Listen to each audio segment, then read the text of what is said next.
I overheard your little chit-chat outside, by the way. With Miss Columbina's colleague gone, we should be back to the original crew plus the other colleagues I brought in. Though, it looks like we have another new face. Someone else managed to rope in a colleague, too? Frankly, you and Paimon are the only people I know here. This here is Deansliff, colleague of Tibet's greatest guide, Paimon, and greatest adventurer, the Traveler. Well, not exactly colleagues, more sort of friends.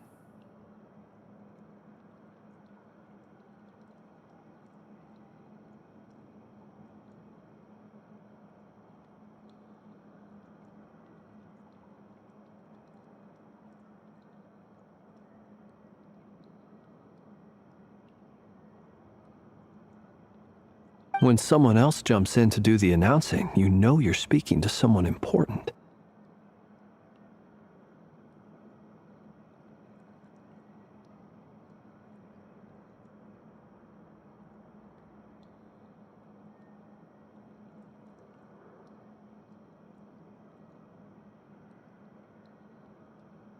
Let's hear what he has to say.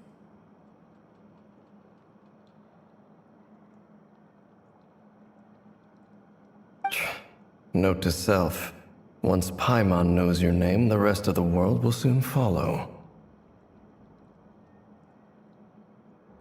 When he comes looking for us, it's usually something important. Paimon's guessing you've heard about the Wild Hunt, then. From the looks of it, you're about to hold a meeting. If I were to say that the Wild Hunt is our mutual enemy, would that earn me a seat at the table? As the saying goes, the enemy of my enemy is my friend. Mr. Deansliff, there's a seat with your name on it. Though, I can't promise the same for everyone else. Hey, Albedo, think you can rustle up a couple more chairs? After all this time apart, Grandmaster Varka's first order is to rustle up a couple more chairs. I've missed this. Is he being sarcastic? Hey, he's your brother. Why are you asking us? I've still got a lot to learn about the nuances of human conversation. Trying to decipher Albedo's way of speaking has been like jumping in at the deep end. Oh, good point. Paimon gets you now. Don't sweat it. There are people who go their whole lives without getting the hang of it.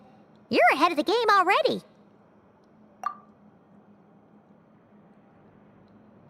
I wonder what's taking Nefer so long. Perhaps you should go and check in with her. If anyone can hurry her along, it's you. I just got back from the curatorium. Besides, aren't you curious to see what's taking her so long? Miss Nefer doesn't strike me as the type to share secrets.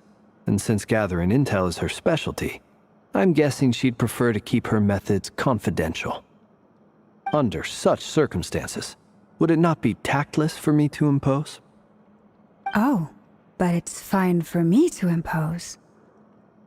What can I say? You have an unrivaled ability to garner people's affection, Miss Moonchanter. Besides, you have far more in common with her than I do. All right, then.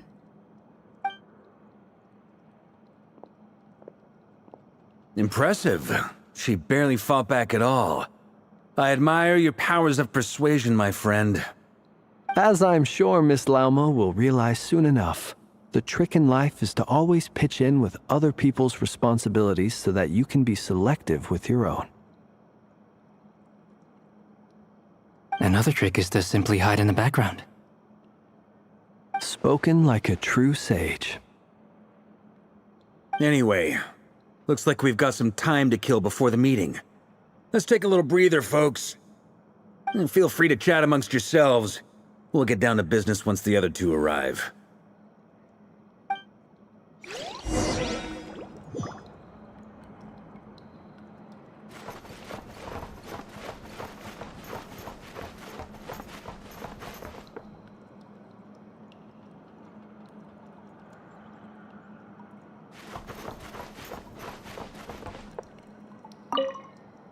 You're both awfully quiet. Why don't I start us off with an icebreaker? Much obliged. Have either of you ever had your portrait painted? If not, I'd be glad to help. That sounds like a lovely idea. You know how to paint, then? I dabble occasionally. He's an excellent painter. Tables, chairs, people, dragons, you name it. He'll paint it for you. I'm flattered. If I ever get the chance, I'd like to give it a try myself. I'll bear that in mind. Anyway, how about you, Durin? What sort of portrait would you prefer? Oh, I'd be fine with anything. Whatever style feels best to you.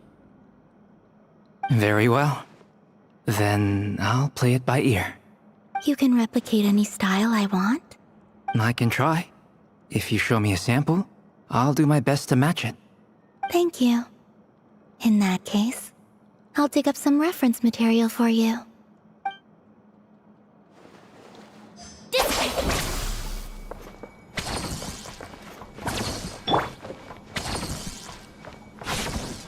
Is there something you'd like to say to me?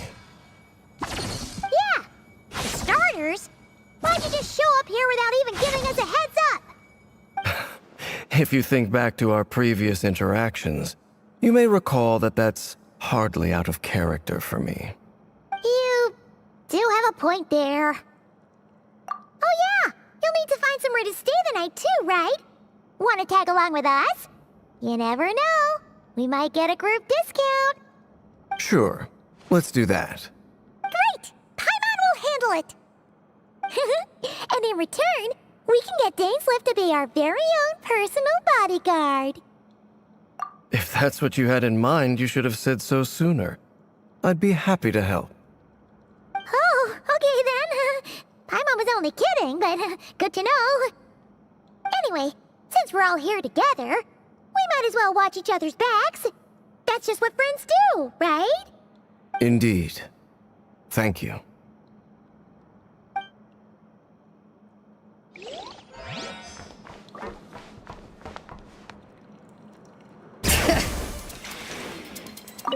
Truth be told, I can't remember the last time I was in a meeting with so many people. You're not alone there, my friend. The Lightkeepers also struggle to bring everyone together for a serious discussion. I don't doubt that. I've only ever met two Retniki, one being you, and the other being that young guy, Itlua. Itlua is a good apple. I'll give him that. He's kind, honest, and regularly delivers supplies to my lighthouse. A true Ratnik to the core. In that sense, he puts me to shame. So you're what? A fake Ratnik?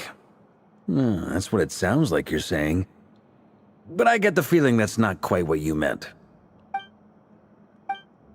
Come on, why the awkward silence? Sorry. I'm not even gonna bother trying to hide it. You've known all along, haven't you, my friend? Now that was an awkward silence. Let's just keep this between ourselves. Probably best if Itlua doesn't know, huh? That goes without saying. Gotta be careful what you share with youngsters, after all. Anyone else in the know? Let me guess. The Traveler and Paimon? It's dangerous being too sharp for one's own good, you know.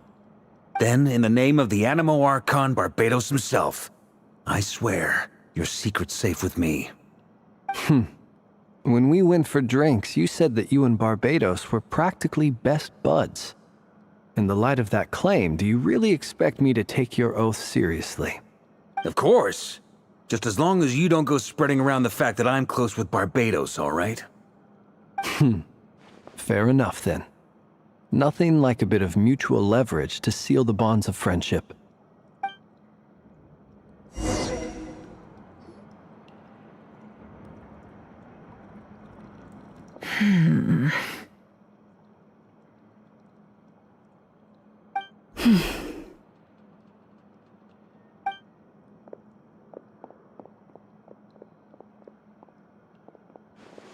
Ah, Miss Nefer. You made it after all.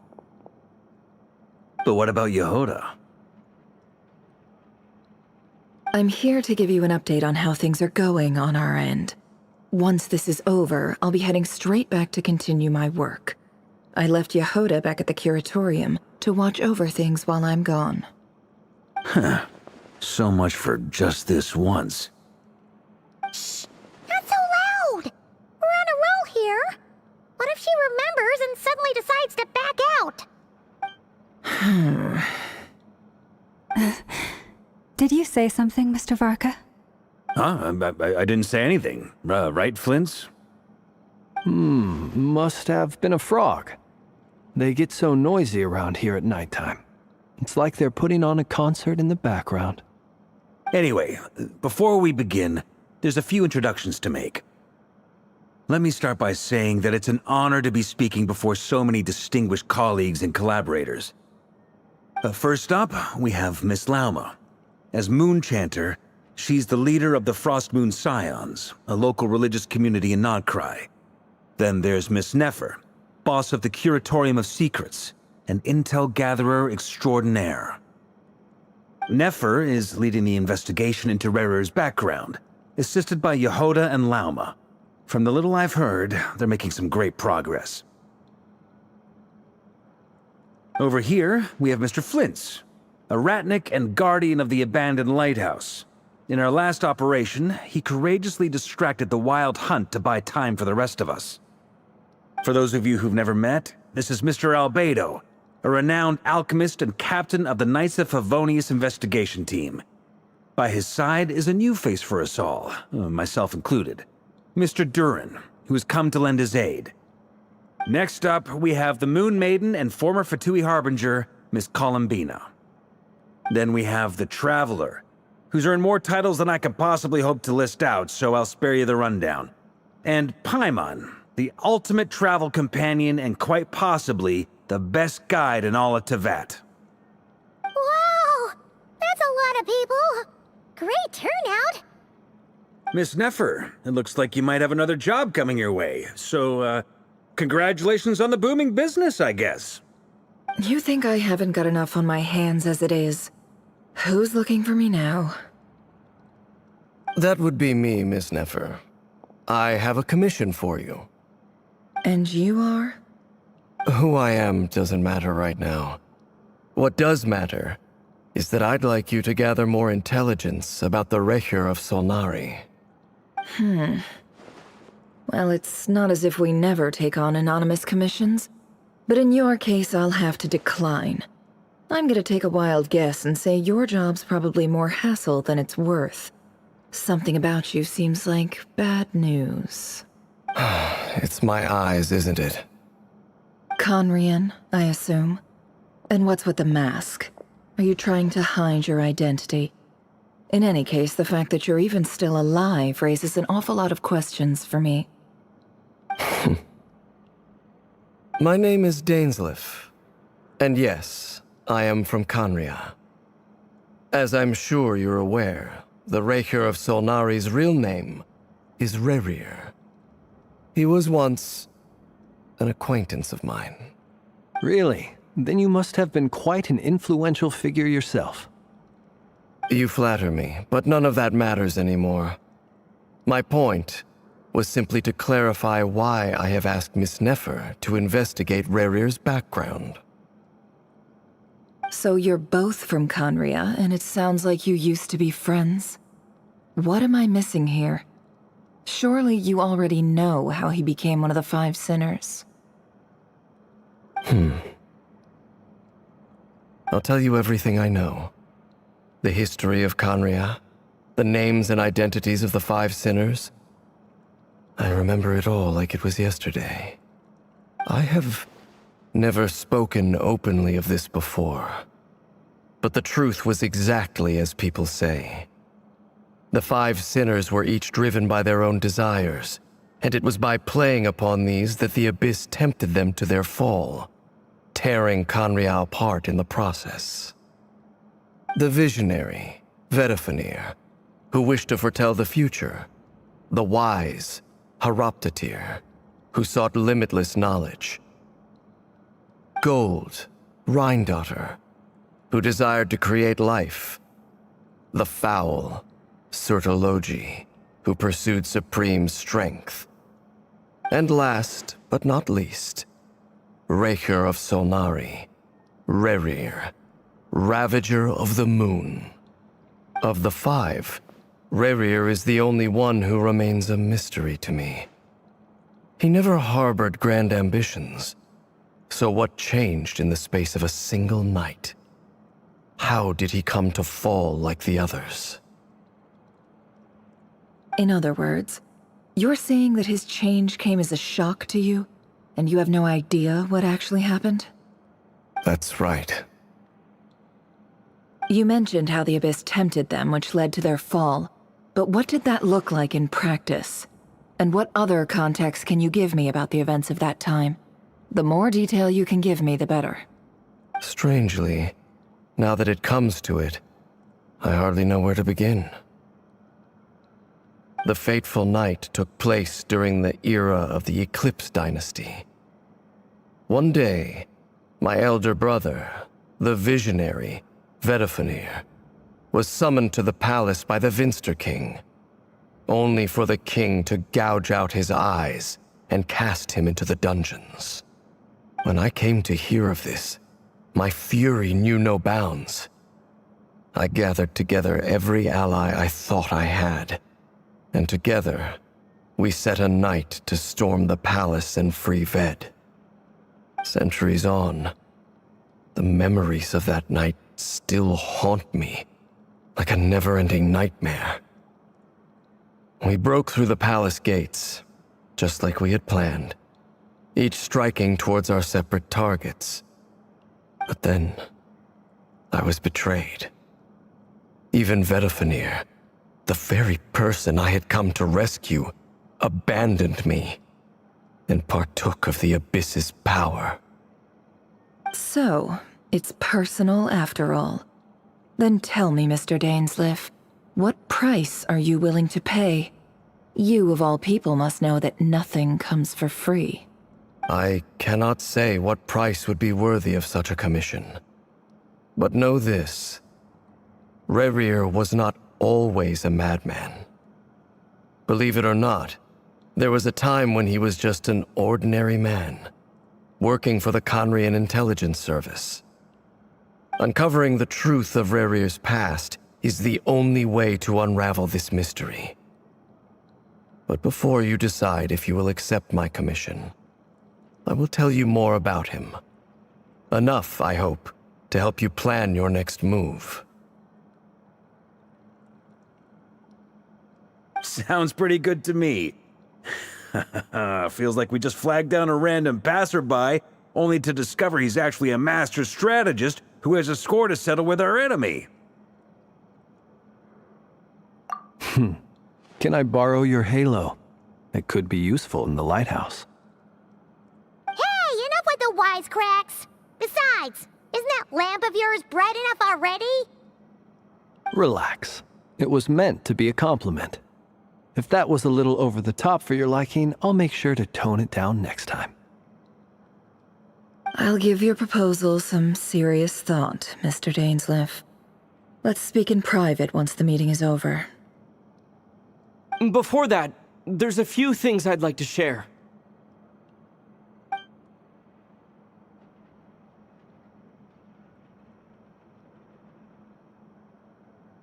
Now that we've united the hearts of the three moons, your power should be greatly enhanced. But it seems like that hasn't happened yet? I believe it will take a little longer. You've done so much for me, so I want to be completely honest with you all. Even though I'm doing a lot better now, the truth is, my recovery will likely be an ongoing process. From the moment I was born, my power has been slowly ebbing away. And that is because Teyvat has never accepted me. Even with the moons united as one, it seems my rejection cannot be undone. So far, I have yet to find a solution. It may turn out to be a problem that will plague me until the day I finally leave this place behind. Even so, I will do everything in my power to help you drive out the Ray here of Solnari. As Arlecchino put it, this is not about chasing the spoils of victory. It's just a gesture of heartfelt gratitude. Kutar.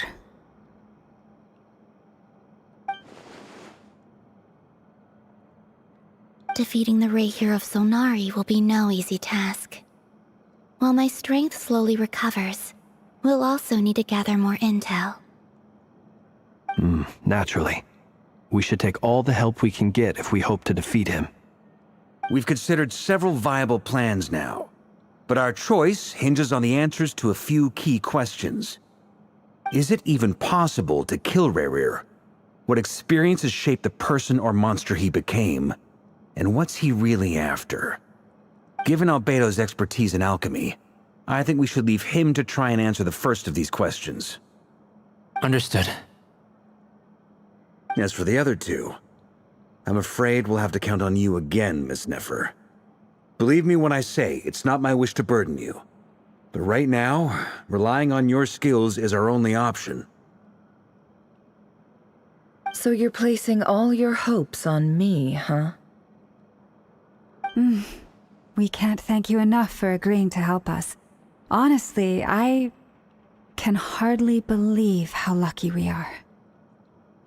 You sure have a talent for changing your tune, Miss Moonchanter.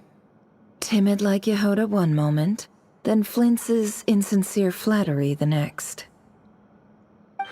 Ladies, please. I must object to your portrayal of me. That's all. Feel free to keep bickering. Just pretend I'm not here. I almost don't want to leave this room. I'm curious to see how this plays out. I have faith in you, Miss Nefer. Something tells me you'll stand by us until the very end. Oh? And what makes you so sure of that? What if I suddenly decide that my compensation is insufficient? This isn't about the money. I can sense that you've got a deep-seated distaste for Rerir. And knowing you, that alone is motive enough. Look at them getting along so well. Like two peas in a pod. And I'm the one they accuse of insincere flattery. There is no justice. Miss Lauma, you have to understand something. Unlike you, I don't actually enjoy having everyone's hopes on my shoulders. Is that right? Well, maybe the fact that I'm willing to put my hopes in other people says more about me than you. But the fact is, I also trust you. And that's because I know that you're someone we can count on.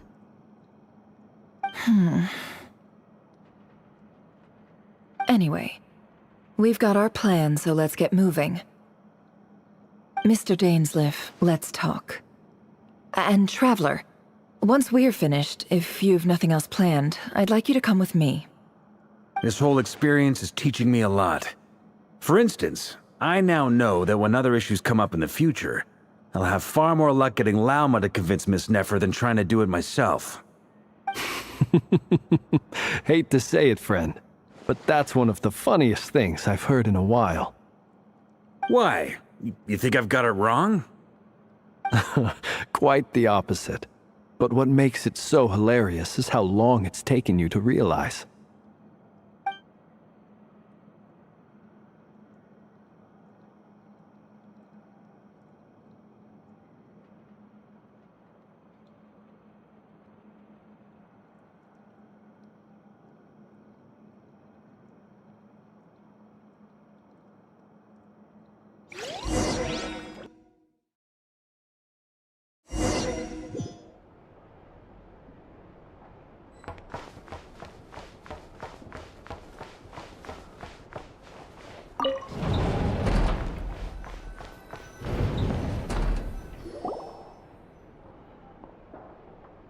Thank you for waiting.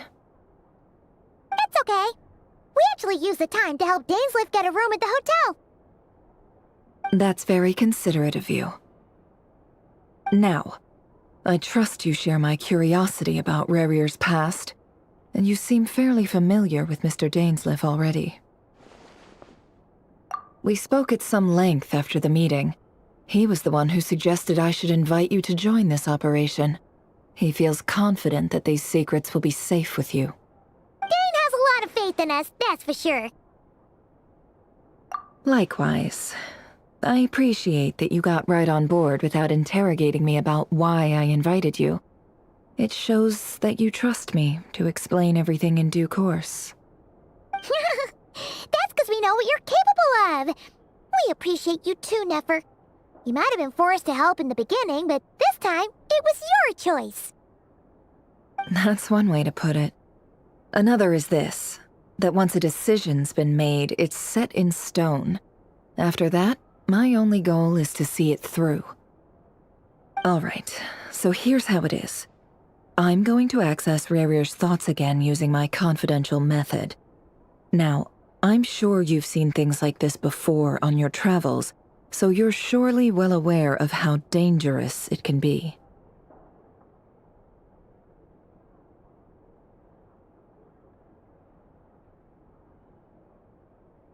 The reason I've gathered you all here is to ensure my safety during the proceedings.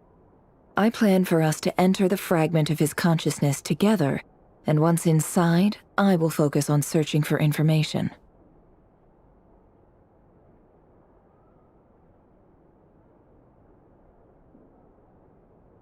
Think of this as a diving expedition into someone's brain. If I'm the diver, you are my safety equipment, tasked with keeping me alive while I'm under the surface. Once the ceremony begins, we will all be spying on privileged information. But in the interests of safety, you must remain absolutely silent at all times. We will discuss our observations after the ceremony has concluded. Lastly, any individuals of a weaker constitution are advised not to partake in the ceremony. In any case, Paimon has her own job to do, which requires staying in the room but not joining the ceremony.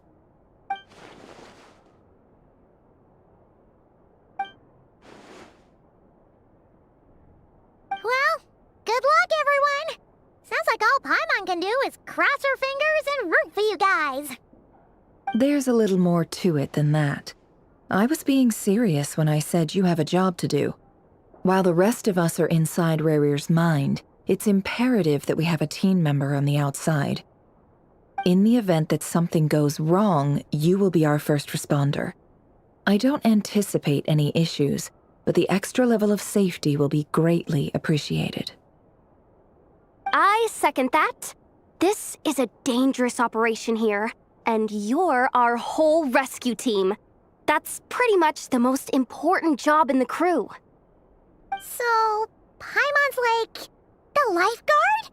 Yeah, that makes sense. All right, got it. Good. Please, take a seat. We'll get started momentarily.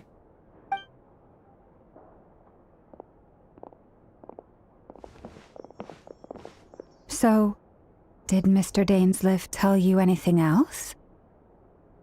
He told me that he believes Rarier kept some big secrets in his life. He's not sure that they were the cause of his eventual downfall, but he's asked me to uncover what those secrets were all the same. But surely you're not planning to go through with this, no matter the cost. If you think that, you'd be overestimating me. I'm a businesswoman, not a mercenary. But I do have my own professional reasons for taking this job. You think I'd turn down the opportunity to get a first-hand glimpse into Conrian history? No chance. Well, as long as you don't let morbid curiosity get in the way of safety concerns, we're good. We'll do whatever we can to help you. You're such a killjoy.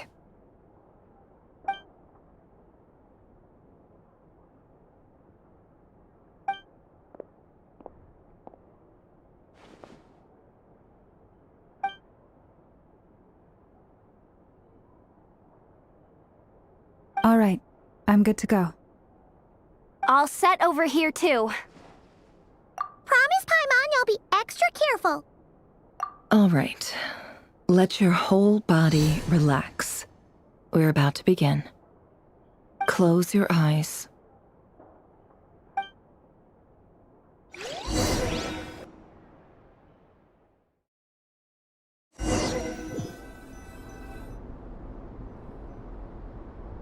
Phew. Could this be his office? Pretty standard setup. Bookshelves, paperwork, files. According to Dainsliff, Rarier used to be an intelligence operative. Chances are there's plenty of top-secret intel stashed away in this room. Is this where you keep your secrets, Rarier? Can't say I'm not looking forward to this.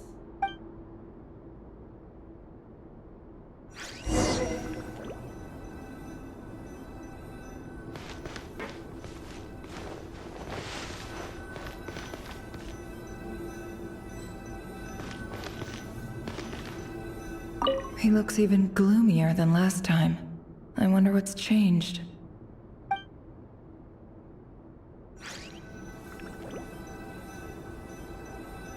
He looks even gloomier than last...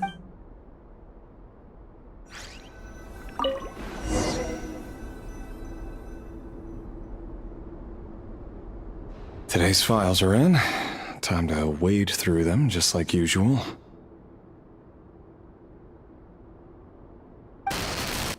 Male, 51. Occupation, cook. Confirmed Crimson Moon descendant.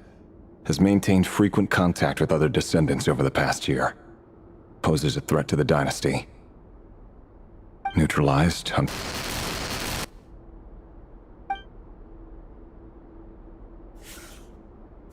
This one should be archived under purged targets.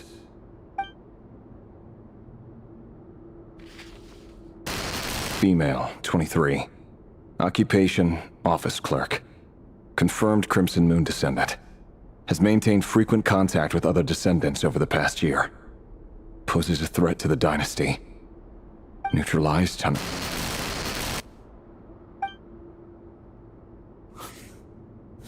Another one for purged targets. Sounds like she was that other man's daughter. Never mind. What's it got to do with me?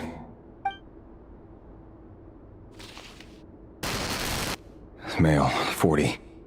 Occupation, teacher. Confirmed Crimson Moon descendant. Has been observed making contact with other descendants during the past year. Poses a threat to the dynasty. Neutralized on...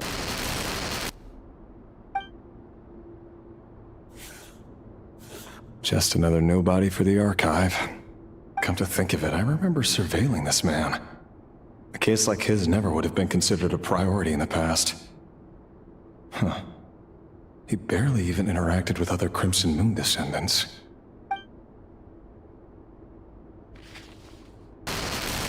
Female, 16. Occupation, none. Orphan and confirmed Crimson Moon descendant. Has been observed making contact with other descendants during the past year. Poses a threat to the dynasty. Neutralized on...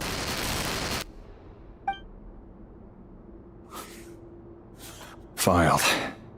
I have no recollection of this girl. None whatsoever. She doesn't seem to be anyone important, but then again, how many of them really are? Female, 13. Occupation, none. Orphan and confirmed Crimson Moon descendant. Has been observed making contact with other descendants during the past year. Poses a threat to the dynasty. Neutralized on... Filed.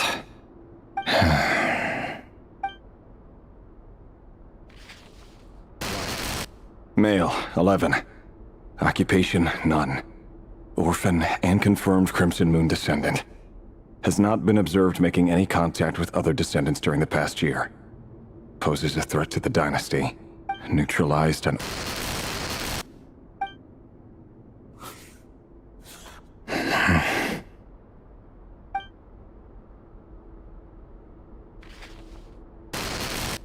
Male.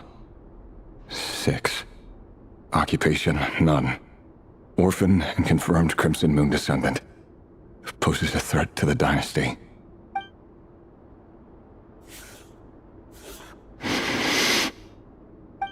It's funny, isn't it? Your job is becoming both harder and easier at the same time, depending on how you look at it. Sooner or later, the Crimson Moon descendants will be completely wiped out. But as their numbers dwindle, they become harder and harder to track down. That's not how it is. Fortunately, however, most of the able-bodied adults have already been taken care of. The remaining weaklings will be increasingly easy to deal with. No! No. My job is to ensure the survival of the Eclipse Dynasty. And the only way to do that is by eliminating any and all potential threats. It's a perfectly legitimate line of work. Every single one of my colleagues can attest to my fairness. And if my friends were aware of the facts, I know they'd back me up too. Assuming, of course, that they were aware of all the facts.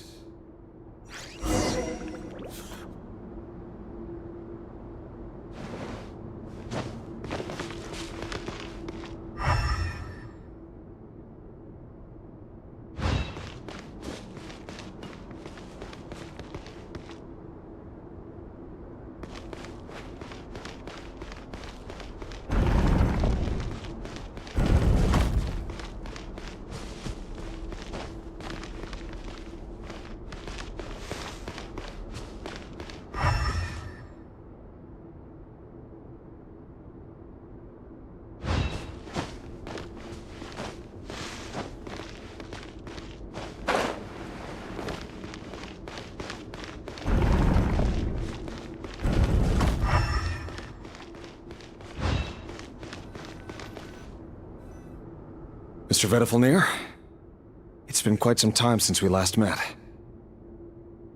Rerir, I trust you're here because you have something important to discuss. Forgive me. I wasn't tuning out, it's just, I noticed you didn't even phrase that as a question. As if you knew I was coming. Tell me, does someone in your position ever feel the need to ask questions at all? It is indeed within my power to foresee certain things. Things like your arrival. I was just thinking. It won't be long before I'll be inviting both you and Dane to my wedding. That isn't a lie, but nor is it a fact as such. It's a wish, isn't it? No fooling a prophet, is there?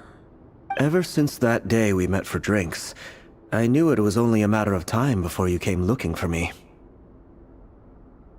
Does it feel good? Knowing how the future will unfold. I'm afraid the notions of good and bad fail to capture the complexity of what such a power entails. Once you've seen what will come to pass, it can be all too easy to succumb to fear and melancholy. Unless, of course, you learn to abandon these feelings. You fear my silence, and long to hear the words I left unspoken that day. That's right. You must have noticed my reluctance to broach the subject, and the reason is simple. Because the truth could never have lived up to your hopes. For both our sakes, such words are better left unsaid. The burden of prophecy was never meant for your shoulders. So who exactly do you deem worthy to hear your prophecies? None but our exalted king? Or rather, our king as he once was. You're closer to his majesty than I am. You must know better than anyone how much he's changed. You say that as though it is to my benefit. Yet precisely because of that, I dare not speak rashly. A king can turn out to be the most virtuous of rulers, or a tyrant more terrible than the most vicious of dragons. You are so wise and far-sighted, yet Still, you would have me live in fear of the unknown? You make a fair point. Especially given my silence alone was all it took to send you spiraling downwards. Very well then. Let me offer you some advice. And I say this not as a prophet or a visionary, but simply as the brother of your friend. For many reasons, there is very little chance of your marriage ending in happiness. If happiness is what you seek, you should find another fiancé.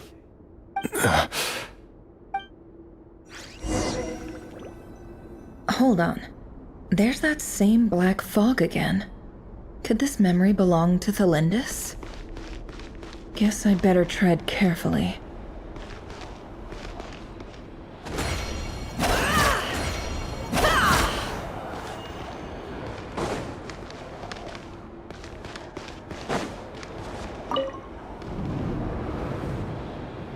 Wait. Hear me out. This time we finally got a clear look at his face and learned his true identity. His name is Rayrir, and he claims to be one of the king's guards. What did you say? A cruel irony, isn't it? The man you're set to marry leads a double life as a brutal executioner. Why are you telling me all of this now? Simple. It's because I want you to kill him.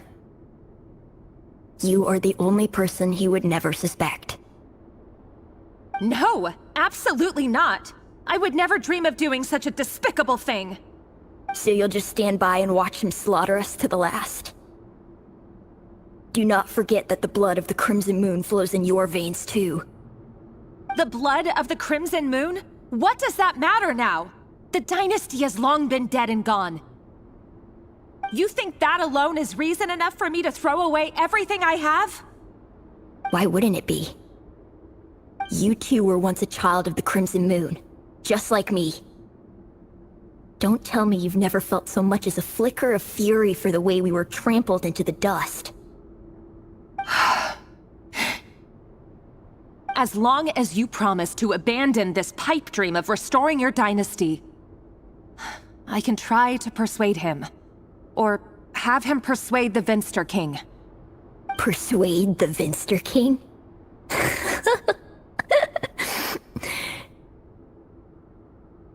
Do you even know why he's so obsessed with hunting us down? Why he keeps trying to force us to hand over our secrets? Over and over again? Or why we refuse to give up on restoring the dynasty? The Vinster King. A blind fool. His eyes clouded by powers from beyond this world. A petty little man with a miser's heart. And he dares to sit upon the throne? Mark my words.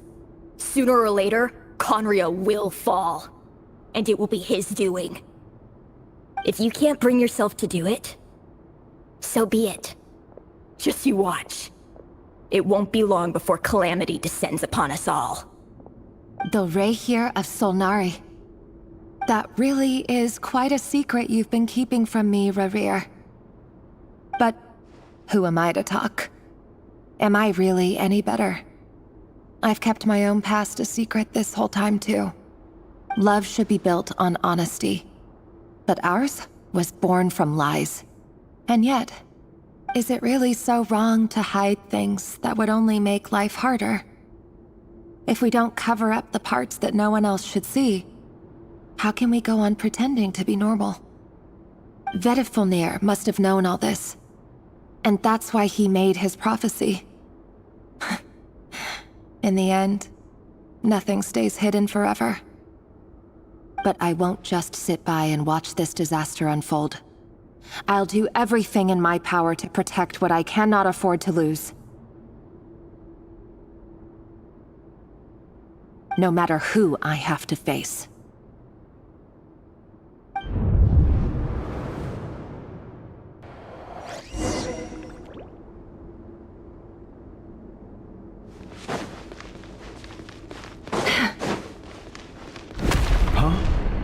Was that Rayrir who just walked past the window?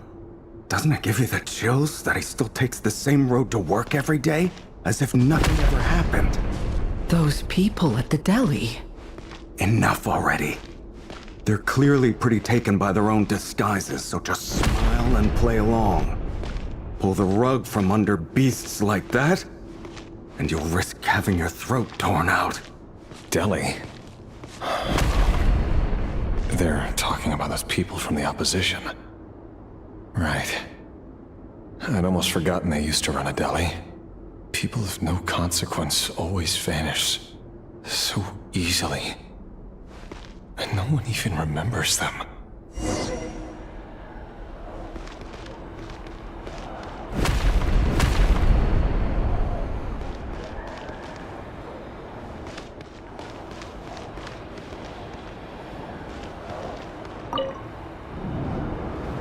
But surely you can see he's not the man he pretends to be! So many have died already, and they say that the king's madness grows with each passing day. We're not going to survive this, are we? But why does it have to be this way? Do we really deserve to die just because of the blood that runs through our veins? Felindis, are you even listening?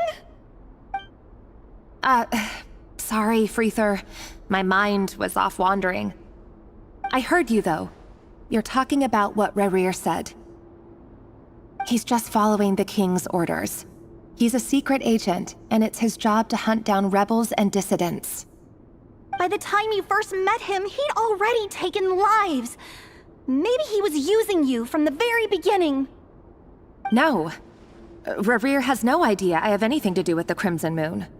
My family are only distant relatives of the main lineage, and besides, my eyes are perfectly ordinary. Truth be told, apart from my teacher, pretty much no one knows I have any connection to any of it. It's been a long time since my family severed ties. But as Orlog said, who could possibly talk sense into that raving lunatic of a king? No one. I'll work something out. Trust me, I'm with you all. But for now, you need to keep yourselves hidden. Don't let anyone find you, anyone at all. Don't forget that Rerir is an Eclipse operative. You need to be extra careful when he's around. And when I am too. For now, don't come looking for me. And if anything happens to me, just act like we've never met. If even you can't escape this, what hope do the rest of us have? But after all this time together, surely he wouldn't lay a hand on you. I won't speak in his defense, nor can I give you a clear answer to that question. But I'll do everything I can to put an end to this. Here, hold on to this. If an opportunity to escape presents itself, take it. You'll be glad you took some spare change. You call that change? But what about you? I've got a job, and there's still money coming in. But you can't go anywhere right now. Please think about yourself for once.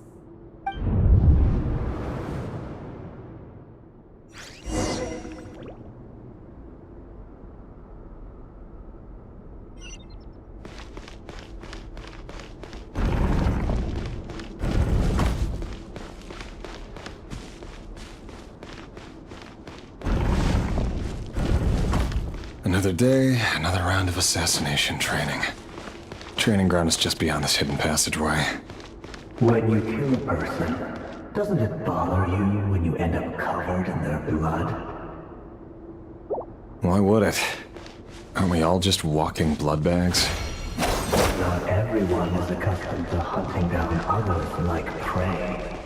You've been a hunter for so long now, you seem to have forgotten that most people don't just go around killing one another. Leave me alone.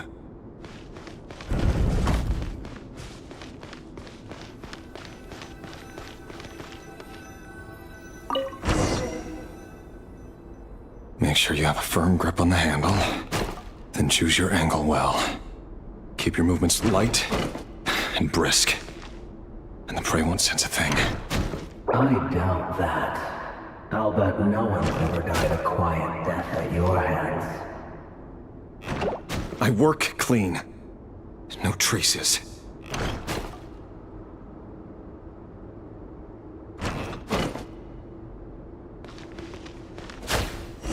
That doesn't make it open and above board, though. The king just happens to need you right now. What if someday he doesn't? That won't happen. He's changed. Ever since he fell under the spell of that power. In the beginning, we only had you take out a handful of the guilty. But now... The ones I've dealt with have always been guilty. And I've carried out my work flawlessly.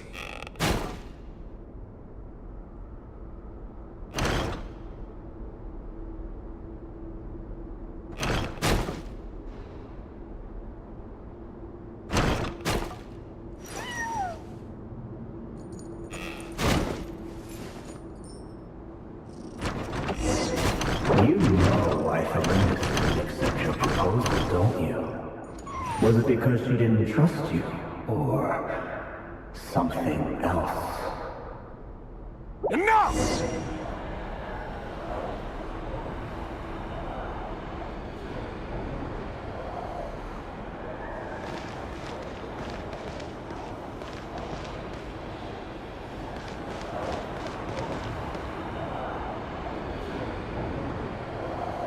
What kind of plot twist? They're all action people.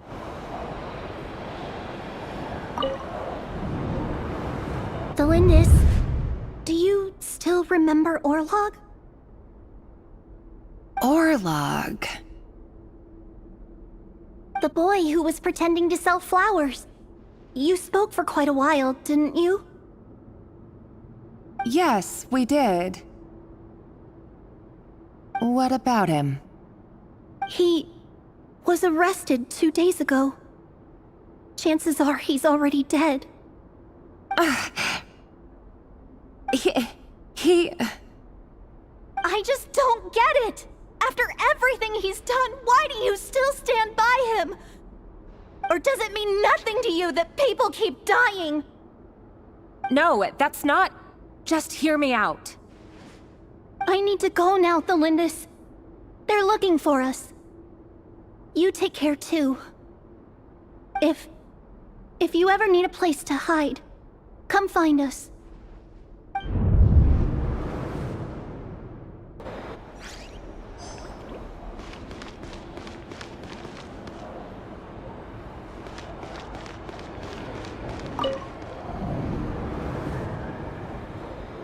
Author Thelindis. Over the course of this week, the research object was subjected to interference for a total of 47 hours for experimental purposes. The results are as follows. All subjects of observation that were sent inside have now... The situation within is proving more problematic than anticipated. No progress whatsoever. What now? Won't you give me even a glimmer of hope? Things are getting worse by the day. I have to find a way or we'll all be in danger. But I... If all this research comes to nothing, what then? Sooner or later it'll be my neck on the line. But could he really bring himself to kill me? No. Surely he wouldn't have the heart.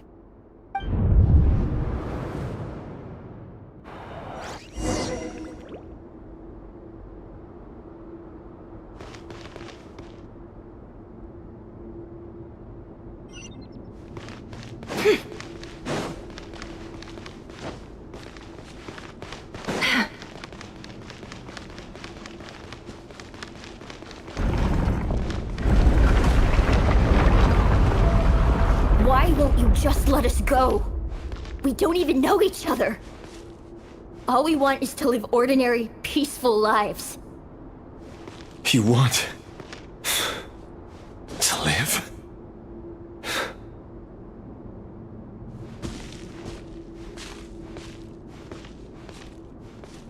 Yes. I just want to go on living. Is that really such an unforgivable crime?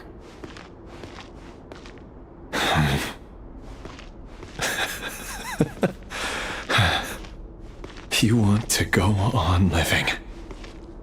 I want to keep living too. To keep living forever. That's why I have no choice but to continue on the path I'm on. If only some savior would suddenly swoop down and change the way the world is. Too bad that's not going to happen. Imagine that. If there really were such a person, you and I wouldn't be standing here like this, would we?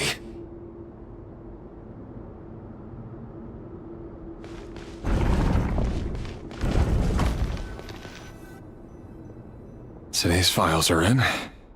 Time to wade through them just like usual. No, I don't get tired of it. It's my job. And not only am I lucky to have it, I'm good at it too.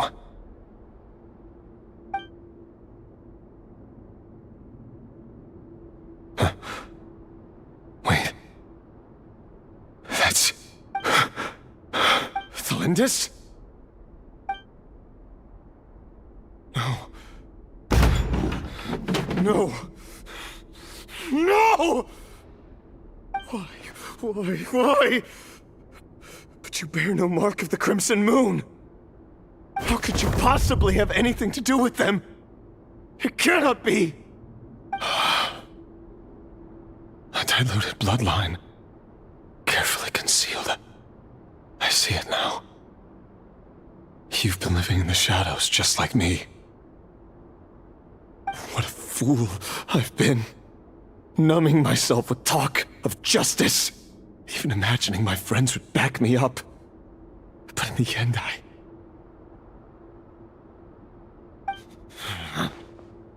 Irminsul. Finster King! How far are you going to take this? From the direct bloodline to secondary offshoots? And then what? Today it's the descendants of the Crimson Moon. Who will it be tomorrow? Will you not rest until everyone down here is dead? No. This cannot go on. This is where it ends.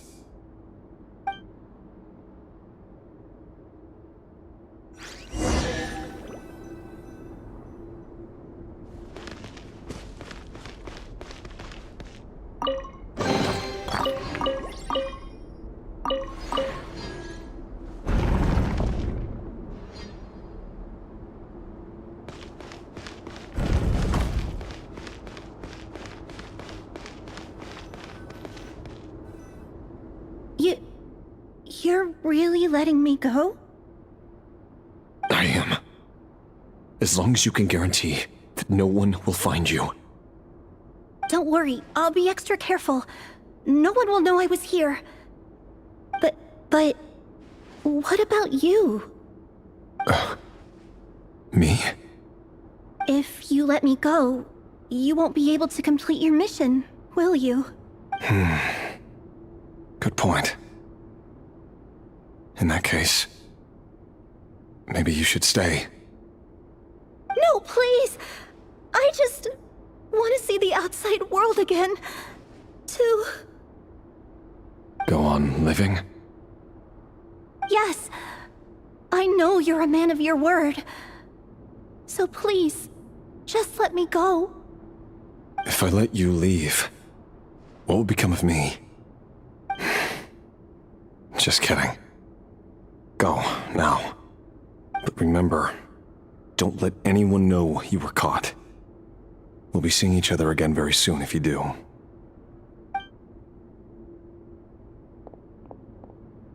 Even shadows in the dark must live by a code. But you can't save everyone. You've been whispering in my ear for days now, Vedifilnir. What are you trying to do? Break me down? I only say this because you long for an answer to your problems. Let her go, Rerir, or you risk losing everything. I will not abandon Thalindis. Then you'll need a little more vigilance and a lot more power. The world is changing, Rerir. Keep your eyes peeled for your moment of opportunity. That voice used to be so unclear, but now I know exactly whose it is. It's Vedalfnir. He won't tell me how to actually resolve any of this, but he keeps trying to manipulate me like a puppet. What's his game here? Tell me then. What will this moment of opportunity look like? And no answer. He's like a ghost. Always disturbing me when I'm on edge, but never answering when I need him most. So, the Eclipse Dynasty was purging, well, massacring the descendants of the Crimson Moon. And it seems like it was all connected to the Vinster King's research. The King's obsession with abyssal power left the future of Conria hanging in the balance. No wonder every aspect of Rerir's life was so unstable. And it looks like this Thelindis, Rerir's would-be fiancé, herself belonged to a sub-branch of the Crimson Moon Dynasty's descendants. It almost defies belief that a couple like them could hide the truth from each other for so long. If the Vinster King hadn't intervened in such a drastic way, they might have gone on deceiving each other for the rest of their lives. And why does Vedalfnir, Daneslif's older brother, keep talking in Rerir's head? This guy kept more secrets than I ever imagined. The human mind is like a vast desert of shifting sands. When you follow the flow of someone's memories, you only ever see the parts they're willing to let surface. Time for something a bit more creative. We've been inside Rerir's mind this whole time, building up a picture of his psyche. There's already enough clues on the board to start reading between the lines and mapping out the rest. Now, we can finally begin to put the pieces together. Sure, it'll only be a reconstruction, part simulation, part reasoning, but it's usually pretty accurate. Once we've built up a cognitive profile, we just need to cross-check the logic behind his actions. And then we'll be able to take a sneak peek at whatever it is that Rerir has really been hiding.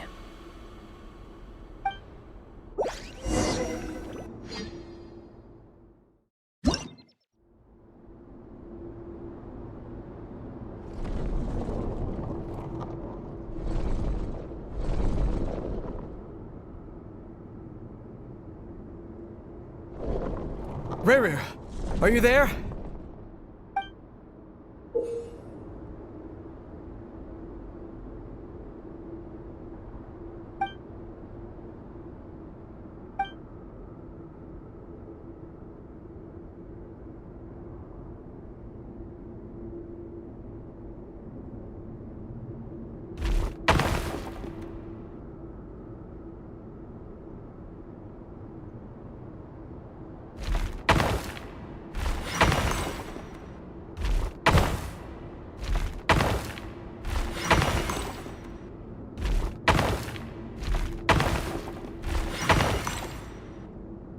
Hey, Rerir! Come out, it's urgent! Dane? What's wrong? Quick, come with me. I'll explain everything once we've met up with the others. Okay. I'll come. But the Lindis is still over at the Universitas. I'll need to leave her a note. All right then, but make it quick.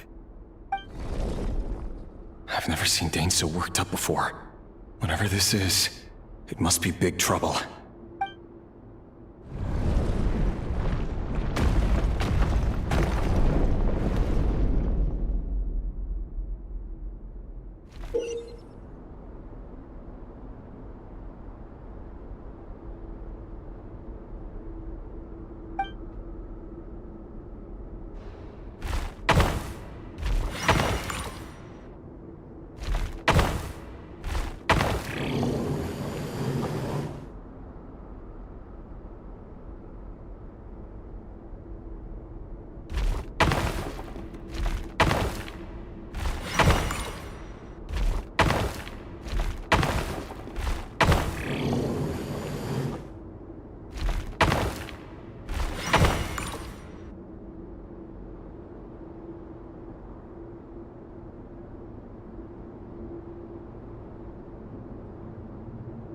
Well, this is a nice change, meeting you all at this hour.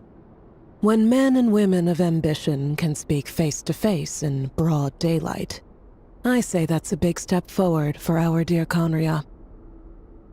Don't be ridiculous. We do not fear the day. Why would we seek refuge in the night? You might ask your blade that same question. I'm told it prefers the cover of darkness. The word on the street is that Sir Elegy only strikes when he has an unfair advantage. But that is patently false. I see you're missing an arm and a leg. Surely only a fair fight could explain that.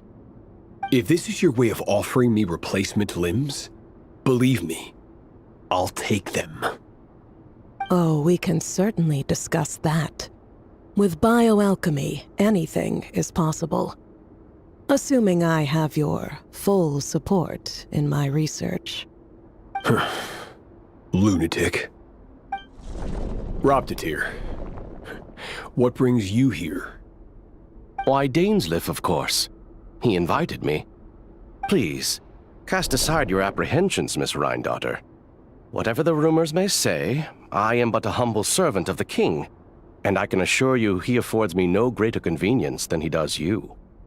Well, the Universitas Magistrorum won't stop fawning over you, so at least some of the rumors must be true.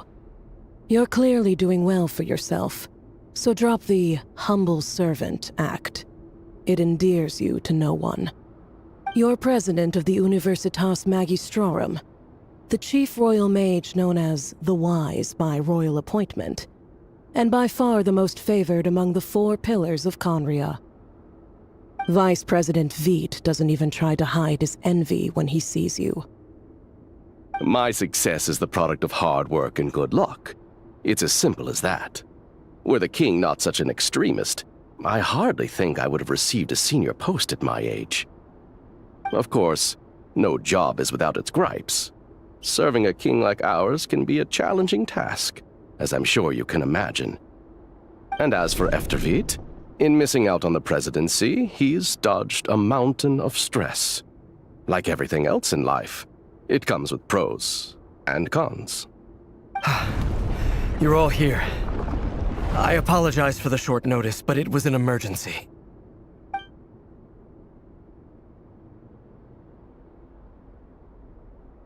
You must be Rerir.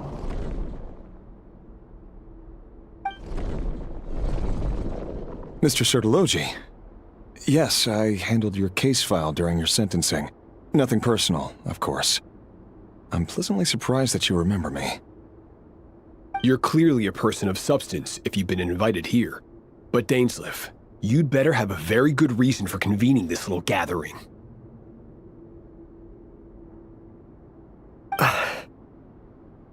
It's my brother, Vedofenir. After he spoke at the court this morning, the king was so infuriated by his words that he had him blinded in both eyes and thrown in prison. Vedofenir in prison? Strange. I thought the king trusted him and Horoptatir more than anyone else in the world. Does this mean the king's circle of trust just got even smaller? It has nothing to do with trust. It's about what the king wants, which is as clear as day to anyone paying attention. I simply appease him, because it's in the best interests of the Universitas Magistrorum. And also because you're slimy. Vedofenir, perhaps less so. But still, a visionless visionary? It rather inclines me to think that qualifications are not what get you ahead in Conria.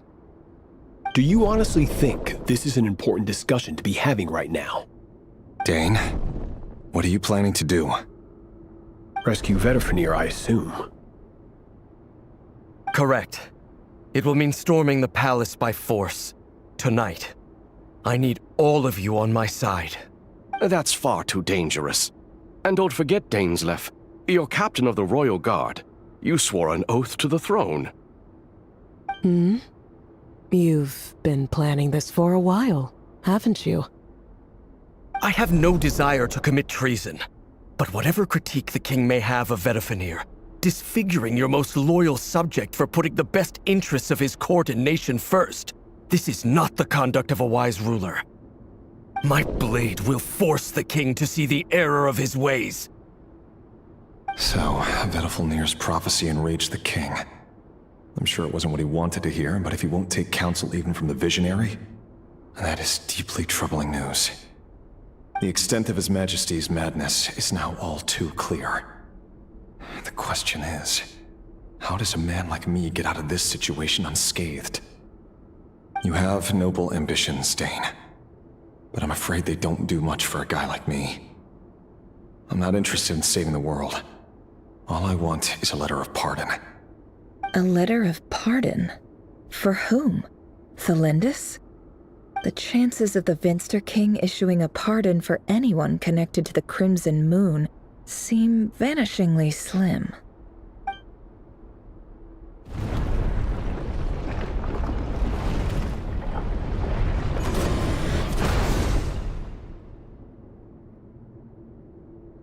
This black fog over the board must have some connection to Thelindis.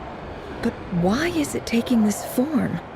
Does it have something to do with Rarir's past? Another mystery I'll need to unravel.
Author Thelindis. Over the course of this week, the research object was subjected to interference for a total of 60 hours for experimental purposes. The results are as follows. Research dating back to the Crimson Moon Dynasty has established 2 points regarding moon marrow. Firstly, its origins have something to do with a god's power. Secondly, it serves as a portal to an as-yet indeterminate location. Moon marrow can thus be defined as a spatial gateway. However, there are a number of hurdles to overcome before we can answer the question of where it leads to. To start with, opening the gateway requires a specific power source, which the relevant literature indicates. An enormous amount of power is then required to keep the gate open. Currently, the total power output of our instruments remains in the single digits. To make matters worse, I am now the only staff member remaining in the Moon Marrow lab. The Universitas Magistrorum recently decided to move most of its personnel into abyssal energy research, which has stymied all Crimson Moon-related projects. This is not a wise move. I have always maintained that placing all our hopes in a single source of power is risky, especially one as poorly understood as this. As well as making ourselves overly reliant on a single resource, we are neglecting other promising technologies. I apologize if this comes across as disrespectful. But as a Moon Marrow researcher, I desperately want to see the world beyond the gateway. If we really made it there one day, what would we find? And how would we go about taming the unknown? My imagination is endlessly fueled by questions such as these.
This is for you.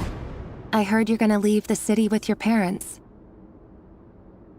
The Lindis, did you hear about what happened? I've heard nothing.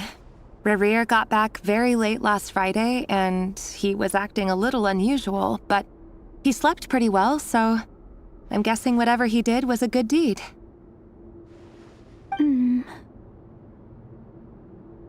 You never saw him, and I don't know what he did. And this conversation never happened. You understand? What if he finds out that you pried into his secrets? Don't be silly. I don't know what secrets he does or doesn't have. All I know is he's just a normal guy who happens to run some errands for the king. Are you scared of him? I don't know. The Rerir I know doesn't match the person you all describe. Logically, I should be scared of him. And yet, I don't want to lose him. But enough about that. You should get going, and be careful with the package I gave you. Keep it secret. Keep it safe. What's in it? A piece of the moon. All you need to know is that as long as you keep it safe, then in the future, everyone will be able to see a red moon. A red moon? You mean our moon? That's right. Our moon. Promise me you'll look after it. I promise, the Lindis. The Crimson Moon bloodline will never die out. Its light, the color of blood, will become like a fire that flows in our veins. No matter how long it takes.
Hurry, everyone, and stick to the plan. Sir Dainsleif, what are you? Is this treason? You know what happens to those who betray the throne. Please, don't do this! It is the king himself who has betrayed the throne. He has betrayed all of Conria. If you have any love left for justice in your heart, you should join me. It's showtime. Dane and his group will handle the troops in the palace. Then Hraptatir and Rheindater will disarm the security measures. My job is to enter the prison and rescue Vedifalnir. Stay safe. Wish me luck. Look after my brother. Draw your blade. It is time for justice to prevail.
This place is filthy. And the smell is abominable. Clearly, the king doesn't allow his prisoners a single shred of dignity. This is dire. Found you. Hello, Mr. Vedifalnir. Ah, it's you. Surprised? Oh, wait. I guess surprise isn't an emotion that prophets feel very often. I certainly felt some surprise in the moment when I was blinded. Surprise at the king's sheer ignorance. Surprise at just how unfairly this world responds to words of earnest remonstration. I'm curious. What did you prophesize this time? It wasn't a prophecy. It was a word of warning. Someone had to say it. The king has forsaken all reason in pursuit of his obsessions. I simply told him that if he continues on this path, Khaenri'ah will surely fall. But he didn't listen. Worse still, he stabbed you in both eyes and locked you away. Dane asked for my help. The court is in complete chaos now, but I'm sure you predicted that. Everything is transpiring as I foresaw, yet I am powerless to change it. Fate is an immutable force. I can but lament as the inevitable unfolds. I do wonder whether giving a man the power to see the future does nothing more for him than slowly crush his spirit. Forgive my curtness, Vedifalnir, but the king did not suddenly turn on you today. His suspicions have been brewing for a long time. You can't have wisdom beyond the reach of your fellow man without attracting his fear and suspicion. There are things the king does not want to see. So, he doesn't want you having visions of them either. He blinded you because he thought this would make the visions stop. He wasn't entirely wrong. I did indeed lose my power to see the future. Right up until... Until what? Just now. I believe I saw something new. Well, tonight could go a lot of different ways. 5 of us banded together to storm the palace, also we could rescue you. This will go down as the most tumultuous day in Khaenri'ah history. I sense hatred in you, but also hope. A desperate hope that with the tyrant deposed, that will be the end of the story. But this is not the end. It is the beginning of a new chapter, in a whole new story.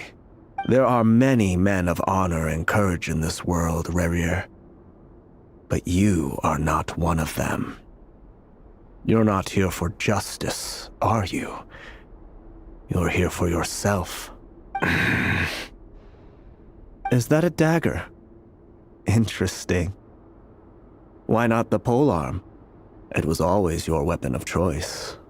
With your abilities, I don't doubt that you were able to recover some of your sight. But I also doubt that you want to make an enemy of me right now. Of course not. We're on the same side, aren't we? We could be. But I need you to be honest with me, Vedafilnir.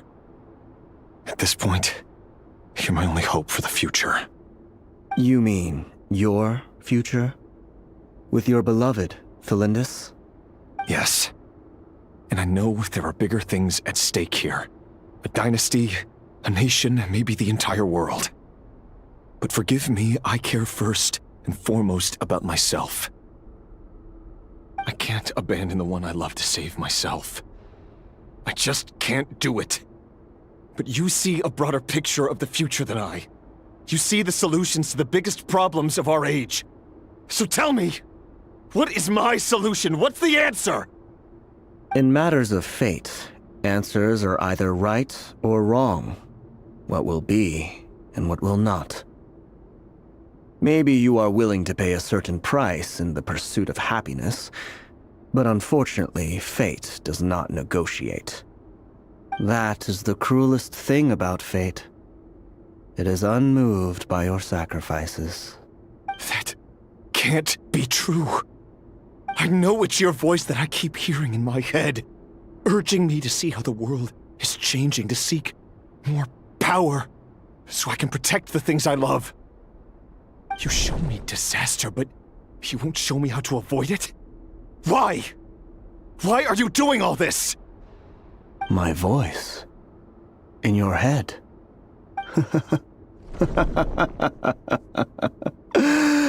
So, you hear it too. The voice that steals your mind, gains your trust, and drives you crazy. It turns out that we are not so different, you and I. Vedafilnir just broke into the strangest smile I've ever seen in my life, as if he'd discovered some monumental secret. But then he suddenly switched to looking extremely weary. Very well then. My advice to you is as follows. You must persevere. Whatever trials and tribulations you may face, be steadfast in the belief that they are your path to the future. For as long as you live, your story with Felindis shall not come to an end. That is the only chance you have of fighting back against fate. It is up to you whether you believe my words. Regardless, that is all I will say on the matter. I have no right to intervene any further. I will hold you to your word. Thank you for setting me free. In return, I will tell you one more thing that you cannot afford to ignore. Just then, a strange wave of energy rippled through the city. We had no idea what it could mean. If I were you, I would head to the Universitas Magistrorum. The Universitas? Oh no! I'm sure we'll be seeing each other again very soon, Rerir. Whatever Vedafilnir said, I didn't catch it. I didn't even help him out of the prison. There was no time to lose.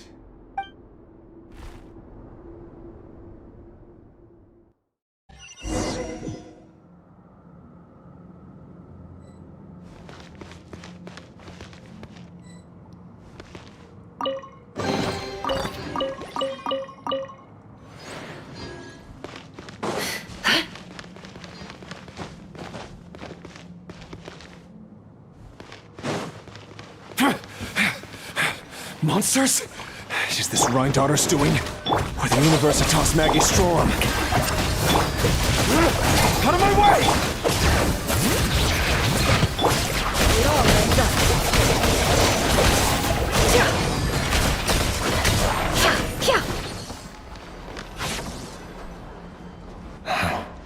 The Universitas. That reminds me of a rumor I once heard. Allegedly, the king installed secret mechanisms in the palace and around the city. No one knows where they are or what kind of power they hold. But if they were ever gonna activate, it would probably be on a night like tonight. Help! Help! Hold on! Don't let them anywhere near you! Save me! I can't! Ah! That sounded like an explosion. So, the rumor is true? The king really went through with it? What other means does the king have at his disposal? They must run on power from the Abyss. And given it's a major center of Abyss research, anyone over at the Universitas will be in grave danger. I have to hurry!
It all adds up. Seek within.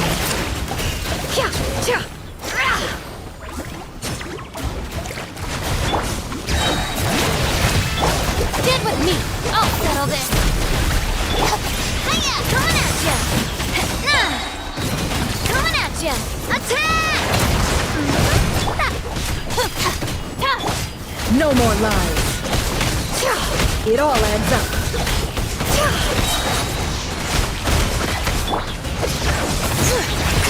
Hear the echoes of the valley! Dissipate!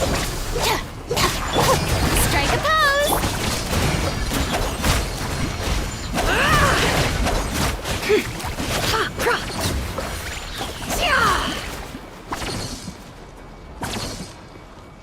Our bond is strong!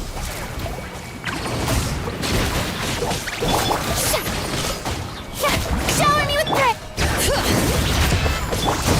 Time to shine! Coming at ya! Hiya! Coming at ya!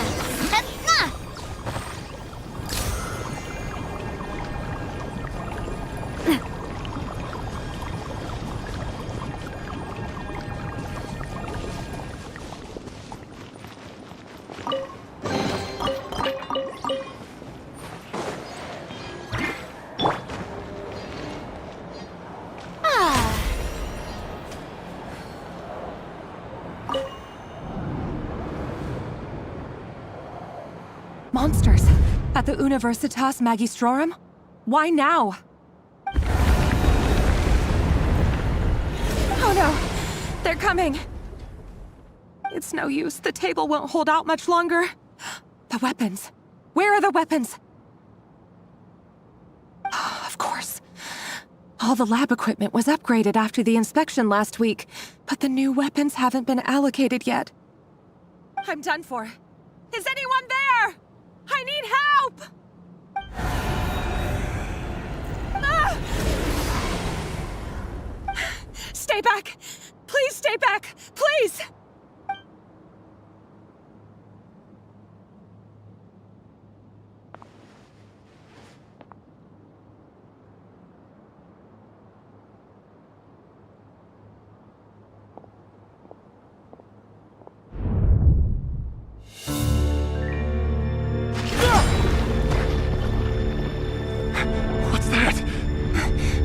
Reverie! So the rumors about your work are true. What? No! Listen, something happened at the palace tonight. We have to leave! You don't need to lie to me anymore. What do you mean? I know why you're worried, and I will respect the decision you've made. But it's okay, because I found a solution. I know how to end all this. You can have it back. The normal life you so desire. But until then, I'm afraid our wedding will have to wait. Celindus? No, don't do it! Celindus! Celindus!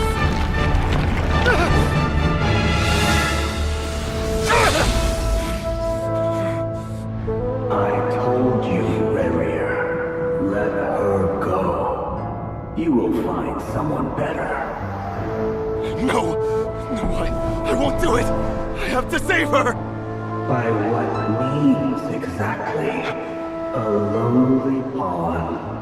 You lack the power and the strength of will. Do you know a way? Tell me! Come to the palace. Join us.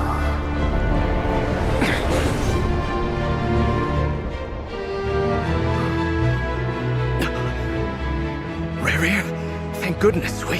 Step forth and take your share. You made it. Not you too.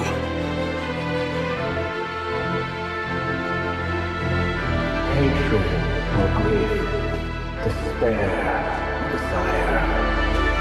We all have our own.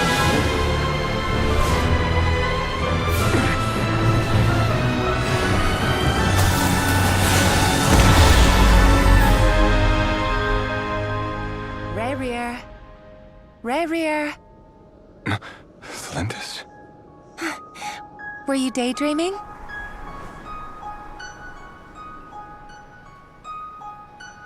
You still remember, Reverie? That question you asked me a couple of weeks ago? Oh. You mean the proposal? Yeah. I'm wondering, where do you think would be a good place to discuss it? Maybe in the garden? Or were you thinking a fancy restaurant? It's your choice.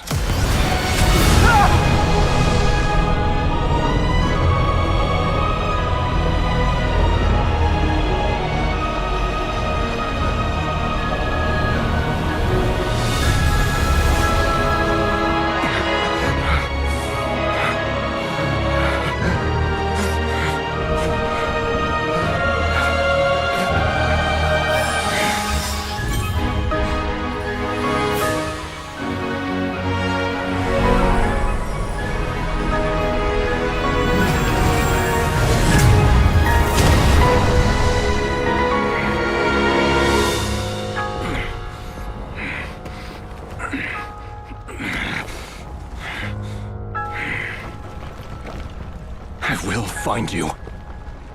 And then, you can give me your answer.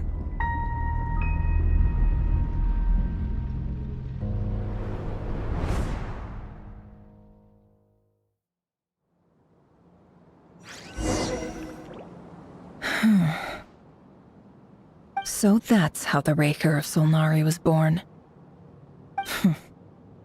A monster created by circumstance is a monster all the same. Viewing other people's thoughts for too long can get uncomfortable. Right now, I'm feeling a strong sense of loathing. In a nutshell, the story of Conria is what happens when the truth falls by the wayside. Everyone tells little white lies, and before long, you have a huge pack of lies that destroys everything. Phew. Time to get back. His past is filled with sorrow, but the tale of any fallen civilization is one of endless tragedy. Cruel as it may be, That was Conria's fate.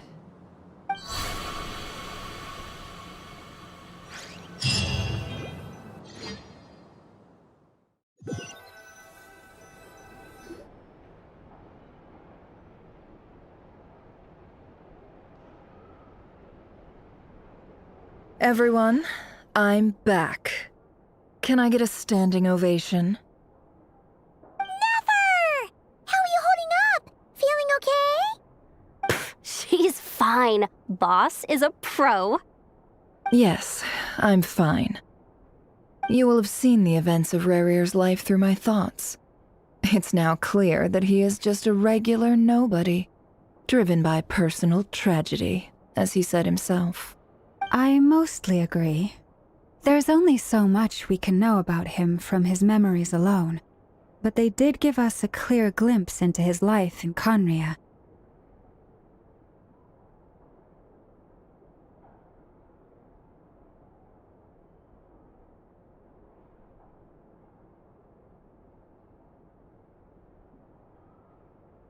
However, I would not consider Rarir to be a nobody. He was deeply involved in the events of that era. Yet, when the catastrophe of a generation strikes, nobody is safe. Sounds to me like you're speaking in riddles again. Is this you urging me not to abandon the people of Nodcry in their hour of need? That's not what I meant. Although I do hope you choose to remain a part of the plan. Without you, the mission ahead will be all but impossible. Then try to remember that I respond better to the carrot than the stick, and I don't appreciate being bossed around. Now, as for you, Missy, you were excellent. You stuck to the rules of the ceremony and kept your mouth shut the entire time. Bravo. Cool. So, can you fill me in on the deets now? Most of what I saw went right over my head. Patience. You'll hear the whole story, don't you worry. But let's meet up with the others first. It will save me narrating it twice. Yehoda? Yes, boss! That's more like it. For a moment there, I was worried you'd forgotten about the first clause of your employment contract. Forgive my curiosity, but what does the first clause say? It says I gotta do the annoying stuff that boss is too lazy to do for herself. Like opening the door, pouring the tea, yada yada. Is that right? If something is in the contract, it's because she willingly agreed to it. Rest assured that the Curatorium abides by the very strictest of labor policies. You don't seriously think I'm cruel enough to treat her like my slave? In any case, I've hardly shied away from my share of the work today. Hope I don't catch Flintz and Varka lounging about in their chairs, enjoying a leisurely cup of tea. There's nothing I dislike more than other people enjoying themselves while I'm hard at work.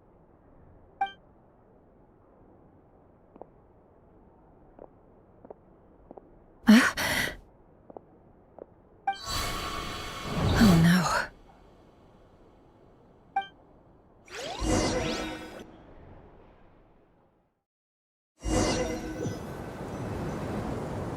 Sorry to disturb you, but we seem to have run into some trouble. Evidently so. Don't worry, I'm not about to leave you to fend for yourselves. I'm not that kind of boss. And it would go against the Curatorium's labor policy. I'm sorry? What did you hear me say? I wasn't talking about labor policy. Wait. How long have I been standing here? Not long. You just appeared by the door a moment ago.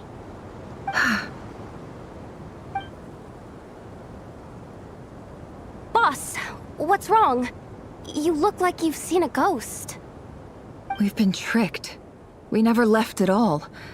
Somehow I hallucinated that whole scene back inside the office. Hallucinated? But how? How indeed. This place should heed my will alone. All thoughts and actions that occur in here are just a result of pawns moving across the chessboard in a carefully calculated manner. And nobody has access to this chess set but me. So you control everything in here? More or less. But yes, it's a special technique of mine. Has anything like this ever happened before? Only once. It was the first time I used the chess set. Is there any similarity between what happened then and what's happening now? I suppose my thoughts are a little turbulent, which was also the case my first time. Is there anything I can do to help? The first clause of your contract clearly states that I only need your help with things that I'm too lazy to do myself. Meaning, you're not feeling lazy right now? Meaning, this is not something Yehoda can help with. The chess set is a personal treasure that I alone understand. I must be the one to find our way out of here. Boss, it's fine. Really. Let me do something useful. Oh, listen to you. Whatever would I do without you, Yehoda? What? Really? Yes, really. Where would I ever find another employee as obedient and servile as you? God forbid anything ever happens to you. Oh, okay. Well, anyway, I was thinking of fetching some water. There's gotta be a source around here somewhere. I suggest everyone finds someplace comfortable to take a rest. We gotta conserve our energy. Even though all this chess malarkey doesn't exist in a physical sense, mentally speaking, it's all real. And so is our tiredness and fatigue. You don't want to dismiss mental fatigue. Just because it isn't physical doesn't mean it's any less serious. But anyway, I got your backs, so don't worry about a thing. Don't I have the best employees? Jealous much? If we can find a suitable time, I'd love to borrow Yehoda for a day to help out at the Frost Moon Scions. Would you be amenable to that, Boss Nefer? Oh, Lauma. Have I ever told you just how pretty you are? Beauty runs from the tips of your antlers to the depths of your imagination. Time to rally, everyone. Follow me. As we continue our journey, the same rules will apply. That means stay focused and no talking no matter what we encounter. And don't disturb the chess pieces. You have my word that I will get us all out of here.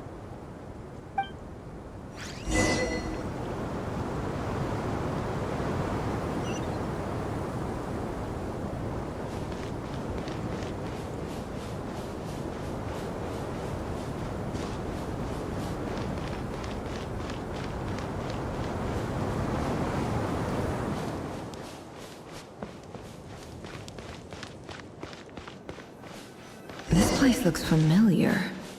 That's not a good sign. There's someone up ahead.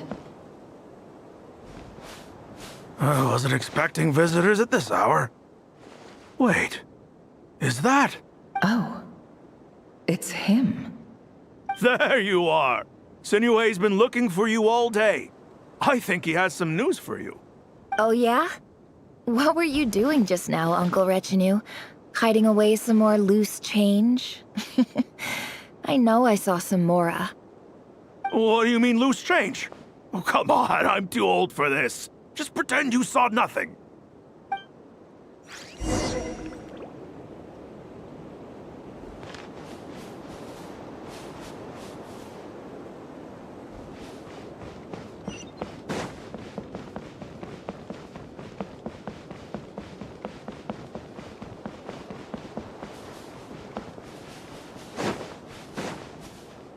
Hey, kid. Mind telling me what Sinuhe's been up to recently? I'm trying to get in his good books and I need a way in. Get in his good books? Why?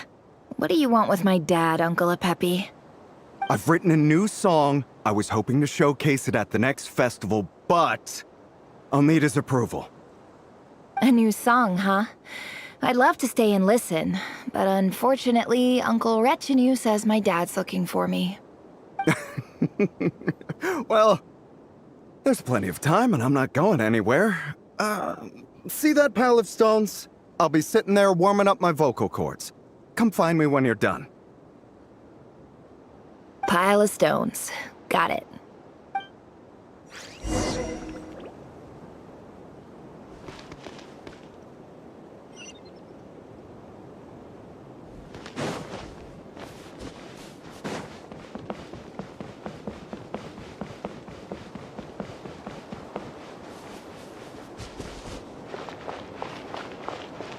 Hi, Dad. Uncle Retinue said you were looking for me. Ah, there's my little princess. If you'd gotten back just a little sooner, you could have shared the spoils of war with me. Spoils of war? Who were you fighting against, Dad? It was just a figure of speech. The aftermath of a sandstorm is no time to be waging war. I was talking about our war against thirst. I went out to fix our water supply problem, and now I'm back. Which means... We have a well again.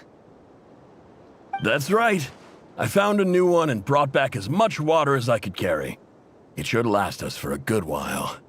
If it wasn't for these blasted sandstorms, our wells wouldn't be caving in. You wouldn't be spending all your time out searching for new water sources. As the chief of our tribe, I'm supposed to be leading us out of hardship and poverty, onto better things.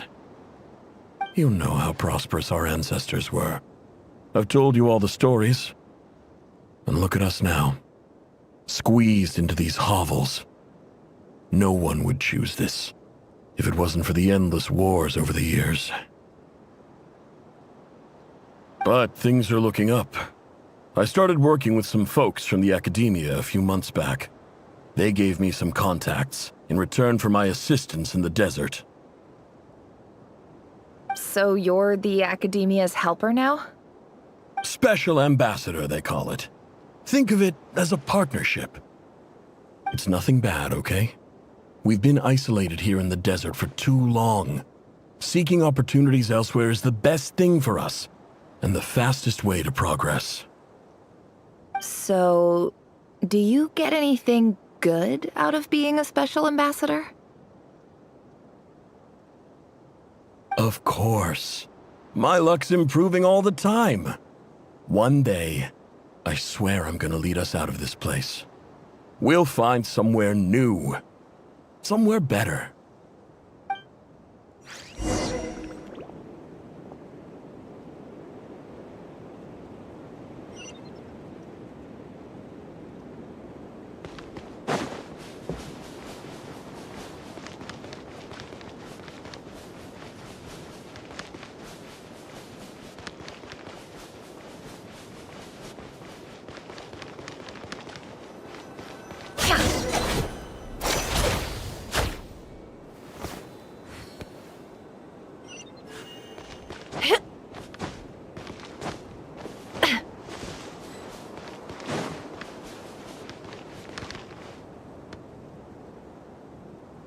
That's our well, and you know it!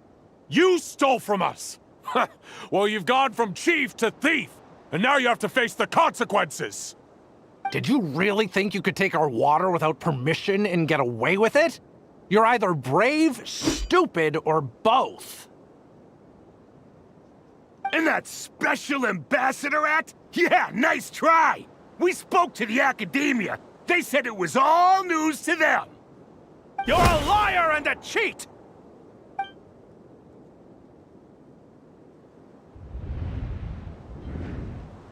I heard Yehuda gasp, but I don't blame her. Most people are terrified by the sight of blood. Corpses strewn across the ground. The wounds are clearly from scimitars and daggers. The desert dwellers' weapons of choice. There's a handwritten note on the ground. Let's see what it says. Halil, this is Sinuhe, chief of the Shimti tribe. Surely you remember me. I was the one who helped you and your colleagues avoid the quicksand in the desert. This is my second time writing to you. I assume my last letter must have gotten lost in the mail, as I didn't receive a reply. I hope this one makes it to you safely. I'm writing to you because I need some help. That sandstorm the other day completely blocked up our well, forcing me to look for another water source in Iab and Unut territory. It was a matter of survival. Praise the gods. The well of the Iab tribe was intact. It was my last resort. I drew what water I could and left, but not without being spotted.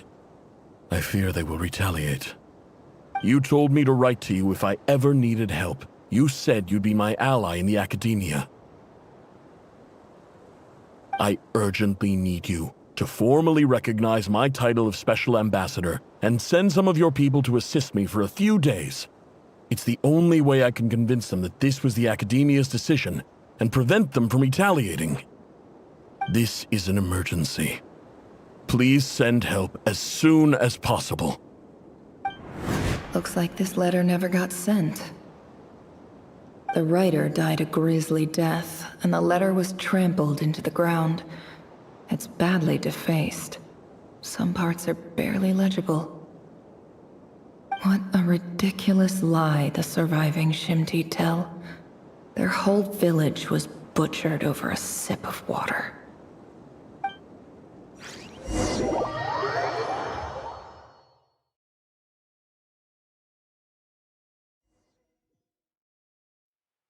Ah, officer.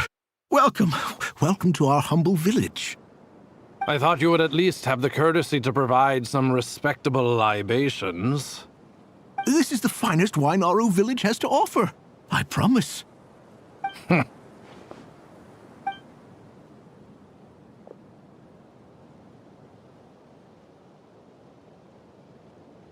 The Academia has agreed to reserve a single space for a candidate from your village. But I remain skeptical of this entire endeavor. I highly doubt anyone in this desert possesses serious academic potential. Please, have faith. If not in us, then in our god. The child we found shows great promise. I beg you, take her away from this place. Give her a chance. Don't let her talent go to waste. I don't recognize her. New arrival? She showed up here a few days ago, and we took her in. She's a really bright kid. Please help. I'm begging you. So, where are you from? Nowhere special. Just a sand dune. What about the rest of your family? How many of you are there? Just the one. It's only you? Correct. So, no brothers, no sisters, no mother or father? Any who have slept on a bed of sand, I call my brothers and my sisters. Apart from that, I have no family. All right. Get over here. Sign your name on the form.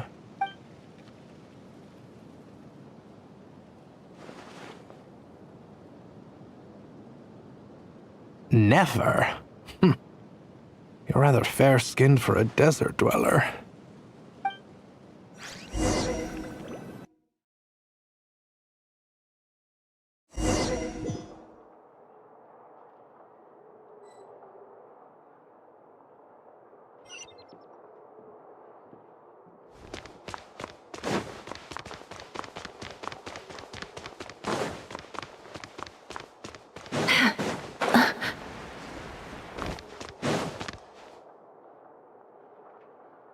Nefer, this term's assignments have been issued already.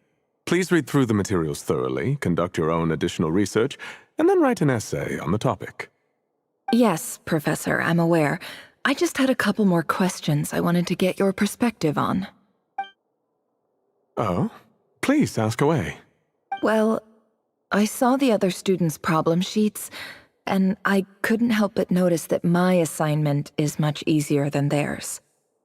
Do you really think I'm a weak student? A weak student? Goodness, no. Quite the opposite.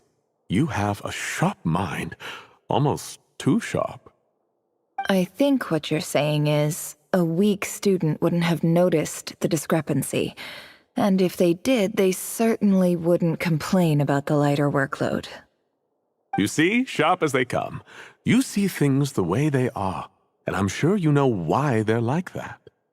Because of where I come from. Because I'm different. I'm sorry, Nefer. I don't like it any more than you do. It's just... Anyway, you said you had a couple of questions. What's the other one? I wanted to check. If someone sent me a letter to the academia, where do I go to collect it? Ah, your family wrote to you.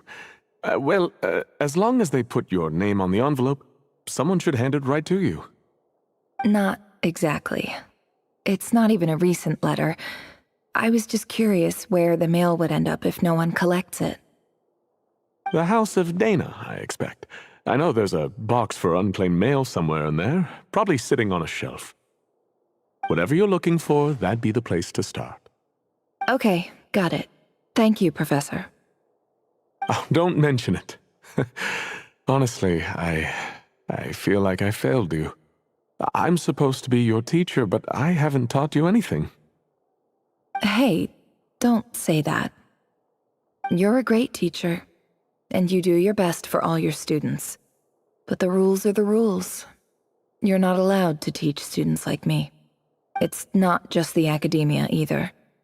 The whole world bends over backwards for the successful, and leaves the losers to suffer and die. Oh, my dear child. Don't tell me you've given up on life already. I haven't. I just think that if you want to make it in this world, you have to find a way to become successful.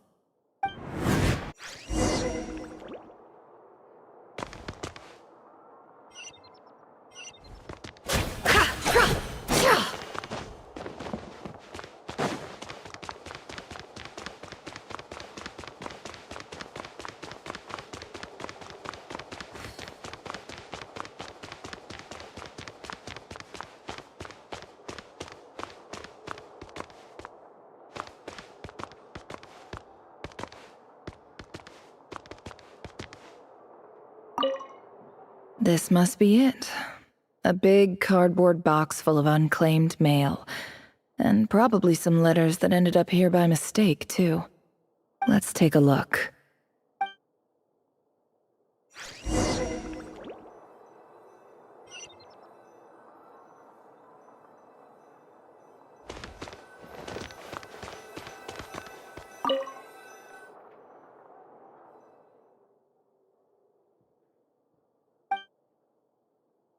A dilapidation survey from Port Ormos. Looks like it's from a Core of 30 representative. What a strange thought. A bunch of mercs losing sleep over rundown buildings. This one was never even opened. I guess the recipient didn't care what the Core of 30 had to say about anything. Who was it addressed to? I don't recognize the name, but it must have been a Ksharawar professor. This one is addressed to the Immorta Sage. The title is Changes Observed in Satyavada Life Symptoms. Why do all these letters read like full-blown dissertations? Guided by the incense, we became lost somewhere in the forest. All the barriers between levels of consciousness disappeared as our minds soared around in circles, looking for a branch to seek refuge on. In clinical terms, these symptoms fit the description of incense poisoning. The Immorta Darshan strictly prohibits the use of hallucinogenic substances, but I believe there are still people getting away with it.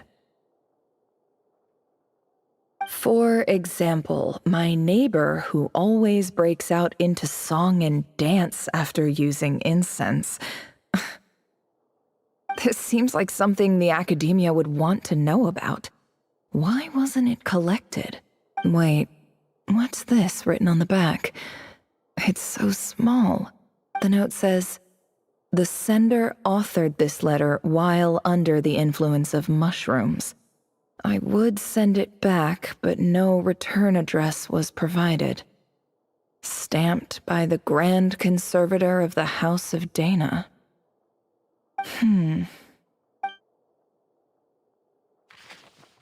This next one is addressed to Grand Sage Azar. A few words of protest regarding recent changes in Sumeru's educational policy. In recent years, the academia has taken on a small number of students from the desert region, as per the policy to this effect. However, it appears to me that these students have not, in fact, been provided with educational opportunities that are, in any meaningful sense, equal to those enjoyed by their peers. As well as receiving dumbed-down assignments and perfunctory tutoring, they do not even have full access to the Akasha system. Education is the fundamental purpose of this institution, which should go without saying in a nation whose founding virtues are knowledge and wisdom. I ask you, is the lip service we pay to the policy of education for desert students truly the standard of pedagogy to which the academia aspires? As Grand Sage, policy decisions are your prerogative, but do not forget your roots. You and I were once students too, as was everyone else in this institution. I do hope you will give some serious attention to this matter. I encourage you to discuss issues like this with myself and others, and listen to some alternative opinions. Great letter. Shame it didn't get to where it needed to go. And the sender is... Sage Cyrus of Spontamod. I didn't realize anyone else even knew how bad students like me have it in this place. So this is where letters from the Sage of Spontamod end up? Nice one, Grand Sage. Really enlightened leadership. Whatever. This isn't what I came here for. Moving on. I'm not exactly holding out hope that a letter sent from the desert would even make it here.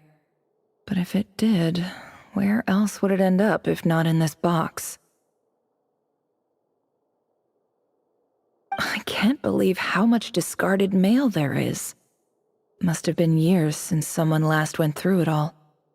And this is just one box. The whole House of Dana is boxes on shelves.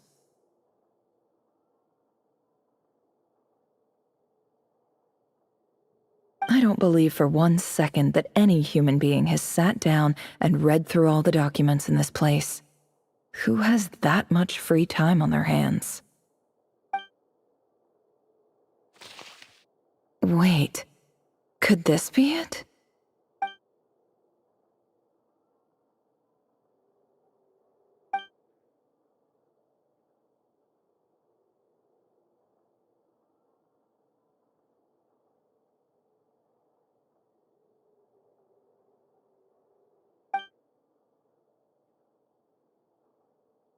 Greetings, Halil. My name is Sinuhe, chief of the Shimti tribe. I was the one who came to you and your colleague's aid when you ran into trouble in the Great Red Sand.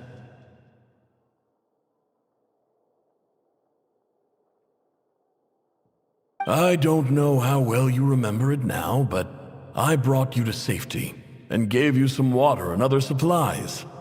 You seemed very pleased and told me your name. In my tribe, learning a person's true name is serious business, and I therefore see you all as friends.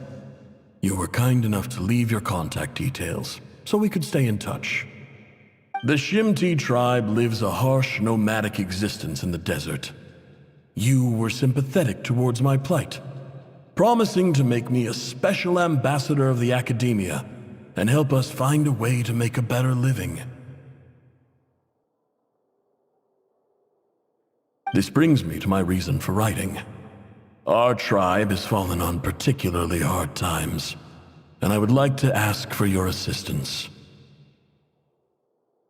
There was a terrible sandstorm a few days ago, which blocked up the well in our land. To ensure my people's survival, I had no choice but to venture into Iyab and Unut territory in search of an alternate water source. The Iyab and Unut are descended from the Thamudians, while we trace our ancestry to Tulatala. We worship the Lord of Flowers and have had relatively good relations with our fellow tribes up until now. I found a well belonging to the Iyab tribe. They declined to help us, but I really had no other option, so I took some water to keep me and my tribe alive. My actions are certain to incur their wrath. When we met, you assured me that you would be my ally in the academia. I would like to take you up on that offer, because I really need your help. I wonder if you could send an academia representative to meet with me. That aside, the last time you were here, you mentioned that the academia had started accepting students from the desert, and I told you a little about my daughter, Nefer. We have next to no resources here in the desert, and my power and influence are limited. Would you consider enrolling my daughter at the academia? She is a smart girl. I know she won't disappoint you. From the outset, the academia never took you seriously. Those things they promised were just empty words. I doubt they even remember the name Sinuhe. And you were so emphatic that your luck had finally changed for the better. You swore you'd lead us to a better place one day.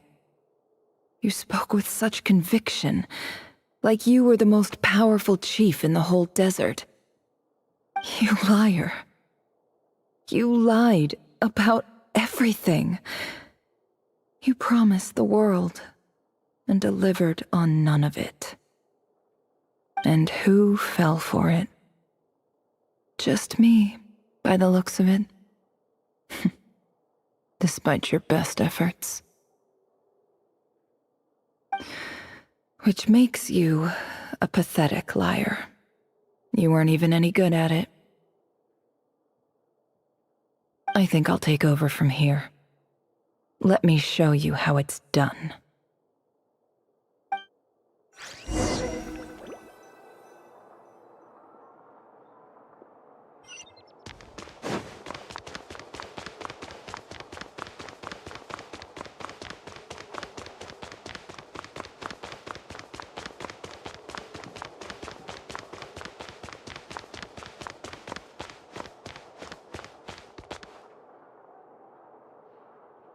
I just came to say goodbye.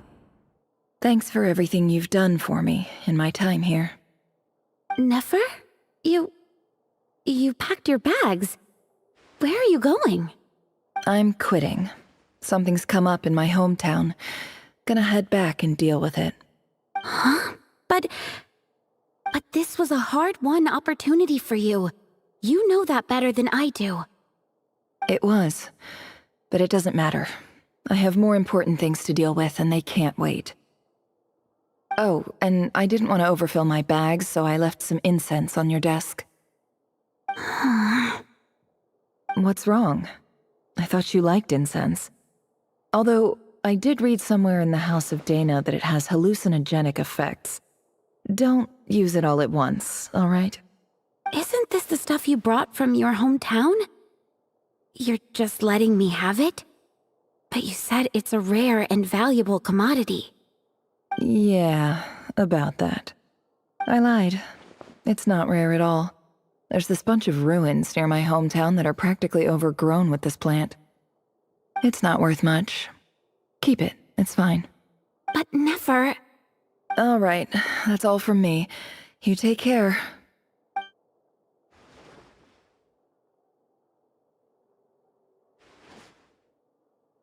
Don't forget me, okay? I mean, we're more than just classmates, right? We're friends. Yeah, I'll remember you. I lied again. That incense is worth a fortune, and it's a rare find even in those ruins. And as for remembering her, I have far too much to do when I get back. No time to reminisce. I'll be lucky if I even make it through this alive. But either way, I expect I'll forget you pretty quickly.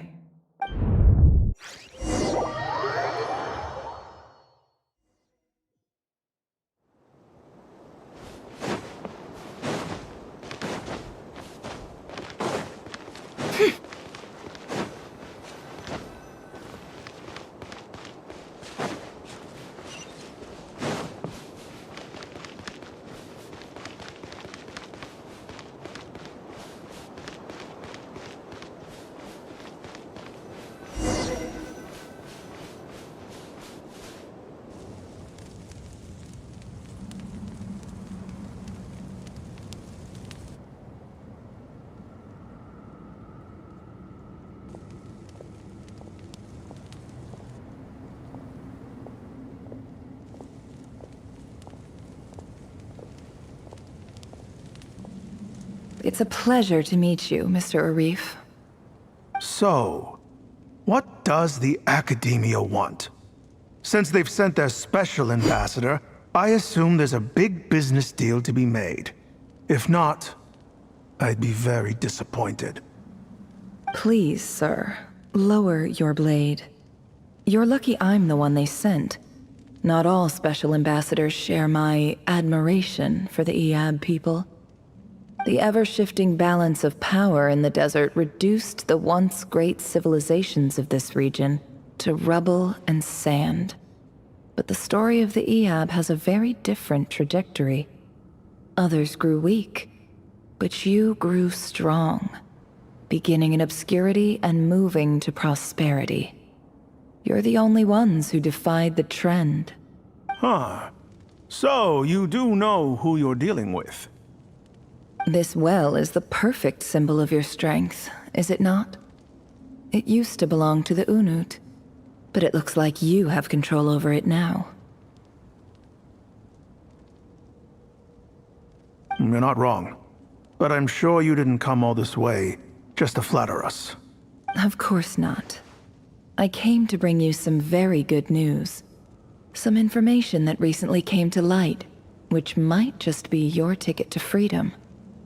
Records uncovered by the Vahumana Darshan show that a certain well currently under Iab control is built on top of some ancient ruins. These ruins are of great archaeological interest to the Academia. I checked the map carefully on my way over here, and I'm confident that this is the well in question. The Academia is offering 50 million mora in return for excavation rights. 50 million? No, wait. If these ruins are as important as you say, 50 million's a little low, don't you think? Don't get greedy, Iab. We know far more than you think. We know that you seized this well by force. Wasn't that the first step in your rise to power? To drive away the Unut and steal their water supply?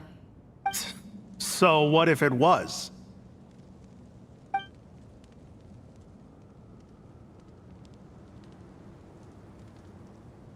Don't worry.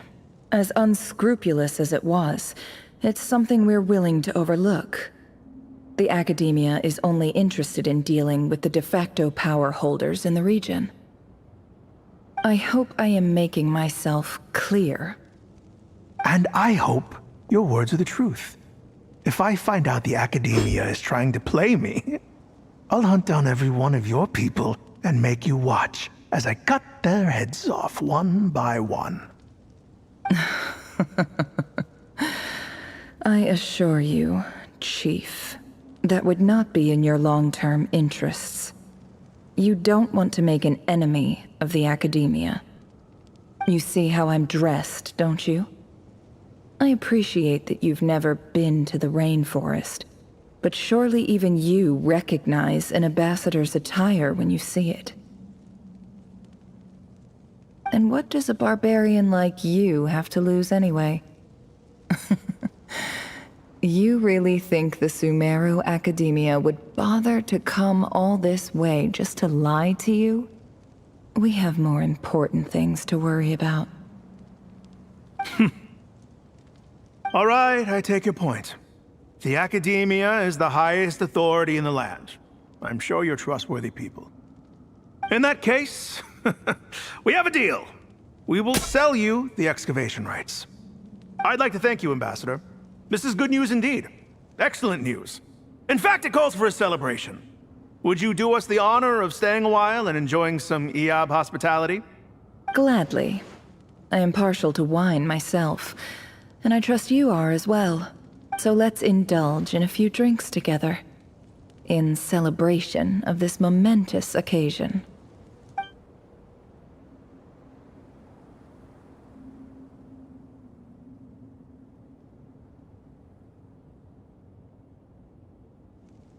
Chief! Chief, it's an emergency! It's the Unut. They've taken the well. What? Well, don't just stand there. Take it back. Yes, Chief. I have every confidence in the Eab's military superiority, and yet... What is it? The Unut's response was alarmingly fast. The day after we reach a deal, they seize the well. This can't be a coincidence.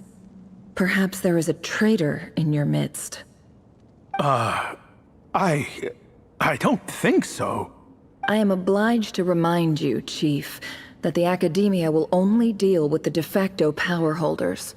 If you cannot regain control over the well, I'm afraid you won't see a single mora of that 50 million. No! Please, Ambassador, just give me some time. I swear the Unut will not get away with this. That well is ours, and so is the mora. Glad to hear it. I will wait here for an update. If there is a traitor, I will find them. In the meantime, make yourself at home. I'll report back as soon as I have an update. Much obliged. Wow. All it took was a few words and I've got him wrapped around my finger. What an amazing feeling. So, in summary, Ambassador, the Academia would rather negotiate with our tribe instead of the Eab, yes? The Eab are ruthless murderers who don't listen to reason.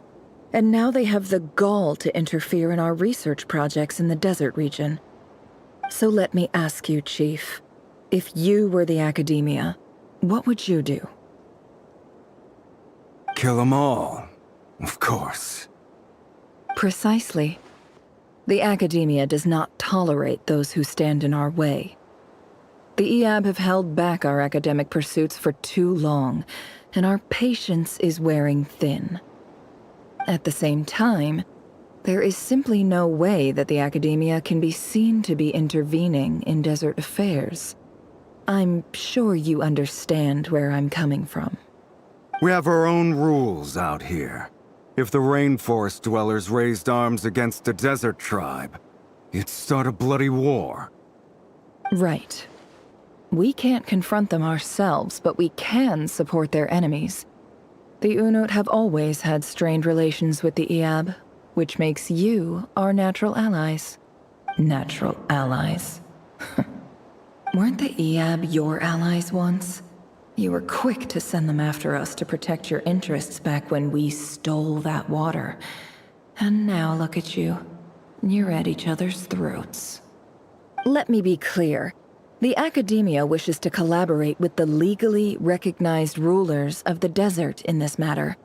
We are asking for excavation rights to that well, and our offer is 50 million mora. Say no more. I believe we have an understanding. Good. Then I suggest you get to work. Get us access to that well, and the mora's yours. You see, Dad? Lying is easy when you know how. People will believe anything.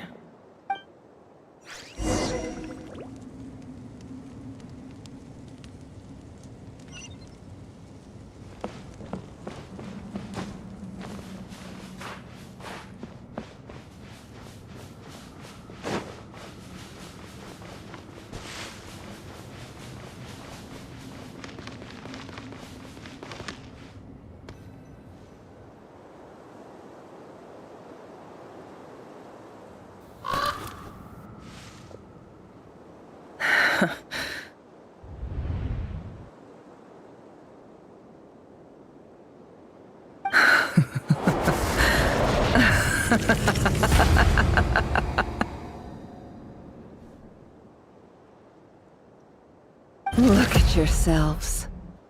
You may be vile, savage monsters, but your butchered bodies bleed like any others. You're no different. You're nothing special at all. The monsters who destroyed my home, they're just ordinary, petty human beings. What a joke.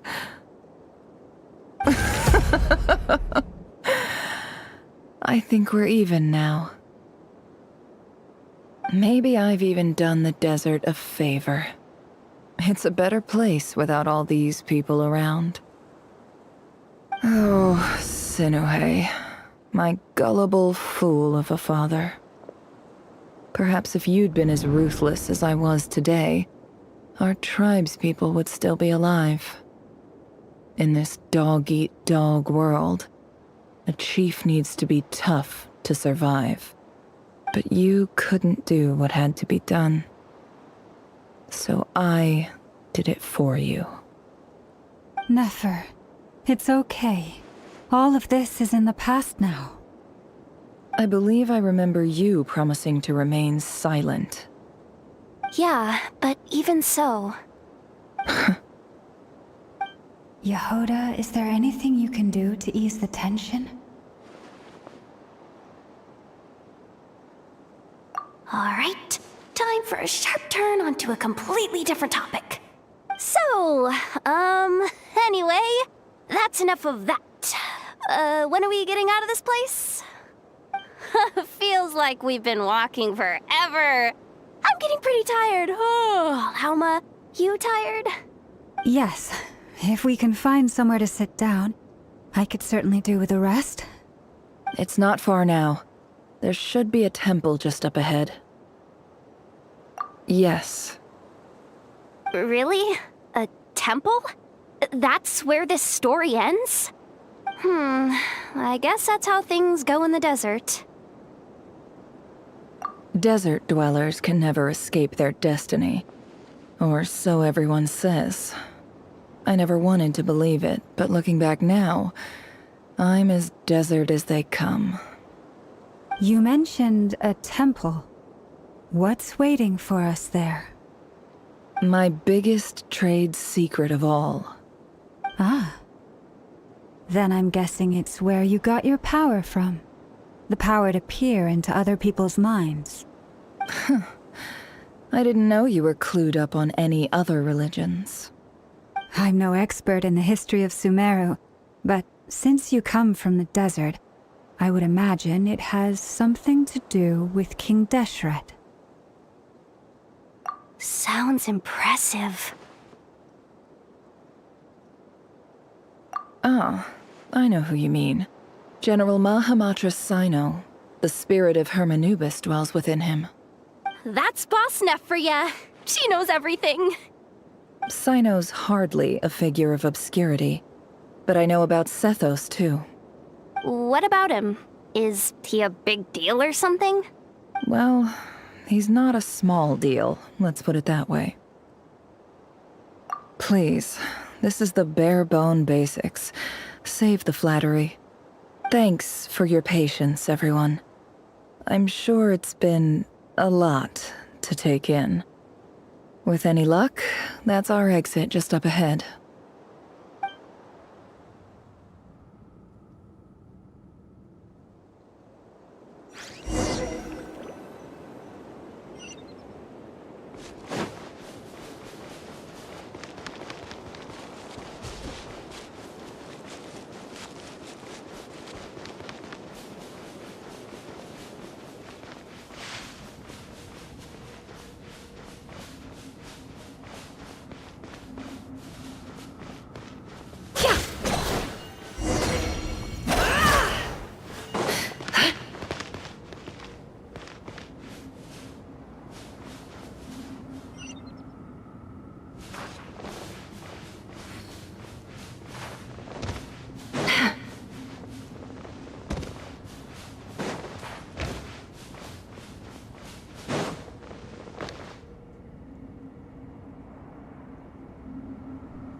Uh-oh.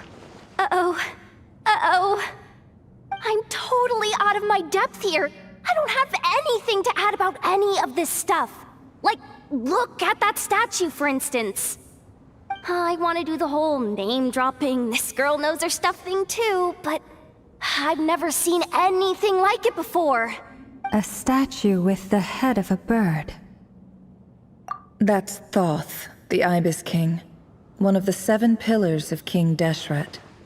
The legends say that he, the Crocodile King, and the Goat King were the 3 retainers of King Deshret.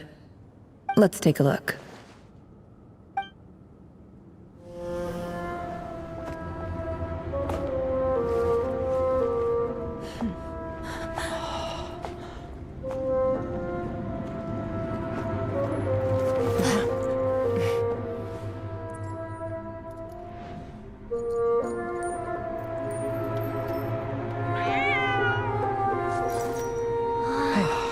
It's just Ashru.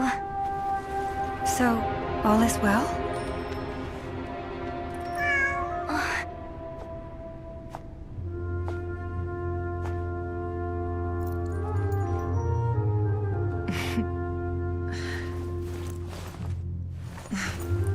Typically speaking, at this point, the world disintegrates. Then we find ourselves back in the outside world. Besides, these are my memories. There's nothing to fear. You're sure? Of course. It's almost over.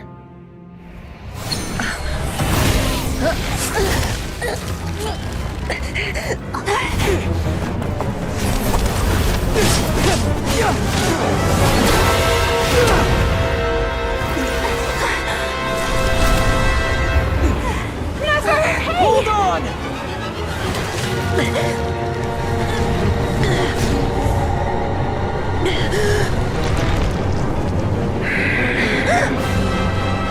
Knowing too much is always a death sentence. Speak for yourself.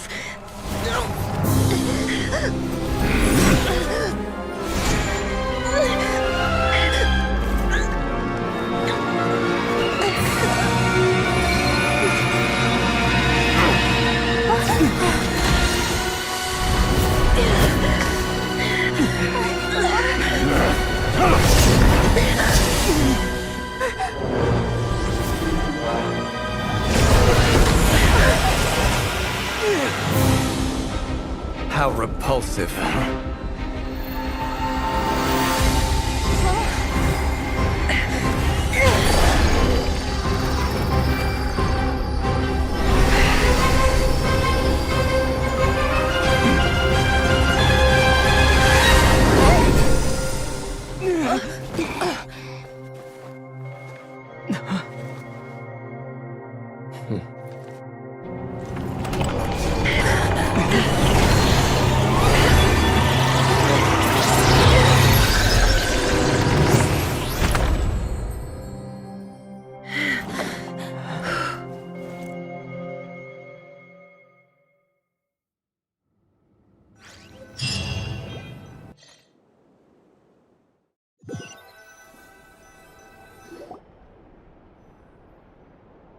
Timed that pretty well, didn't I?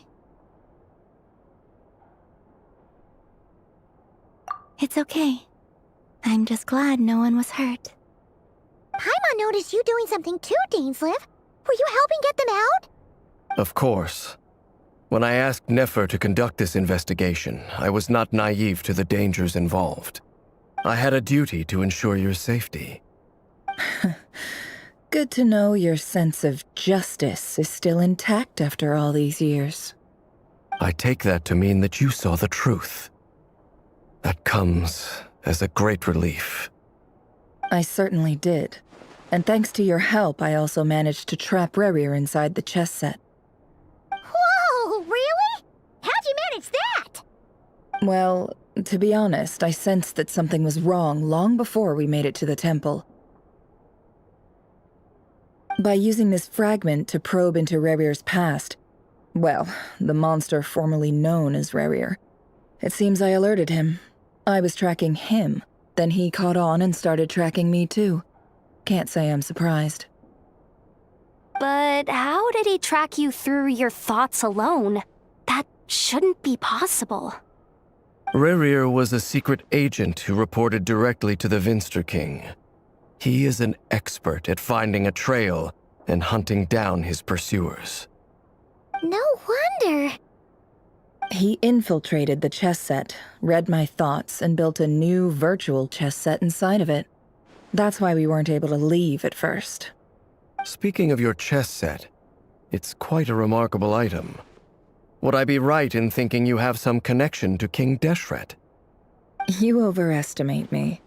I only have a connection with one of his underlings, the Ibis King. You all saw how this came to be. A long time ago, the Eab massacred my tribe, the Shimti, in our home village. A few years later, I enrolled in the academia, where some new information came to light. The Unut and the Eab fought a bitter battle over the rights to a well, all for the sake of a non-existent 50 million mora. The Eab ultimately won that confrontation, but their victory came at the cost of almost every warrior in the tribe. The final blow to the Eab came at the victory feast, when an Unut assassin beheaded their chief right before my eyes. The remaining Eab fled and have been scattered to the winds ever since. Having gotten my revenge, I returned to my hometown, where to my surprise, the nearby temple was still standing. There it was, seemingly immune to the relentless hostility of the desert, while my tribal home lay in ruins. As I stood there gazing at the temple, I noticed a cat just outside. This cat, as it turned out, was home to the spirit of the Ibis King. He led me to a gate deep inside the temple, and there he made a deal with me.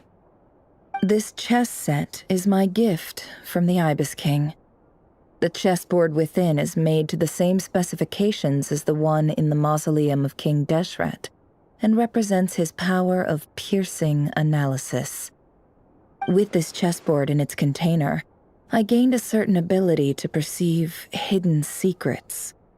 Now, you could conclude that the Ibis King simply wanted to give the people of this world the power to seek the truth, but I don't believe that's the full story. Every god plays favorites. Their hearts are as fickle as any human's, full of secrets, perversions, egotistical tendencies. But precious few gods are willing to admit this. It is the same with all powerful forces, including fate itself. Their gaze falls preferentially upon a select few. As you rightly point out, this is an act of favoritism. If you're alluding to the Abyss, then yes, I agree. Gather the others. It's time to share everything I've learned.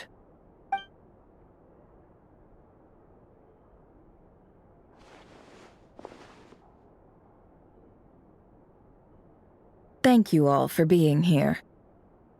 As promised, I did some further investigating into the Raker of Solnari's background.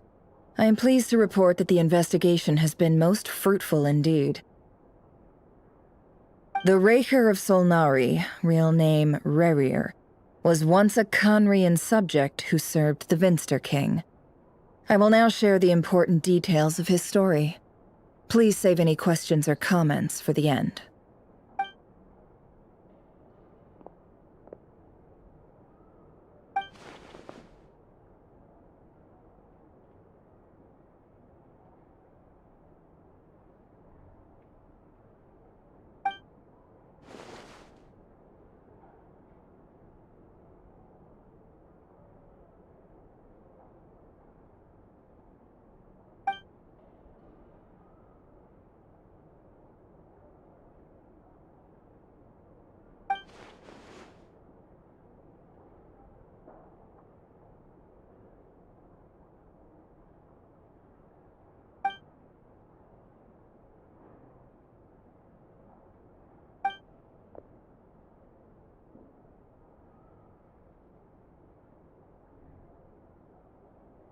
So that's why he's so obsessed with the moon. A tragic tale, to be sure. But it does not excuse his many transgressions. No matter how much Rerir suffered in the past, the fact remains that he is what we know today as the Wild Hunt, wreaking havoc upon innocent lives in Notcry. He becomes more dangerous with each passing day. If left unchecked, it is simply a matter of time before all of Teyvat suffers the consequences. This is a threat that the Knights of Favonius cannot ignore. A question for Miss Columbina. Forgive me if this is presumptuous, but have you ever seen the spatial gateway that appeared in Rerir's memory? Never. But I have heard stories of something called the Moon Gate, and this seems to fit the description. Miss Lama, any thoughts on this? In the lore of the Frost Moon Scions, the moon is believed to hold many secrets. Some sources speak of ancient knowledge, others of a gateway to the unknown. The term Moon Gate is one I have heard before, but as is the case with all of our legends, there are no records of any first-hand witnesses. We cannot know whether it truly exists. Then back to Miss Columbina. As a moon goddess yourself, do you have some idea of where the Moon Gate leads to? Not at this stage, sorry. I do hold the power of the Frost Moon, and my strength is recovering well. I can sense that the gate would open at my command, but... But there's more to the power of the Frost Moon than that? Yes. A moon goddess has the right to open the Moon Gate, since it is a path to the moon. But as never mentioned, holding open a spatial gateway takes a huge amount of power.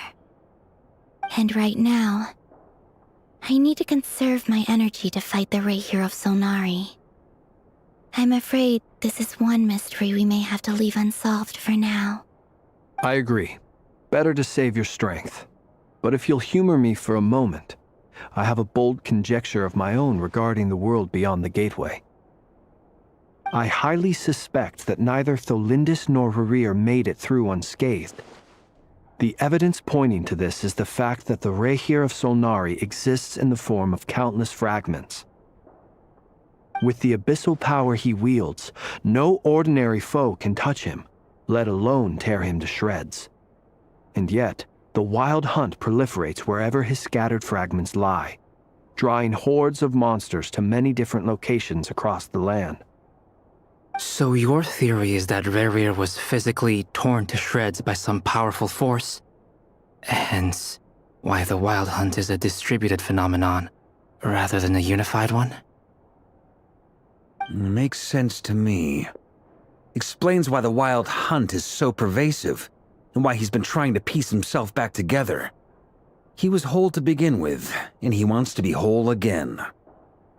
Without the power of the Abyss on his side, he almost certainly would have perished the moment he was torn apart. But the Abyss, much like a curse, has kept him alive. I could not agree more.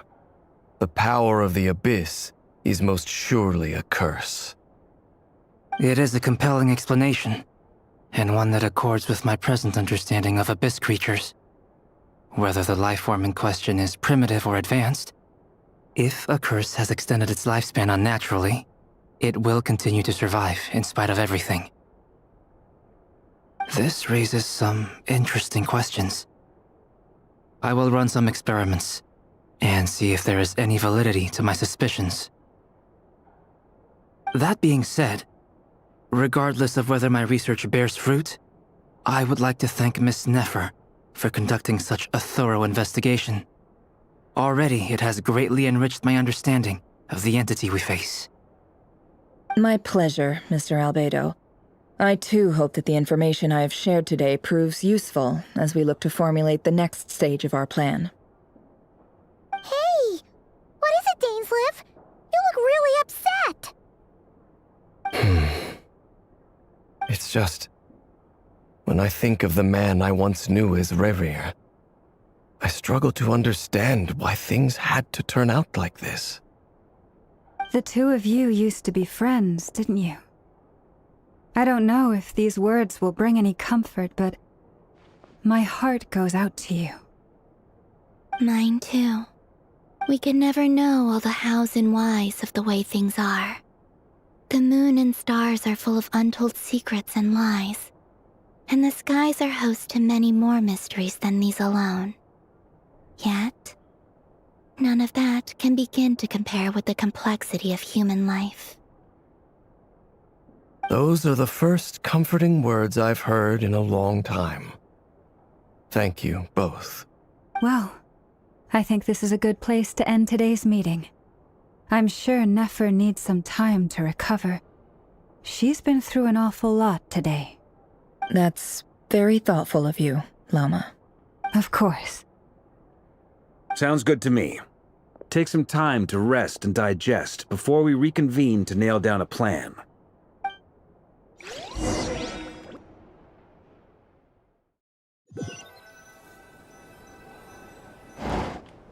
Hey, is this a bad time? Hope I didn't kill the conversation.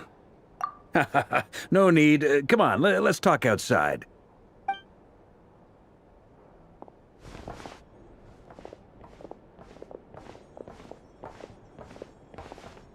Anyway, Nefer went back to the curatorium to get some rest. But before she left, she shared some things with me that I thought you should be aware of.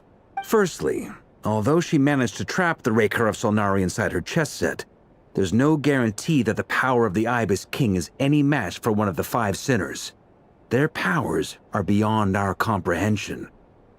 It's only a matter of time before he finds a way to break out. We have to come up with a plan and take care of him before that happens. Honestly, I figured that might be the case. So, how long have we got? Well, I asked her that same question. She talked for a long time, but for the most part, it seemed like she was trying to convince me how precious her chess set is.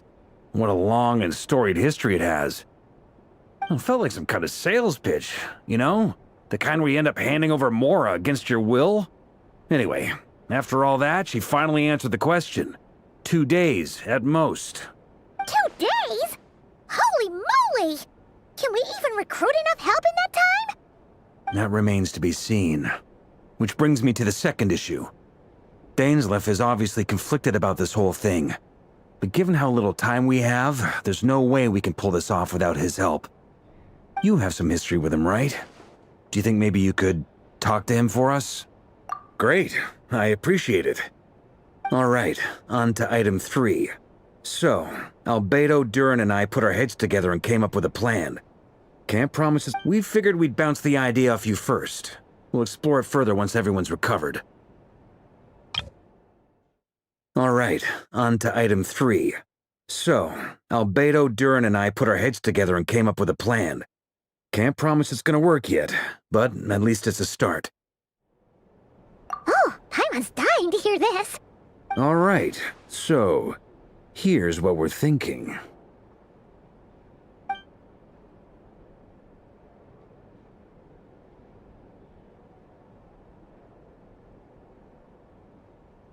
We felt a little uneasy about roping you into this. I mean, firstly, you're not locals, and secondly, none of us are your boss.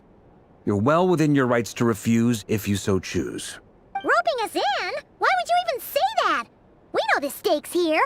It's all of us against the Rayher of Solnari, or none of us stand a chance.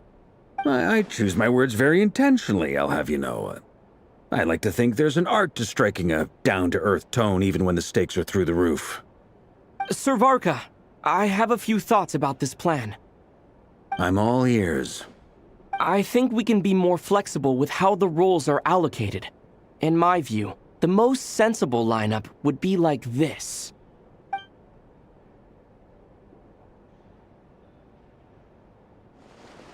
I see your point, yeah. But if that's how we're going to approach this, you'd better make sure you're ready. To be clear, I don't doubt your abilities. Far from it. I just want to make sure. Are you really willing to take all this on? I want to do everything within my power. The Rayher of Solnari is a truly fearsome opponent, and if I do my part, it'll greatly reduce the risk for everyone else involved. Well, that tracks with what I've heard. Jean's mentioned in her letters that you're so diligent it's almost abnormal. As in, most people weigh up the risks and rewards in situations like this. But you seem to just march towards danger without a moment's hesitation. Of course, everyone appreciates a fearless pioneer. But all that aside, I'm the Grand Master of the Knights of Favonius, and you're our honorary knight. I want to make sure your courage doesn't come at the expense of your safety. Thank you, Sir Varka. I should be the one thanking you. It means a lot to have you on board. I'll give some serious thought to your suggestions.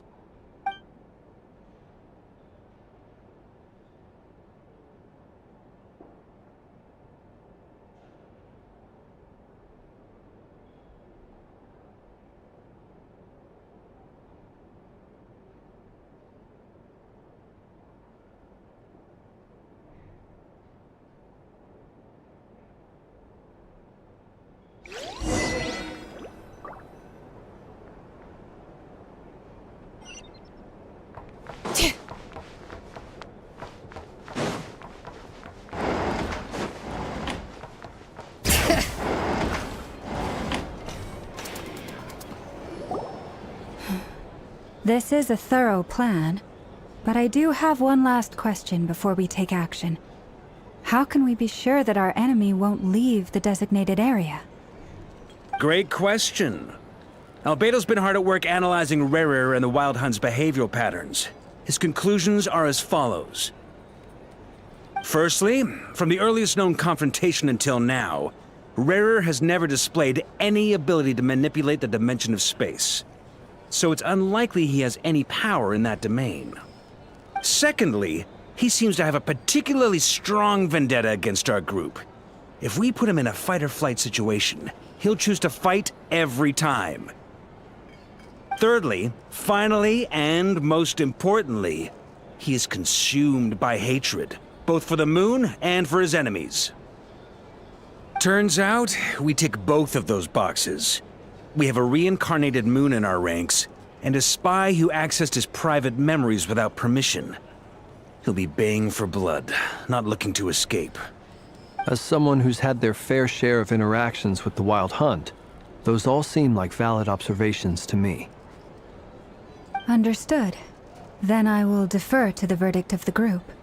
Well, everyone, that's the plan in full detail. Albedo and Durin are carrying out their part as we speak. Plan approved. Scheduling. Okay, any firepower you need, I got you covered. Let's light this baby up. The Frost Moon Scions are behind you as well. And the rest of you? No objections? All right, then it's settled. This is the plan we're going with. Next up, an old tradition of mine. Anyone who wants to back out, now's your chance. Wait, we can still back out of this? Everyone says things they regret, right? I don't want anyone feeling trapped because their mouth said yes before their brain had time to think things through. A very people-first approach. I hear that's common practice in the Knights of Favonius. Heh. Who'd you hear it from? D-Luke? Shh. We don't use people's real names at work. This contact will be known only as Owl, please and thank you. This plan can only work if everyone does their part. Flint's and I will absolutely support it. We shall indeed. You'll be glad you accepted our help. Also, you are the last person I expected to see here, Miss Dory. It's not often I get called Dory in a work context. My peers usually call me Lord Sangama Bay. So, the longer your name, the higher your net worth. Is that the idea here? In that case, Mr. Flint's here must be worth a fortune. That's right, I know your full name. It's... The walls are thin here. I'd appreciate you keeping that a secret. Okay, fine. I'm actually only here as a favor for someone else. Do you have any idea how much it would cost to hire me otherwise? Oh, actually has the power to boss Dory around? It most certainly does not. We have a long-standing and mutually beneficial business partnership. She's actually the mom of a friend of yours. Said mom supplied me with a great little trinket, but now that lady's ruined everything. If I don't start building a little goodwill now, my whole business in Nodcry is gonna go down the drain! Okay. So what exactly is so special about this pendant? It's a lucky charm that a great mage made for me. We have a business relationship, and she was worried that something bad might happen to me. So, she wanted me to have something that can store power to protect myself with. I finally got it all fully charged up with Kuvaki, and then never went and used it all up at once! Never lost so big in my life! You're right. It was all my fault. I didn't mean to drain all the Kuvaki in the pendant, but I'll make it up to you. You will? Well, in that case, how about you give me your chess set, and we call it even? I knew you'd say that. Well, it's yours if you want it. In fact, take it now, and I'll even throw in a free Raker of Solnari. Deal? You're putting me in a difficult position here. It's a very useful thing to have around, but I have a funny feeling it won't be around much longer. I guess we'll see in a couple of days. Looks like bankruptcy for me. Hey, don't be so pessimistic. See this through and you never know. You might find a new business opportunity on the other side.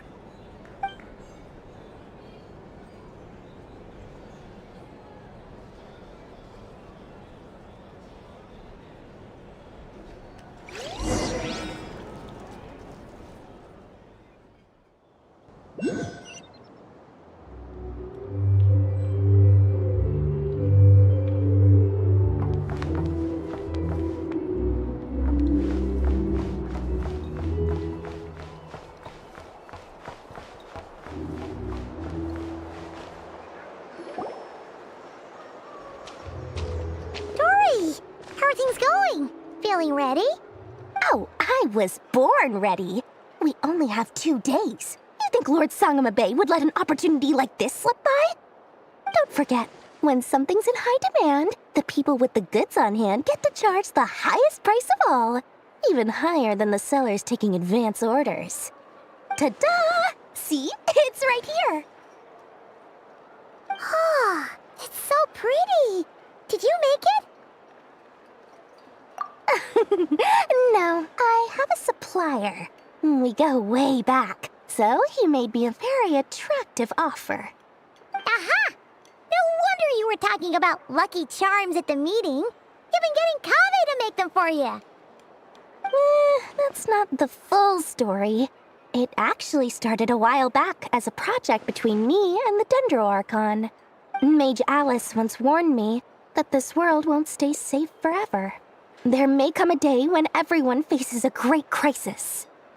I passed this on to the Dendro Archon, and she secretly brought together a research team made up of Sumeru's top scholars to invent a technology that could keep people safe. I won't go into the details because it's all very complicated, but if you want to know more, you can ask the Dendro Archon about it sometime. Anyway, point being, it was the Dendro Archon who asked Kaveh to build this little contraption. As one of the top Kasharawar talents, he was the obvious choice. Took him long enough. He stressed over it for ages. Must have gone through at least a dozen designs before producing a final product. But that's Kaveh for you. Marak delivered it to me a couple of days ago, along with a letter from Kaveh. Could I ask why I'm sending this technology to you? What's your proposed use case? Has it been approved by the relevant authorities? So nosy. My fault for sending him the research permit to begin with. Surely Nahida must have told him you were involved in this project. He was probably just nervous because you're always so secretive about your business. Could be. Anyway, I just replied, let's hope there never has to be a use case, because it would involve grave danger. Fair enough. But it sounds like he was just being cautious. He probably felt responsible as the one who made it. Or maybe he was asking as a favor for his housemate. He's done that before. Not sure why, though. His housemate doesn't seem to really care that much about this kind of stuff. Either way, all's well that ends well. I'm just glad to finally have my hands on the product. I wouldn't want to be without it, given the potential dangers that lie ahead. Huh? What does that look mean? Paimon's just super surprised. This must be the first time we've ever seen you actually get serious about something. Well, a long time ago, I made a promise to myself. I promised that I was gonna live every day of my life with a big beaming smile. Obviously, Mora plays a big part in that. But there are always gonna be times in life when you have to give something back. That could mean paying back a debt, returning a favor, or showing some kindness. Alice has been a huge help to me over the years. She was the first investor I ever had. And I want my investors to know that Lord Sangama Bay is the best in the business. And more than that, no one knows what the future will bring. Whatever happens, I want to make sure the Dendro Archon and all of Sumeru is prepared to face whatever comes. Oh, that? I was just making sure Nefer and I are square. Don't be thinking it was some sort of benevolent act. I'm no saint, so don't treat me like something I'm not. My priority is doing the business that I want to do. So long as my conscience lets me, but it usually does. That's the Lord Sangama Bay business model. All right, if you say so. I do say so, and that's the whole point. I'm a businesswoman. Don't go trying to figure out what kind of person I am. You'll exhaust yourself. Much easier for everyone involved if you just take my word for it. Oh, and could you two help me get this stuff where it needs to be? Thanks so much. You're my favorite assistants.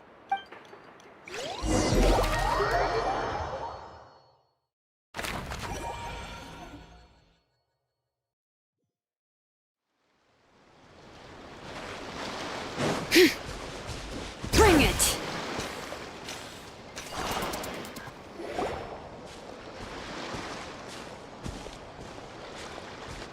Traveler, Paimon, it's good to see you. Everything going smoothly over here? Sort of. As you're probably aware, Varka, Diren, and I captured some abyssal creatures from the Wild Hunt. Per the plan, we dissected and analyzed some samples of these creatures. The process went very smoothly. The findings, however, come with some troubling implications. What? You can actually dissect the Wild Hunt? That depends on your definition of Wild Hunt and dissection. Harmless, lifeless. These words are accurate descriptions. The Wild Hunt is an interesting phenomenon. In and of itself, it doesn't seem to possess anything akin to a human personality. But taken as a collective, the medium through which the Wild Hunt is summoned does appear to have a soul. Master griped a lot about the wise Horoptatyr, and seemed somewhat fascinated with the Faustsert Elegy. But she barely mentioned Rerir at all. I don't think that was because of his lower social standing, though. Anyway, it's a pity. I should like to hear her thoughts on the nature of the lifeform he has become today. It's a strange mix. The furious energy of an abyssal being channeled through a fractured physical existence. A consequence of being torn apart by an unknown power. Perhaps the only explanation for his survival in this state is that he sacrificed a degree of individuality in exchange for a continued existence. Oh, sorry. Once I get talking about interesting research, I have a tendency to go on indefinitely. Back to our research findings. Essentially, they confirm my hypothesis. Rerir's corpse is completely contaminated by the Abyss, and the effects are irreversible. You could think of this as Rerir in mutated form. But in my view, even that would be inaccurate. In reality, his whole being has been consumed by the Abyss. In other words, he is now nothing more than a manifestation of abyssal power. Unfortunately, at present, we have no means of completely eradicating abyssal power. Hence, we cannot fundamentally destroy the Ray here of Solnari either. Oh, that's terrible news! So, that's it? We can't defeat him? Not even if we get the power of the Three Moons? Miss Columbina's situation is a difficult one. She can never achieve wholeness when the world does not accept her presence. It's as if her creator banished her to a place she can never be accepted. It means she spends most of her energy just on her own survival. Given the circumstances, it's only natural to despair. But we must see this plan through to the end. Time to kick off the backup plan. Oh, Paimon almost forgot! This is for you. Dory asked us to bring it. Ah, how wonderful. Well, thank you for making the trip. Durin and I will be heading off shortly. I'm sorry I won't be there to protect you in person this time. All right then. Stay safe.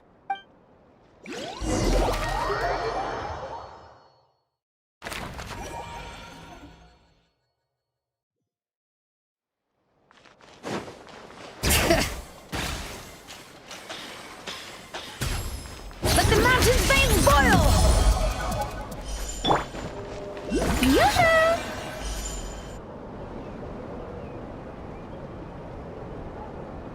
Miss Lauma, is everyone here? Yes. The fate of my flock is in your hands, Grandmaster Varka. Please keep them safe. My lady. What are you saying? Within the next 24 hours, we will face the biggest crisis the world has ever seen. This is not a burden that we deserve to bear, but I believe that we reap what we sow in this life. So I intend to act. I must do what I think is right. For me, that means fighting for the future of Nodcry. This gentleman is the Grand Master of the Knights of Favonius, Varka, Knight of Boreas. In my absence, please follow his lead. Hey, everyone. Guess I should introduce myself. Well, to start with, I know my way around a battlefield. Biggest strengths are honesty and hard-workingness. Anyway, point is, I don't intend to let Lauma down. I'm gonna do everything in my power to keep every last one of you safe and sound.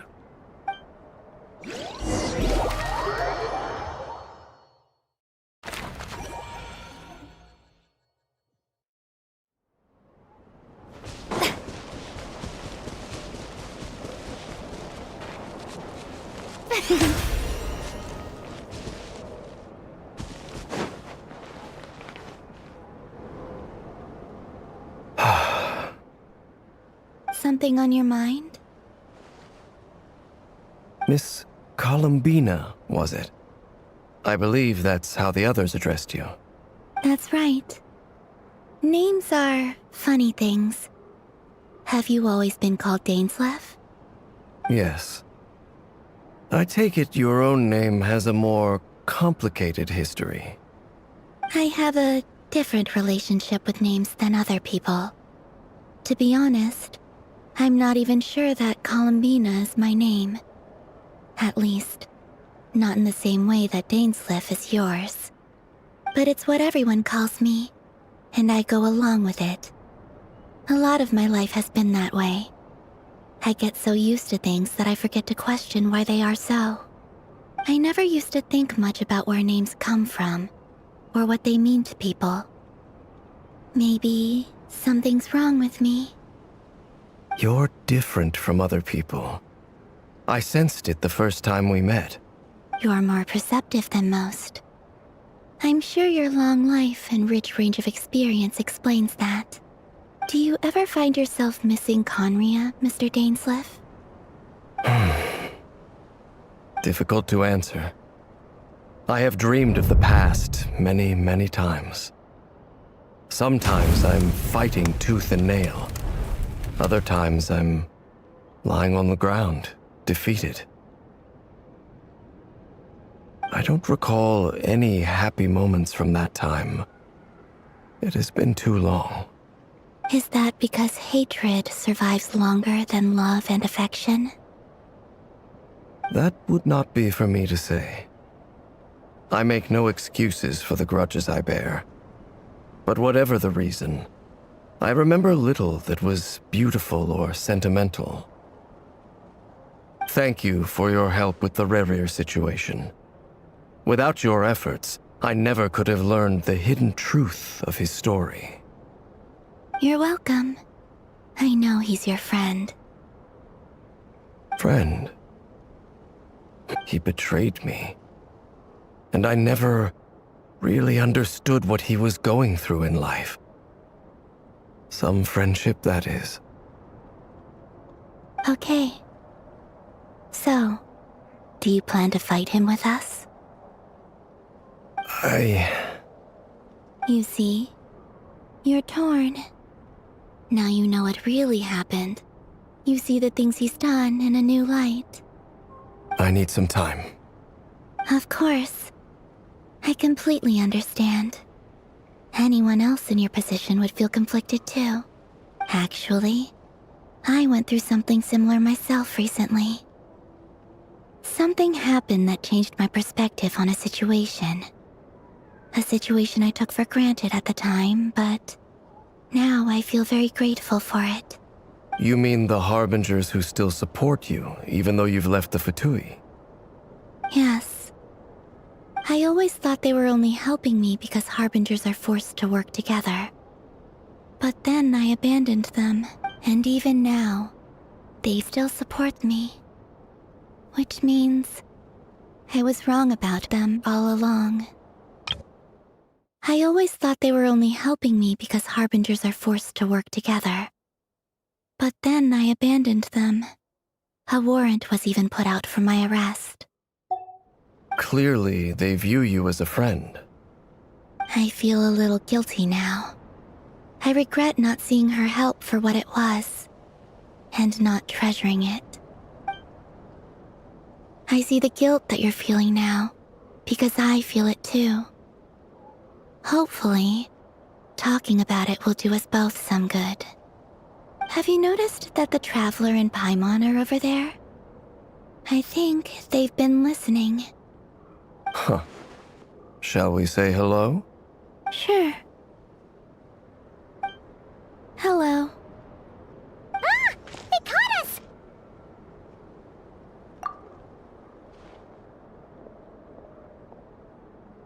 I apologize for making you worry. No doubt you wish to know where I stand on the plan to take down the Rerir of Solnari. I'm afraid I need a little time, but I will seriously consider joining you. You will? Oh, thank you so much! Everyone will be so grateful to hear that! They needn't be. This was something that I was going to have to face up to eventually. That doesn't matter to them. They're grateful to you regardless. You can't control their gratitude, so just accept it. And then, have a think about whether you're willing to join us.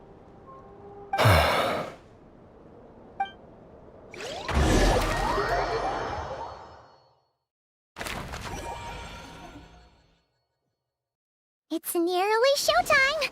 Let's go rendezvous with the others. You know the place.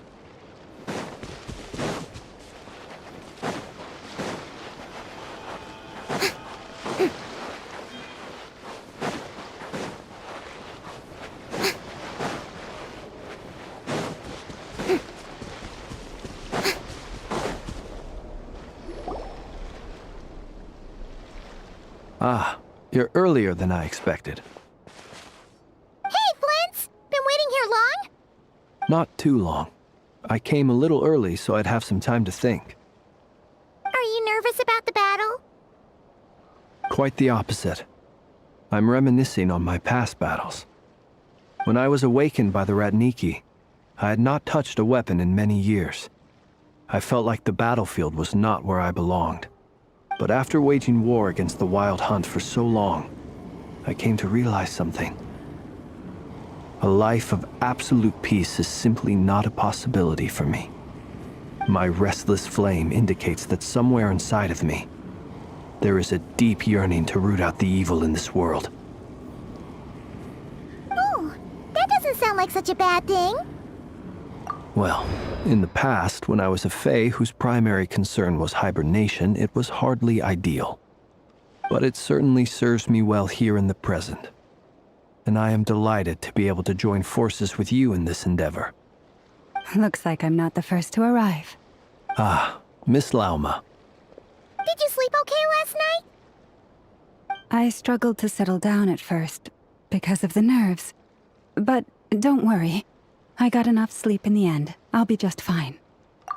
Please, I'm just doing my part. Never! Over here! Aino asked me to relay a message. She said Anefa will be on high alert and keep a close watch over all secondary districts where defense is required, providing support as necessary. Meanwhile, Aino herself will provide range support to us directly, using her latest invention. Excellent. My thanks to all involved.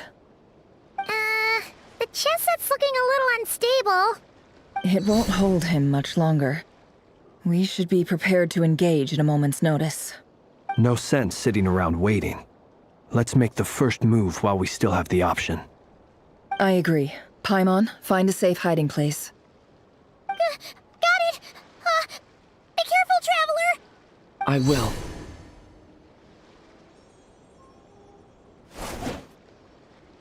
Everyone, take your positions as soon as the battle starts.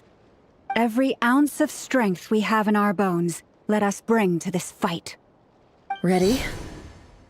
Let's go. I've seen all your futile ploys before. You have become the authors of your own demise. I wouldn't be so sure about that. You are merely a moment of sport before I tear down the moon.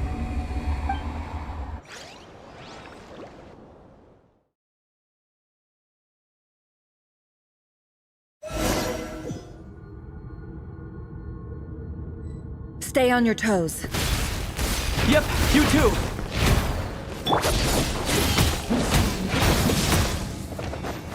Be silent.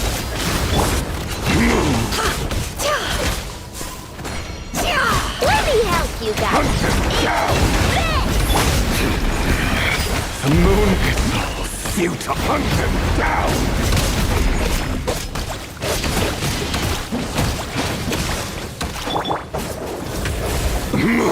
Steady now. Pathetic! Are you quite finished?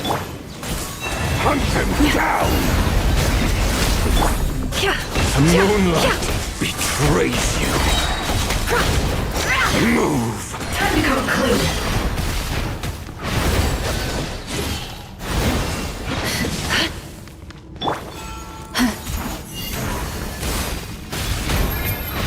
Hunt them down! With one heart, we The moonlight move!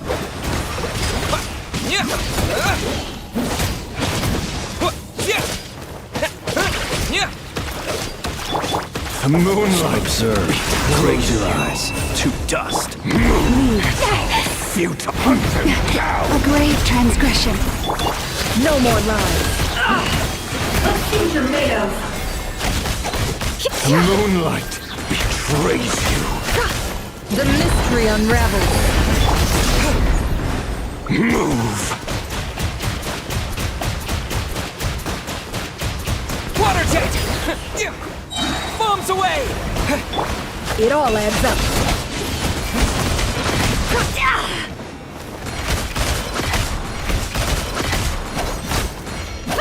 Hunt them down! Burn! It began with the moon, and so shall it end. The moon will protect you.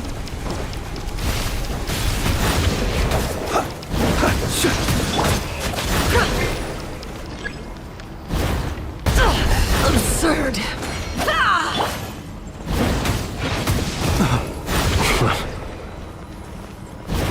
Close your eyes.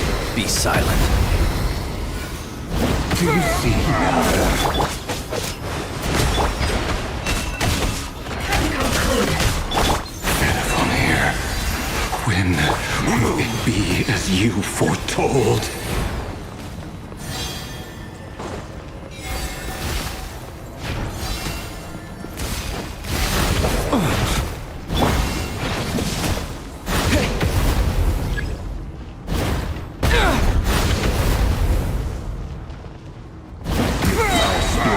Welcome here.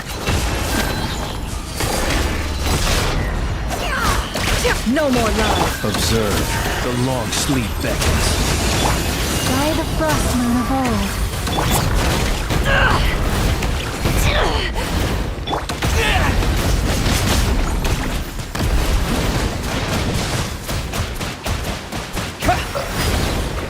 Wipe out! Be silent. Leave this. It all adds up.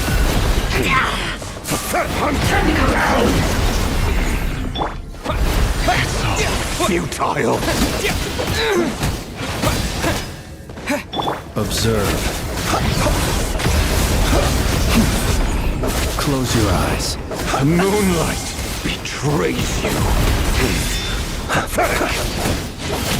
Keep your distance. See you at the graveyard. Poor lost lamb. No. I saw this. Move. Coming. Hunt them down. Move. Oh, futile. Hunt them down. Be silent. Pathetic.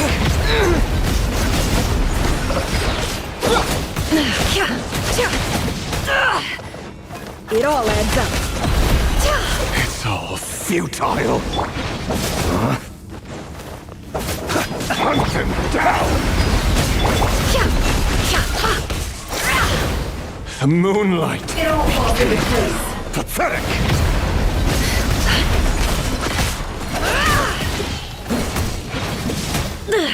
How farcical. Move. The moonlight. Break you. No game of The moonlight is over. Move. Who wants to go first? The moonlight betrays you. Now, get out of my sight! No! We've been Death is within separated! my grasp! You okay? Never! Where are the others? Stuck outside the barrier. I guess he really doesn't like us. Destroyed! Reborn! Knowing too much is always a death sentence. Be careful what you wish for.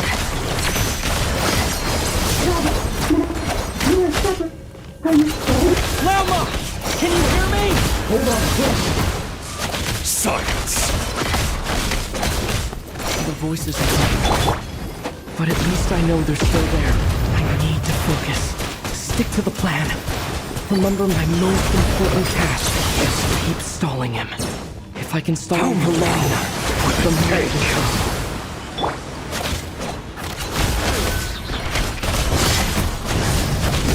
The mystery unravels.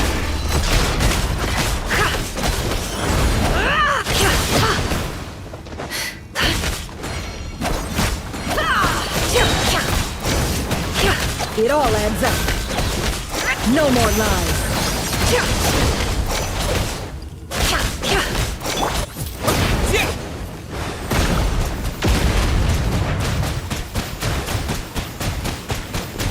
Water jet! The deception ends here. It all adds up. Can't hide the truth.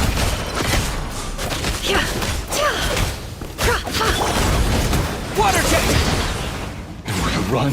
Wipe out! Hide! No more lies. Seek within.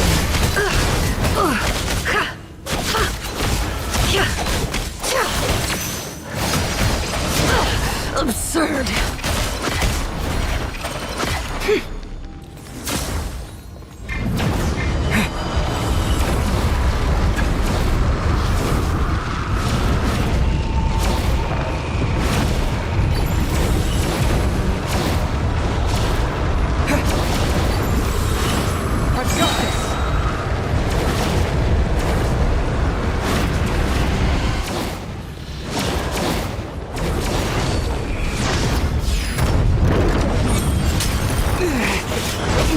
broken.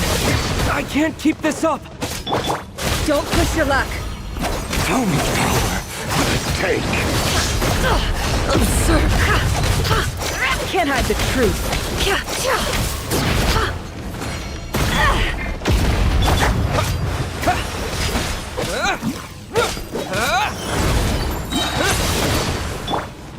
No more lies.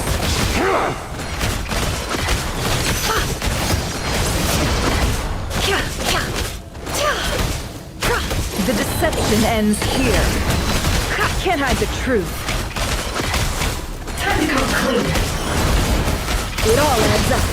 Nowhere to run, nowhere to hide.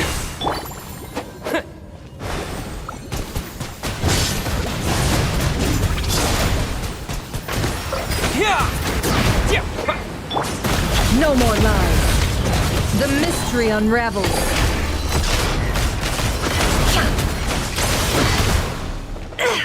It all falls into place.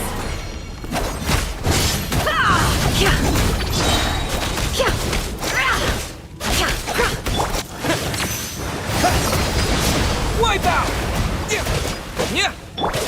Can't hide the truth. No more lies. The deception ends here. It all falls into place.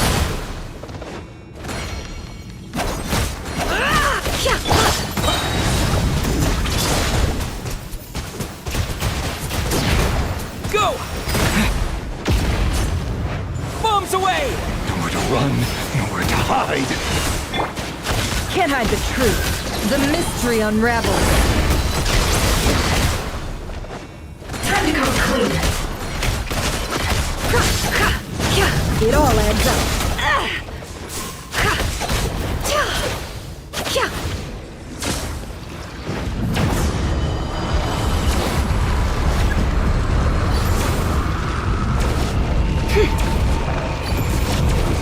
Curses.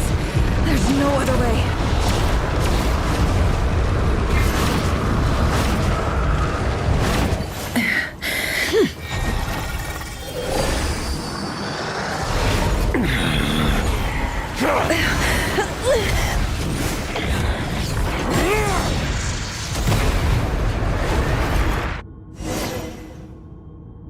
The only way to defeat Rarer is to borrow his own power. That means Columbina will have to disappear while you two bear the brunt of his attacks. You have to hold on. Find a way to keep him focused on killing the two of you.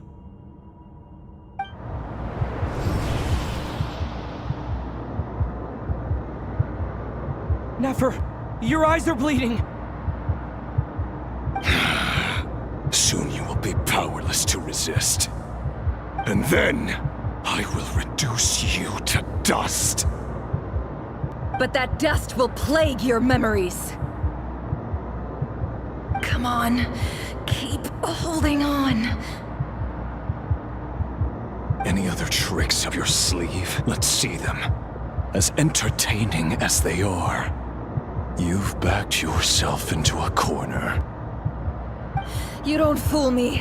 I see your fear clear as day. I have to stoke his rage. Make him unleash everything. You fear what you could never defeat. You fear the thought of never being able to save your beloved. You cannot win the fight against fate, Rarir. Is that what you think? Well, now it's your turn to feel afraid!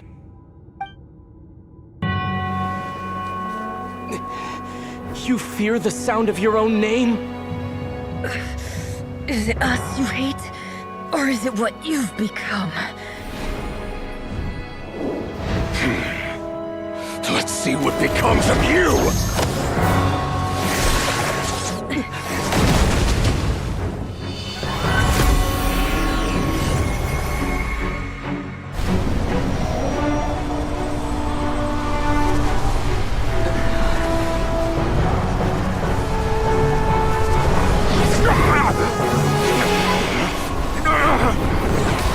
What's happening? That power. I've seen it before.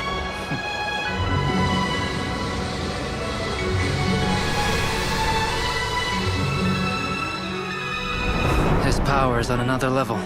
We'll need to use an alchemical array to convert his power into a usable form.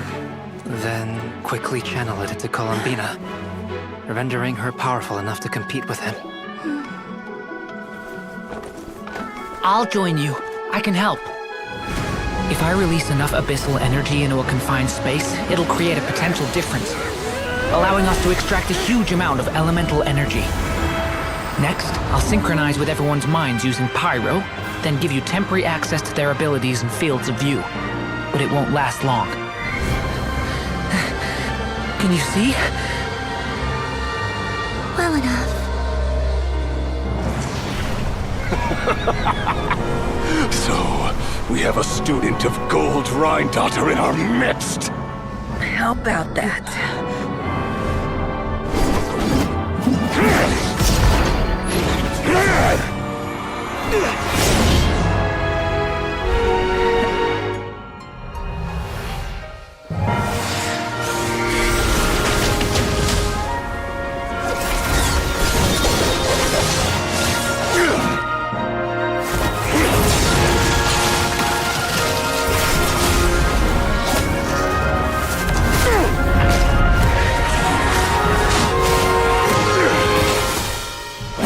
You use my own power against me?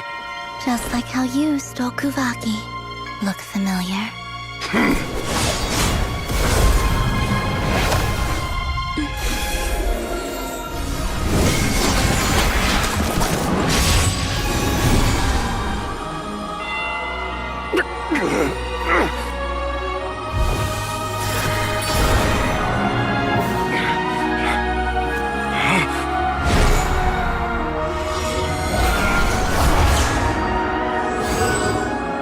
Don't you realize? You don't have the power to hold that gate open! I don't, but someone else does.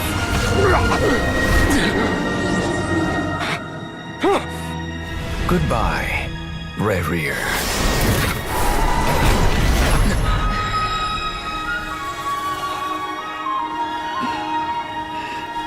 We won.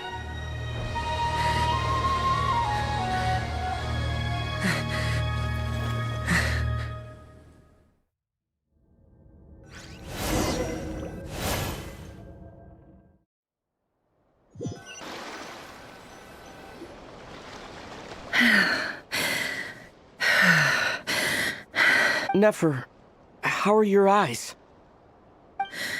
They're fine. Apart from the blindness, of course. It's not too late. Let me handle it.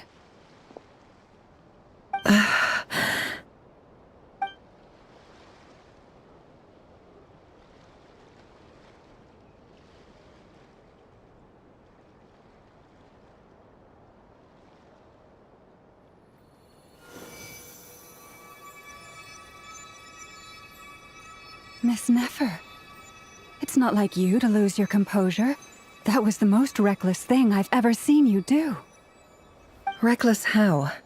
The situation was critical. Our lives were at stake. We had to do something. Even so. Okay. I guess you're right. Under the circumstances, it was a wise decision. You traded your eyes for an incredible victory. In business terms, I suppose that's a huge return on investment. I'd be hard-pressed to argue otherwise. Still, I don't like this outcome, and I don't want you to lose your sight for good. People suffer when they make sacrifices they shouldn't have to make, whether that means faith, strength, or in this case, your ability to even see. I had hoped you could win without sacrificing so much as a single hair on your head. Thank you. Really. All done. Don't try and open your eyes just yet. We'll see how you're doing in a couple of days. Until then, please follow your recovery plan to the letter. She going to read it? I'll send full details through Yehoda. For now, just get yourself home, relax, and rest. My dear friends, we have fought bravely and achieved a spectacular victory. A dark cloud has been lifted from the skies of Nodcry. All in this land will be grateful for what you have done. The moon will remember this day. Thank you both.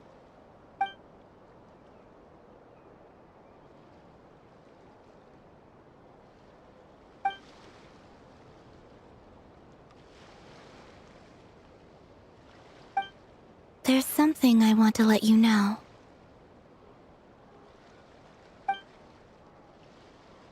What is it? When Durin connected everyone's minds so I could access their powers, I also felt everything they felt. And since Nefer's eyes were injured, my eyes are hurting now too. Huh. Hold on. Let me try. I only feel the pain. There's no actual damage. I just thought I should tell you. You're right. There's no damage. That's a relief. But I must say, I'm surprised to hear the Kutar share something like this with me.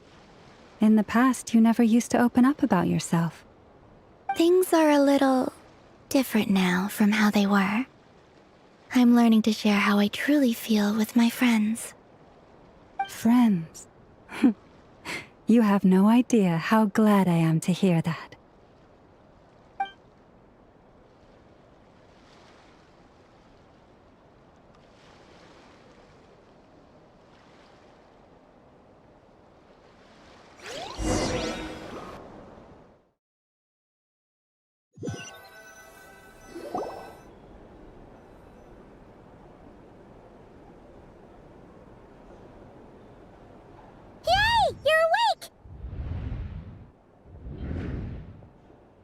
How are you feeling?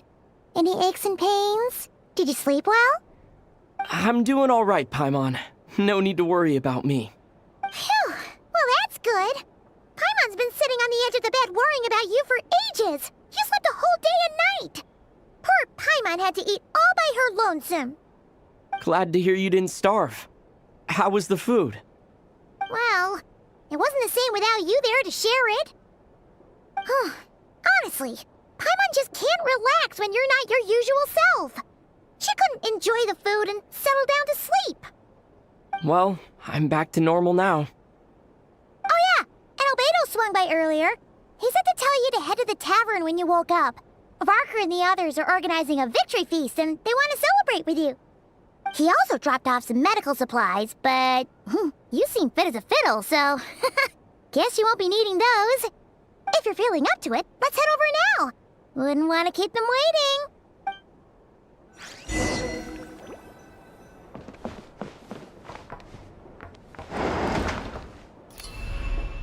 Be honest, that kind of battle just dragged on.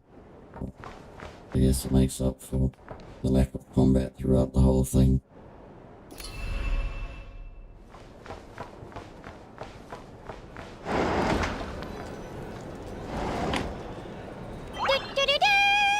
We're here!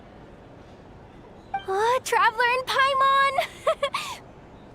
Perfect timing! We were literally just saying how there's no way we're holding this victory feast without you any longer, and we would have postponed it till tomorrow. How are you feeling today? Much better. Thanks. Don't worry. Relieved to hear it. If that changes, just let me know. Happy to check you over at any time. Yep, we're here for you.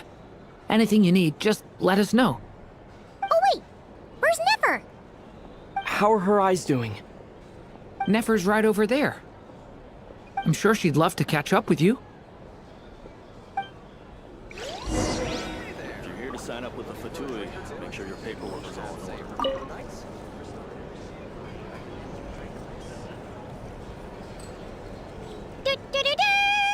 We're here! Oh, Traveler and Paimon!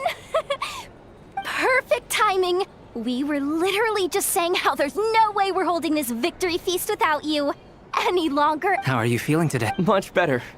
Thanks. Relieved to hear. Yep. Oh wait, where's Nefer? How are her eyes? Nefer's right over. I'm sure she'd love.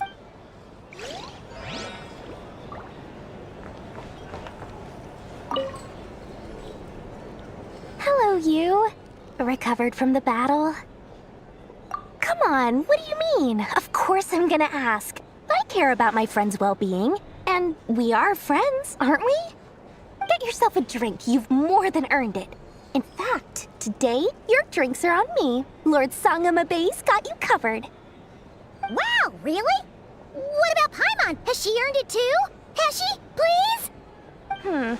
Well, you haven't been through quite as much as the Traveler, but... what the heck, sure. Yay! Wow! Drinks on Dory! What a historic day. Hey, keep your voice down, or everyone else is gonna want in too. Have you heard anything I've been saying recently? Doing business in Nodcry has been an absolute nightmare. If I'm buying for everyone, oh... Okay. Paimon will speak more quietly. Jeez. That's more like it. Don't you forget, Lord Sangamabe doesn't just go around buying drinks for anyone and everyone.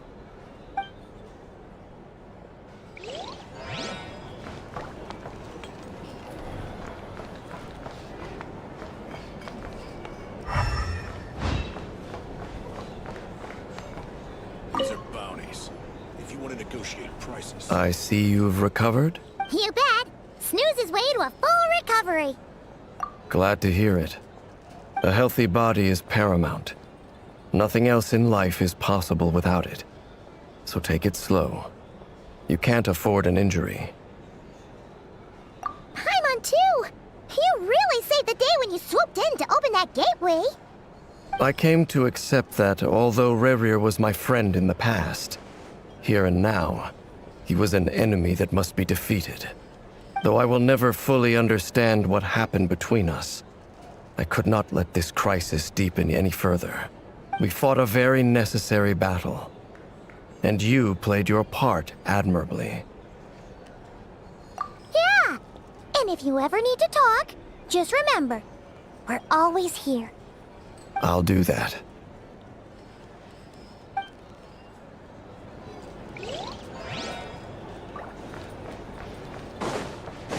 Hey there. Looking for a drink or two? Or perhaps a room for the night? I thought of 1,000 ways to congratulate you, but now you're here, words are failing me.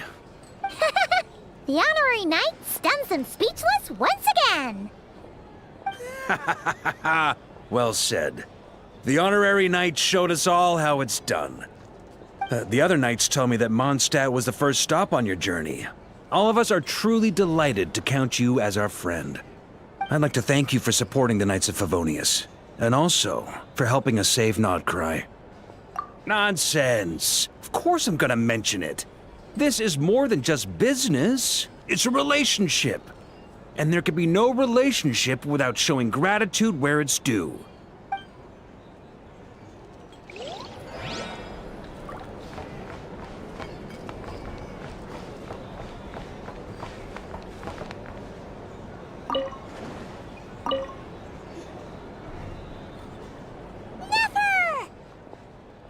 Traveler, Paimon, are you recovering well?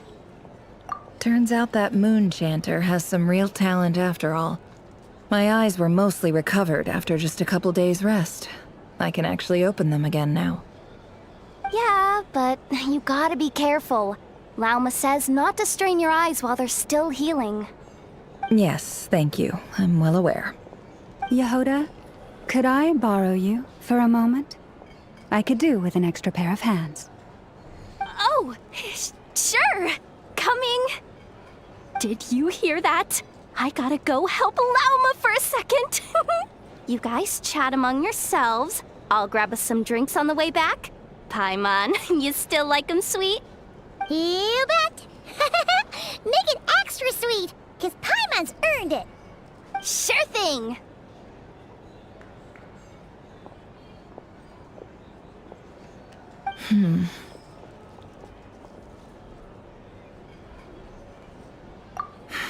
The Raker of Solnari.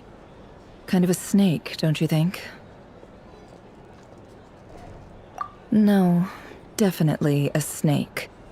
A poisonous one who spewed his venomous hatred everywhere. Anyone who seeks revenge out of hatred for other people has become a snake. That's something my dad used to say. Perhaps. I'm sure it sounds like a very wise and open-hearted perspective to your ears. But me? I think hatred is a perfectly justifiable emotion. What else is left when everything you depended on in life gets stripped away? Something's gotta fuel that drive to keep on living. If you're worried about me, you can nip that in the bud. I'm not someone who gets stuck in the past. It's just... I suddenly feel like I was wrong to call my father a liar. He was just a fool. That's why the Academia turned their back on him, and why the other tribes ganged up on him. Oh, Father. How much better things could have been if you were a skilled liar. Look at the Ibis King. Thoth is a fiendishly cunning liar. And yet, strangely, he feels more like a father to me than my real dad ever was. He's never brought it up, but I'd bet he feels the same way. Why else would he give me the power to perceive the truth, while at the same time training me in the art of deception? Well, King Deshret banished him to Aru, which is essentially a prison, and posed 3 questions to him. He promised that he'd have his freedom if he could find the answers. His response was to take on a physical form and approach me, hoping that I could become his envoy and search for one of the answers on his behalf. Did he really think I'd fall for that? He's stuck there. He can't make me return what he gave to me. So that's enough for you to decide he's nice, is it? He's a prisoner, and he was scared. So he decided to perform some good deeds to win people's approval. He lives in fear because he's a deceiver. How is Rerir any different? You can't work as a spy your whole life and expect a happy ending. It's preposterous. Yet I can't say I don't understand it. Liars live in the darkness of their own making, but it's still human nature to want to go on living. They say that a liar's soul is the most worthless thing in the world. What do you think? Oh, really?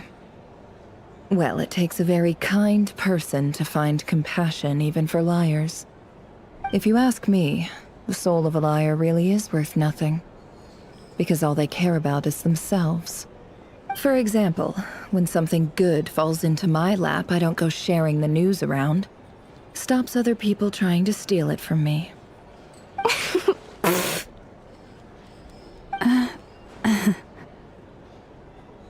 So be it. They have sharp ears. I can't keep anything from them. Oh, is that what it looks like? Well, you all know my past now, and I can't simply eliminate everyone who knows too much. So I guess I just have to put up with you. For the foreseeable future, at least. When you find yourself in a situation you can't control, the safest play is to keep calm and start monitoring everyone involved like a hawk. In the intelligence world, you need to have a sense of perspective and play your hand accordingly. If you understand what's at stake, please ensure my secret is safe with you. I trust you'll respect my wishes as a friend. But don't forget, I will also be watching you like a hawk. Very good. Oh, wait! Now that the panic's over and we've all calmed down, Paimon suddenly remembered something. After all that build-up, our mystery ally never showed up even once.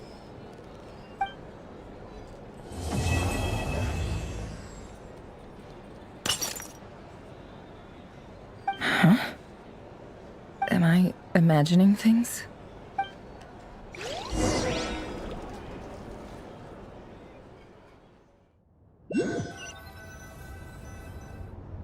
So, that close colleague who stayed behind with you? What's he been up to recently? Don't know, don't care. I get more normal human interaction from hanging out with Bosco 2 than him.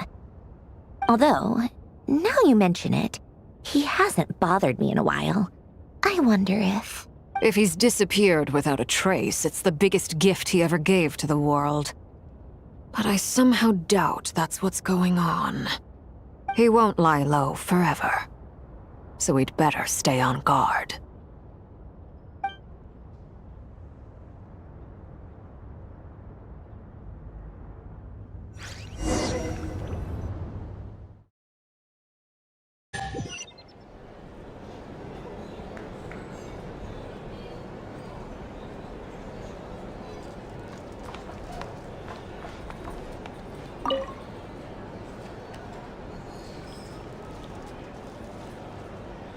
Ah, Lord Sangama Bay. How lovely to see you. I must thank you for the device you provided. It was an enormous help. Would I be right in thinking that it was developed by the Academia? Why come and ask me when you clearly know already? I mostly came to thank you. That's more like it. A little gratitude goes a long way with Lord Sangama Bay. Play your cards right, and you might even stand a chance of becoming my long-term supplier. The chance to work with such a kind and charitable investor as yourself would be a great honor for the Curatorium. Huh? Charitable? Who said anything about charity? First time hearing about it. Let's see. The first plot of land you purchased in Nodcry, your desert interests, and... Stop! What do you think you're doing? Exposing my investment history! It's nothing to hide from. They're all perfectly legitimate investments. And some of the land you purchased was with the intent of building a sanctuary? Yes, I heard about that too. How did you... You're a curious case, Lord Sangama Bay. You don't like people finding out about your good deeds, do you? But I'm afraid no matter how hard you try to keep things under wraps, where there's a will, there's a way.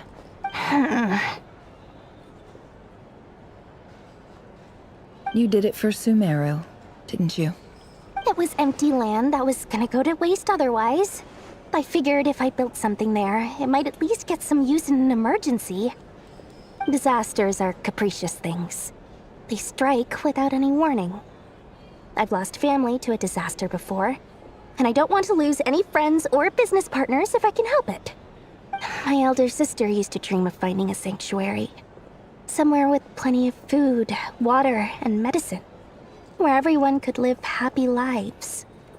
It was something I looked into, but after discussing things with the Dendro Archon, I decided on a more effective strategy. The tech people handled the tech, and Moneybags provided the Mora. It just made the most sense. It's a pity that so few people know the truth about you. Everyone says that you view everything in terms of Mora, and all you care about is growing your own wealth. So, what's the problem with that? Everyone wants to be rich. It's human nature. So yes, I love Mora, and it's nothing to be ashamed of. But surely you have dreams of your own, beyond just making Mora. You don't get it, do you? My dream is to invest in other people's dreams. And, you know, make a nice little slice for myself along the way. Just thinking about it makes me happy. That sweet, sweet sound of Mora. Thank you.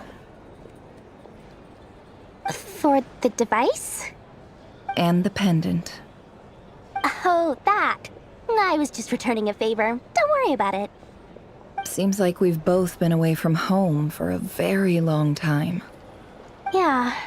So long that I barely remember what my family even looked like. That would be your mother, father, and sister? Yeah, though it's been years since my sister passed away.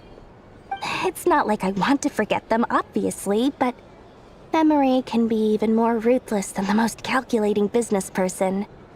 Beyond a certain point, if something isn't helping you, it just gets rid of it. My sister can't help me now. Slowly but surely, her face is fading from my mind's eye. It's become a vague impression. Not everything will fade. When loved ones pass away, the beautiful memories are the ones that last the longest. Yeah, that's true. If you ask me, that's the one silver lining in all of it. Well, that, plus, I'm sure that life is much better now than it was back then. Oh, absolutely. I have tons of Mora, a big beautiful house, business is booming, and I'm as happy as can be. You've got a lot going for you too. Boss of the Curatorium of Secrets? I'm sure there's plenty of Mora to be made in that line of work. I appreciate the vote of confidence.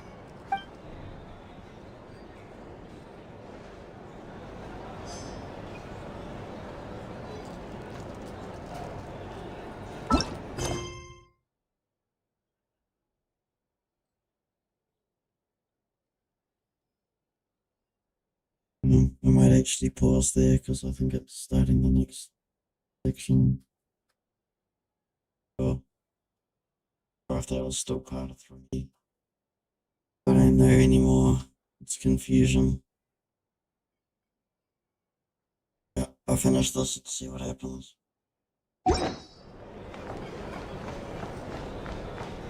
you're here to sign up with the drink or some information, either way, I'd be happy to oblige. How have you been holding up? Any adverse reactions?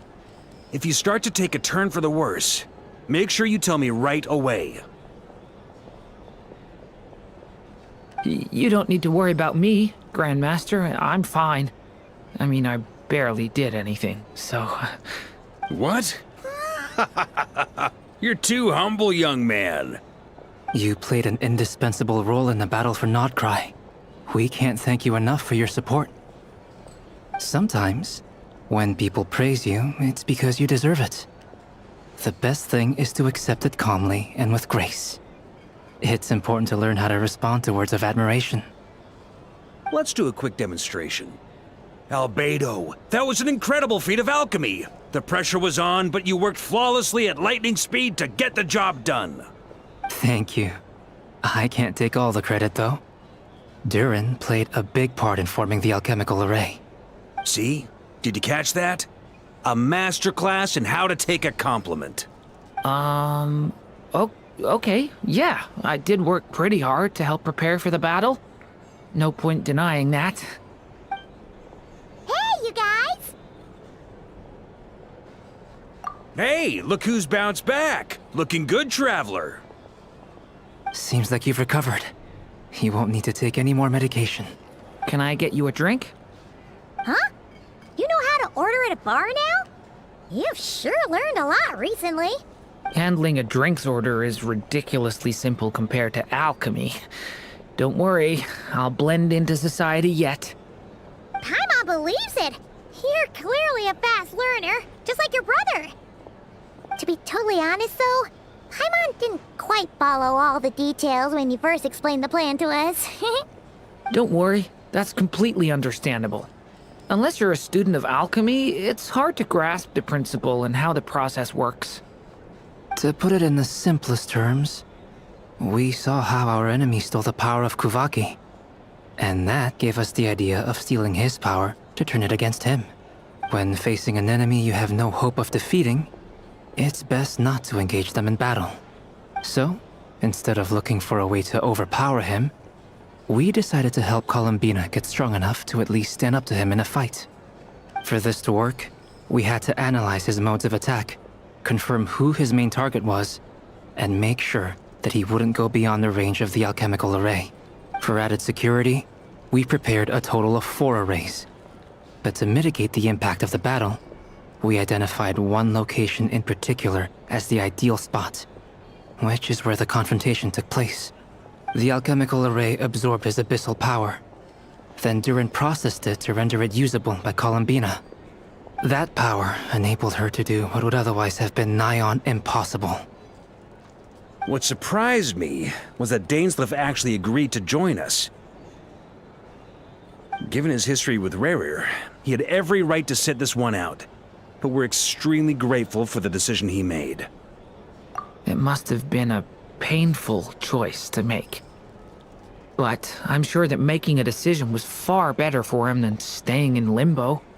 Absolutely. He was torn between two paths, but in the end, he made his choice and stuck to it resolutely. He doesn't strike me as the sort of person who'd stay trapped in limbo for long. Anyway, however you cut it, everyone gave a stellar performance. And now, it's time to kick back and celebrate.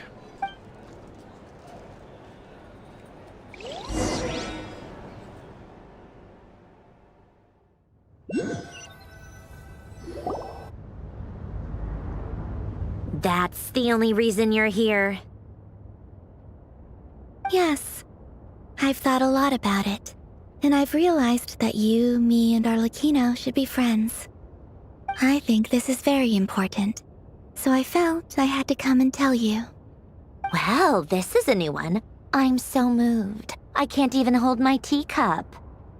If that's all, you can leave now. Do you not want to be friends with me? Or is it that you prefer being coworkers? What is this, Columbina?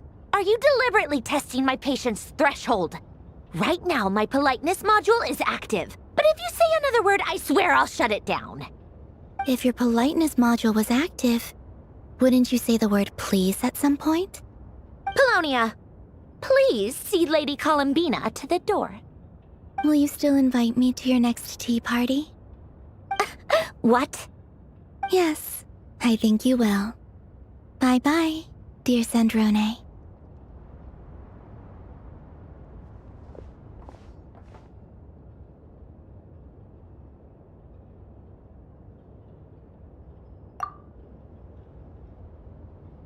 Last time, the Wild Hunt escorted you out. Would you rather I handled it myself this time? We just wanted to, see how you were doing now that it's all over. Why? Out of concern for my safety? I hope you didn't seriously think that the Rayhir of Silnari would be able to lay so much as a finger upon me, given how prepared I was. Mostly because you kind of helped us out, so we just wanted to check you were okay. Looks like all your robots are fixed, huh? Oh, don't you worry about that. Tea time is already a write-off. The visitor before you managed to kill my appetite. If you're in the mood for tea, go ahead and help yourself. Otherwise, it's going to waste. My coasters are still missing in action, though. Use this notebook instead. Whoa! Pretty hefty notebook. Look at all those calculations. You can ignore those. They're just dumb scribblings. I doodle and write in my free time. Sometimes I remember the distant, dreamlike past. Sometimes I imagine the far-flung future. And other times, I grit my teeth and note down all the crazy nonsense going on in the present. Some people do the crosswords in the newspaper. This is my equivalent of that. Trying to predict the future is like daydreaming. And writing about the present just makes me furious.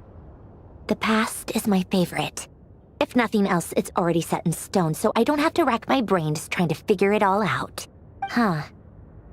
Although, having said that, the only vaguely interesting memory in my past is probably that guy they call Lord Artificer. Who else? Pretty much all the mecha in Fontaine are his personal handiwork. Wait, are you saying you know him? Like, personally? As a friend? I mean, I guess we were friendly enough. Yep. In fact, I'm probably the only normal person left who knew him at all. We used to chat occasionally back when he was still around. Before he passed away, he asked me to destroy all his manuscripts. I honored his request, but I did read through everything first before destroying them. I mean, I couldn't let the genius of Lord Artificer Alain Guillotin disappear like that. Would have been such a waste. So, that's where the formulas in your notebook are from? I just told you. Those are my equivalent of crossword puzzles. They're just dumb formulas that I solve for fun when I'm bored. Alain's work was like epic poetry. The formulas in my notebook are just silly little riddles in comparison. Not that there's anything bad about them. I mean, at least, solving those riddles isn't going to hurt anyone. Except me. 'cause I lose a few brain cells in the process. Anyway, while we're on the topic, I might as well tell you about what happened to him and his friends. Alain Guillotin had two close buddies, Renee and Jacob. They spent their childhood years together in the Narzissenkreuz Institute. They were all quite competitive, so there was some rivalry between them, but it was a friendly rivalry. But beneath the friendship and the rivalry ran something deeper, a sense of nostalgia for the past. Unfortunately, childhood would end, the prophecy would come true, the apocalypse would arrive, and the future would never be. A mad dream that would normally only capture the minds of lunatics began to take root in their hearts. A dream of saving the world. And if Renee and Alain had been people of lesser wits, that dream would probably have ended up as something for them to joke about in their older years. But alas, they were some of the sharpest minds around. They nurtured that dream with the full power of their intellect, and it grew into something that ate away at their souls. The first of them to fall under its spell was Renee. Against Alain's wishes, he persisted in experimenting on a mutual friend of theirs to try and save their life. Alain did not approve and parted ways with Renee. It's complicated. Alain wanted to believe that Renee only did what he did for the sake of their friendship. But when he told me about what happened, I could tell he still had some suspicions about Renee's motives. Perhaps the seed that would grow into a nightmare had already sprouted in Renee's mind. Even then.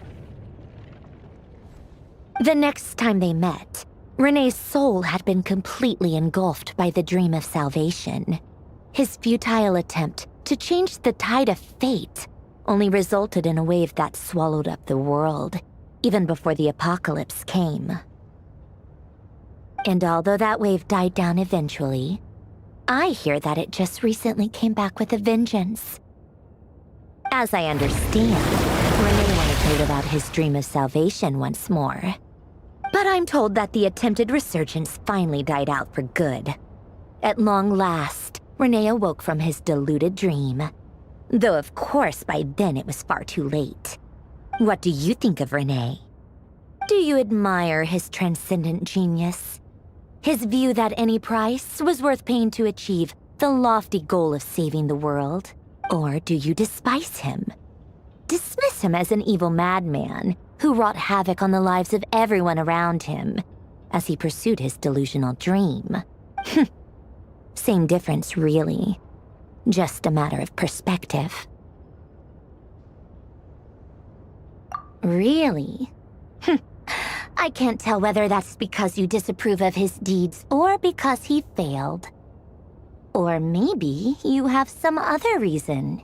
Renee no longer exists in this world, and the dream he started went on to be realized by someone else. I don't like fanatics who give up their whole lives for their ideology. Nor do I like fools who let their delusions take control. Maybe I could understand if Renee had just been an ordinary person. But he had a sage-like intellect, and still managed to get himself lost in the labyrinth of his own desires. Anyway, that's enough about Renee. Now, moving on to Alain Guillotin, the Lord Artificer. He managed to put a stop to the first storm whipped up by Renee. But after that, Alain lost his friends and family. To his credit, I suppose, the loss of his family and friends was purely a tragic accident. It's not like Alain sacrificed them for his cause or anything. After that, the only thing supporting his work was the same dream that had dragged his closest friend down to the abyss. But although the desire to save Fontaine drove him to found the Fontaine Research Institute, Alain continued to reject any form of transcendental knowledge or power. He was suspicious and fearful of it, having seen the way it had affected his closest friend. I think that formulas and machines derived solely from human intellect were the only thing that gave him a sense of spiritual comfort. Yet Alain's intellect was simply too great. It barely left him space to breathe in his lifetime. Once he realized that the end of his life was approaching, he finally accepted the truth. The Nazissenkreuz Institute needed someone, and a human being, to see its story through to the end. He quit working on his formulas, trading them in for the fairy tales that had played such a formative role in his childhood, but which he'd barely touched in his adult life. He told me that the director of the Nazissenkreuz Institute used to read those fairy tales to the children as bedtime stories. Apparently, they worked wonders at sending kids off to sleep. I think that all he wanted at that time in his life was to be able to sleep deeply without being plagued by depression. By that point, nothing else really mattered. At the very end, he laid down to rest in the ruins of the former Nazissenkreuz Institute orphanage, while the Fontaine Research Institute he had founded continued tirelessly with its work. Many years after that, tensions over competing dreams would once again cause a rift, this time between members of the Fontaine Research Institute. But the actions of those fools had nothing at all to do with Alain. And that is the story of two people from the Nazissenkreuz Institute who both wanted to save the world. One went all in on his fantasy of salvation without ever looking back, and ended up calmly sinking to the bottom of the deepest sea.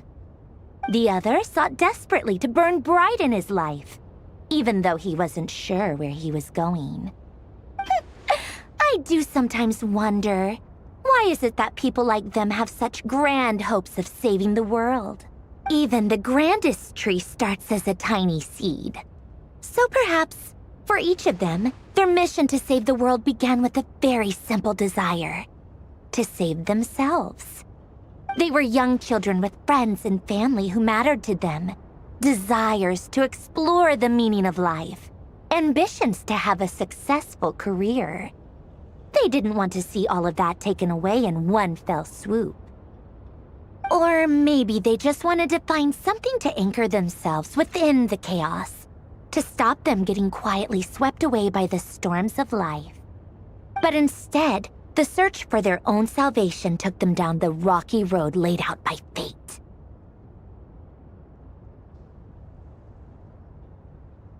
Do you think the desire to save oneself is enough of a justification to try and save the world? The way you said that sounded just like Alain. I asked him the same question back when he was in his prime, putting all of his energy into his work.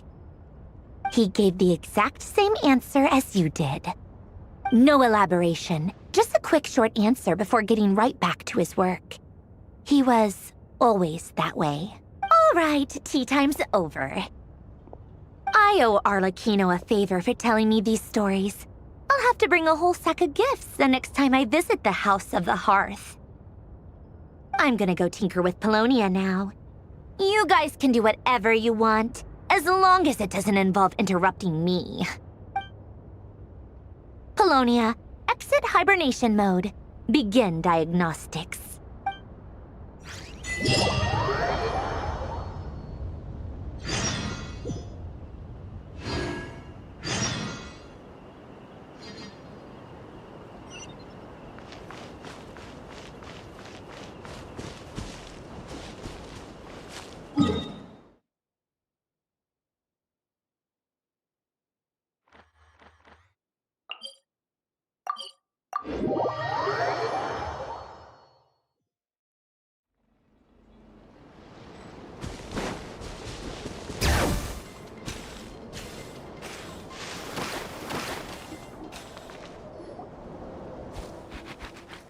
Yes, I'm sure you have very many friends indeed, but that's not the issue. Even if you summoned every ibis on Hisi Island, I still don't think you'd be able to move the moon mirror. And even if you managed it, the lunar semblance within would still...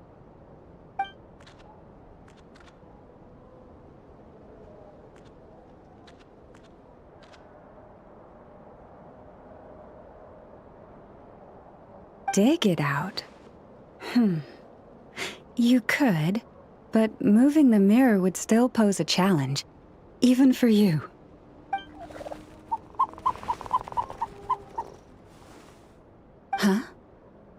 You really can summon every ibis on the island if that's what it takes? And you, on the other hand, think this plan is a joke, even if the ibis gets its entire family involved? Wow! Things are really kicking off over here. Looks like we've got a weasel thief and a heated argument with a bird. We're plotting and scheming, to be precise. I'm told we have to get all our ducks in a row before moving forward on this job. But my co-conspirators disagree quite strongly on the best approach, and they're not exactly being diplomatic about it. Choice words have been spoken.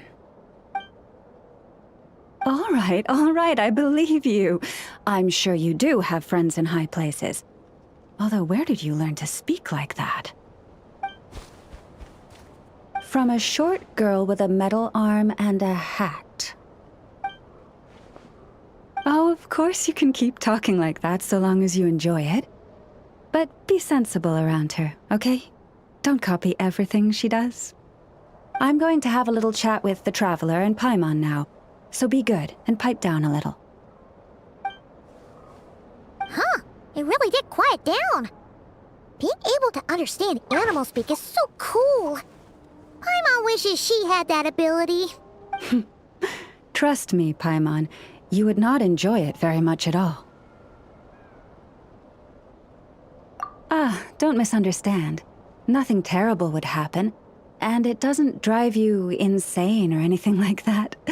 Although, that being said, I do sometimes find it quite overwhelming. I was overjoyed when I first discovered that I could understand animal speech, but I quickly realized that it came with a downside. This ability is always active, and I cannot control it. Oh. Yeah, that would be a problem. And if you can't control it, that means... Exactly. People say that listening to the bird song deep in the woods gives them a profound sense of peace and quiet that lifts their spirits. But no matter where I go, I can never find peace and quiet.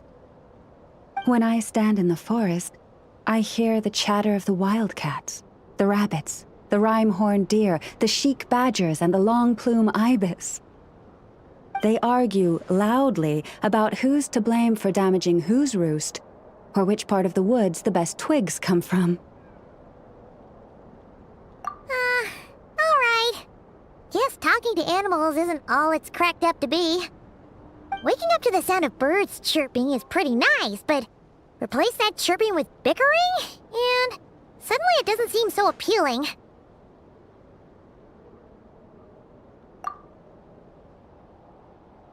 As for me, I've lived with it so long that I'm used to it now. In fact, it would probably be quite an adjustment if I woke up one day and couldn't hear the finches discussing which cup in which house makes for the best bath. Yes, plotting and scheming. Thank you for reminding me.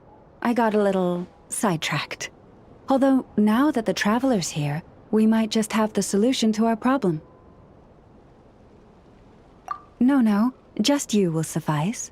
This job involves breaking into a storage room by undoing the seal created with the moon mirror by a previous moon chanter. But for someone of your talents, I'm sure it will be a simple task. Don't worry, I'm sure you'll be fine. Come, let's go.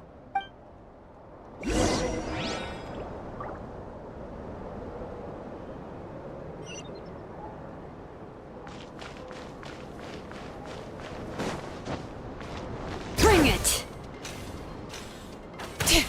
Children should not be...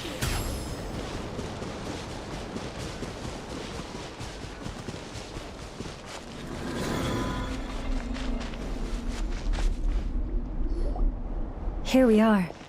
What you see now is the moon mirror, within which the lunar semblance is sealed.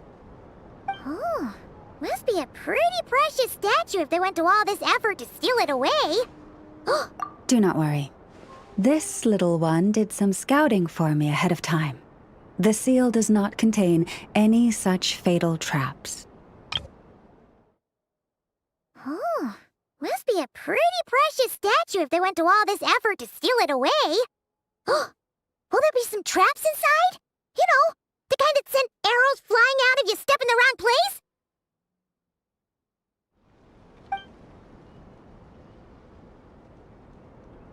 Oh, nice. That's good to know. And yeah, that sounds like a job for a weasel thief. That's true. Each time I ask it for help, I have to pay it 1 mora more the next time we meet. Huh, what a thieving little weasel! Oh wait, that tracks.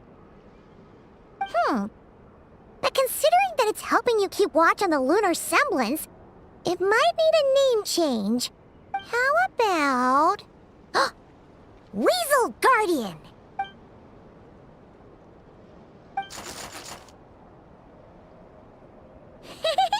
Can't catch Paimon! Paimon can fly!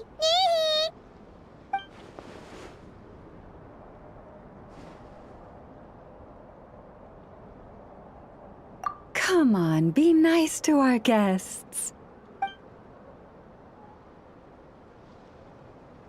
To retrieve the lunar semblance, we need to activate pairs of mechanisms in 2 different locations. So it's a 2-person job. If you head over there and take the mechanism on that side, I'll take this side. That won't be a problem. I have eyes in the sky.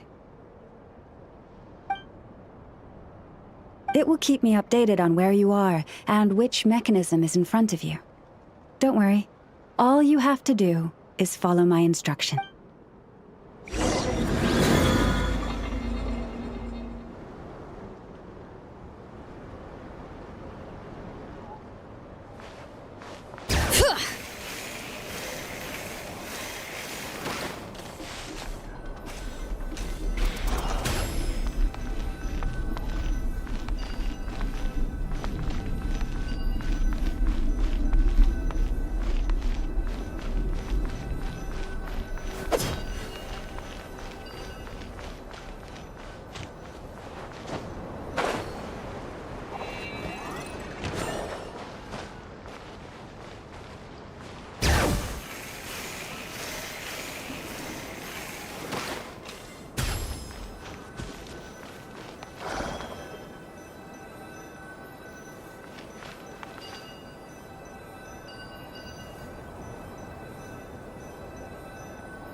Understood.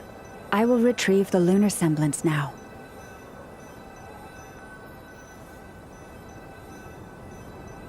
Huh? The way out has been blocked. Could you try that again?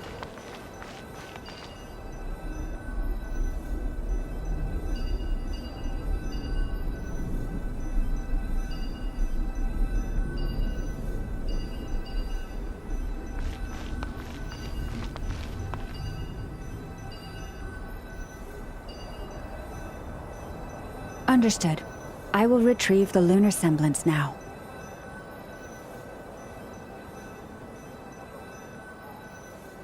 Ugh, my potted plant on the porch has died again? Wow! What a huge statue! Yeah, no amount of birds or weasels is shifting that. He probably couldn't even get past the mirror. So, Lalma, just how valuable is this statue anyway? In terms of Mora? Not much, I suspect. It's crudely fashioned, and the kind of stone it's carved from is found everywhere around these parts. But to the moon chanter of that era, and to the Frost Moon scions of today, it is a priceless treasure. If nothing else, I now have concrete proof of its existence. That's enough to confirm the reliability of several documents on the topic. To me, that makes this a very successful trip. Thank you for your help. I knew I had judged you correctly. The moon mirror posed no obstacle to you. And our little friend here was very impressed with your mechanism operating skills. What is it saying, Lauma? It says that the Traveler is the best treasure hunter it's ever seen. It wishes it could join him on a quest to unlock all the treasure chests in the world. From now on, I'll call on you if I ever find a treasure chest I can't crack. Okay. Bye then. Didn't even give us a choice in the matter. Don't worry, it won't come knocking on your window every day with a Mora coin in its jaws trying to drag you off on a treasure hunt. And it certainly won't be visiting your room in the dead of night, moaning about locks it can't pick. Uh-oh. We better make sure to lock all our doors and windows before we go to sleep tonight. Relax. That weasel's only a child. It means no harm. It's just more talkative than most. All right, let's head back. It's almost time for dinner. Oh, and we still need to figure out how to get this statue back to our library. It seems like I'll need a little help from my friends, after all.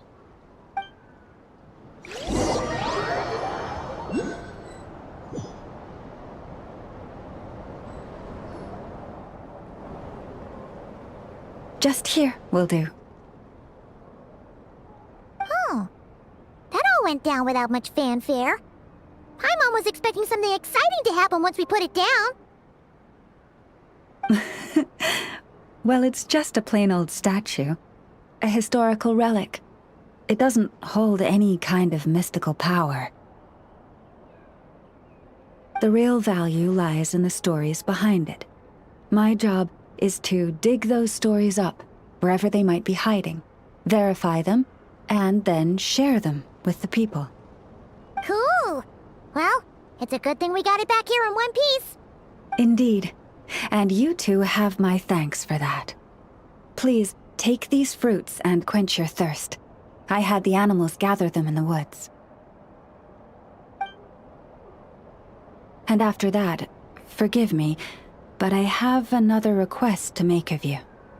I apologize if this is presumptuous of me, but I've seen how well connected you are, and I've heard of your many travels into secret and forgotten places.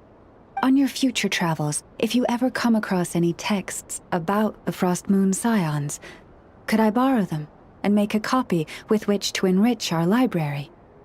You have my sincere gratitude, on behalf of the Frost Moon Scions. Oh boy. That was some seriously tasty fruit. So much better than Paimon's used to. These animals have lived their whole lives in this forest.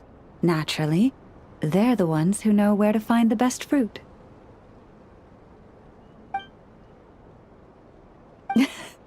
This one says to eat as much as you wish, because it's the top fruit finder in the whole forest. It'll fetch— Awesome! Thanks so much!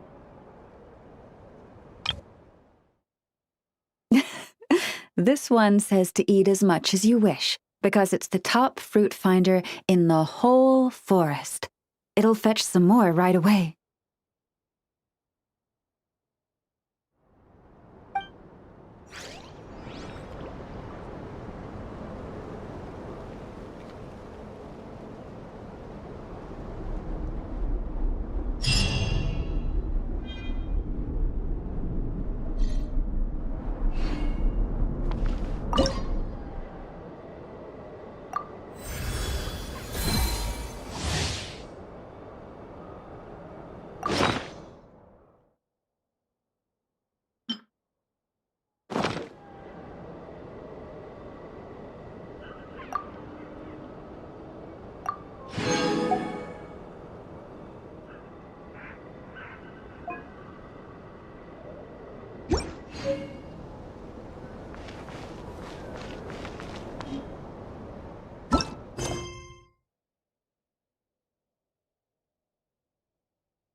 guess that's that for now. Just commissions and world quest. So I guess good thing I carried on to that point.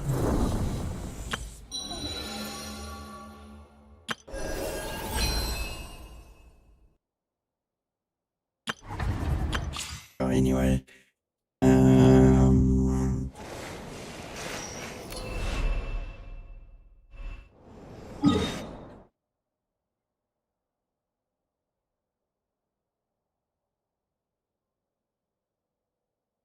probably just gonna craft some resin quickly and sign out. I can figure out where to go craft it anyway.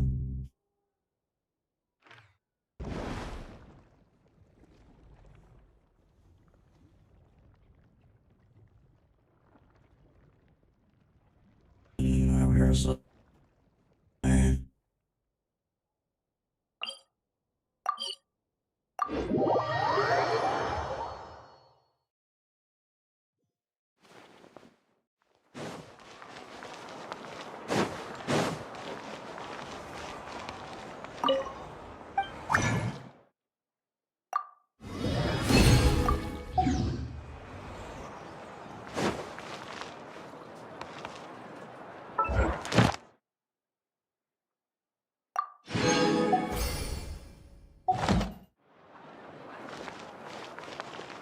Ad Astra Abyssos. Thank you for completing today's commissions. Here is your reward. Ad Astra.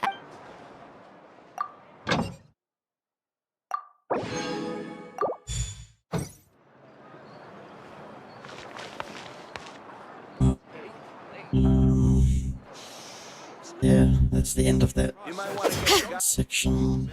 Biggest one in history. Just domains next.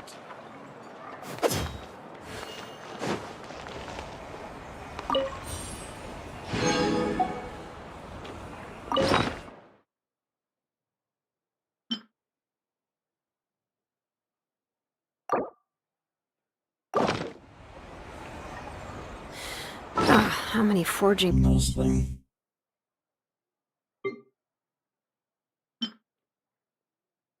Do I still have to finish? Let's see. 1, 2.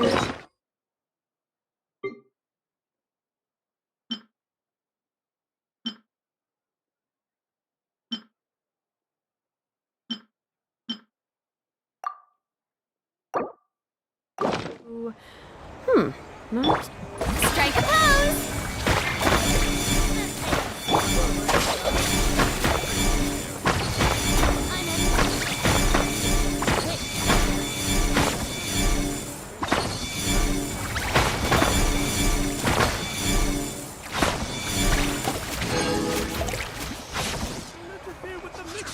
Yeah. Story all caught up now. So, Surprises.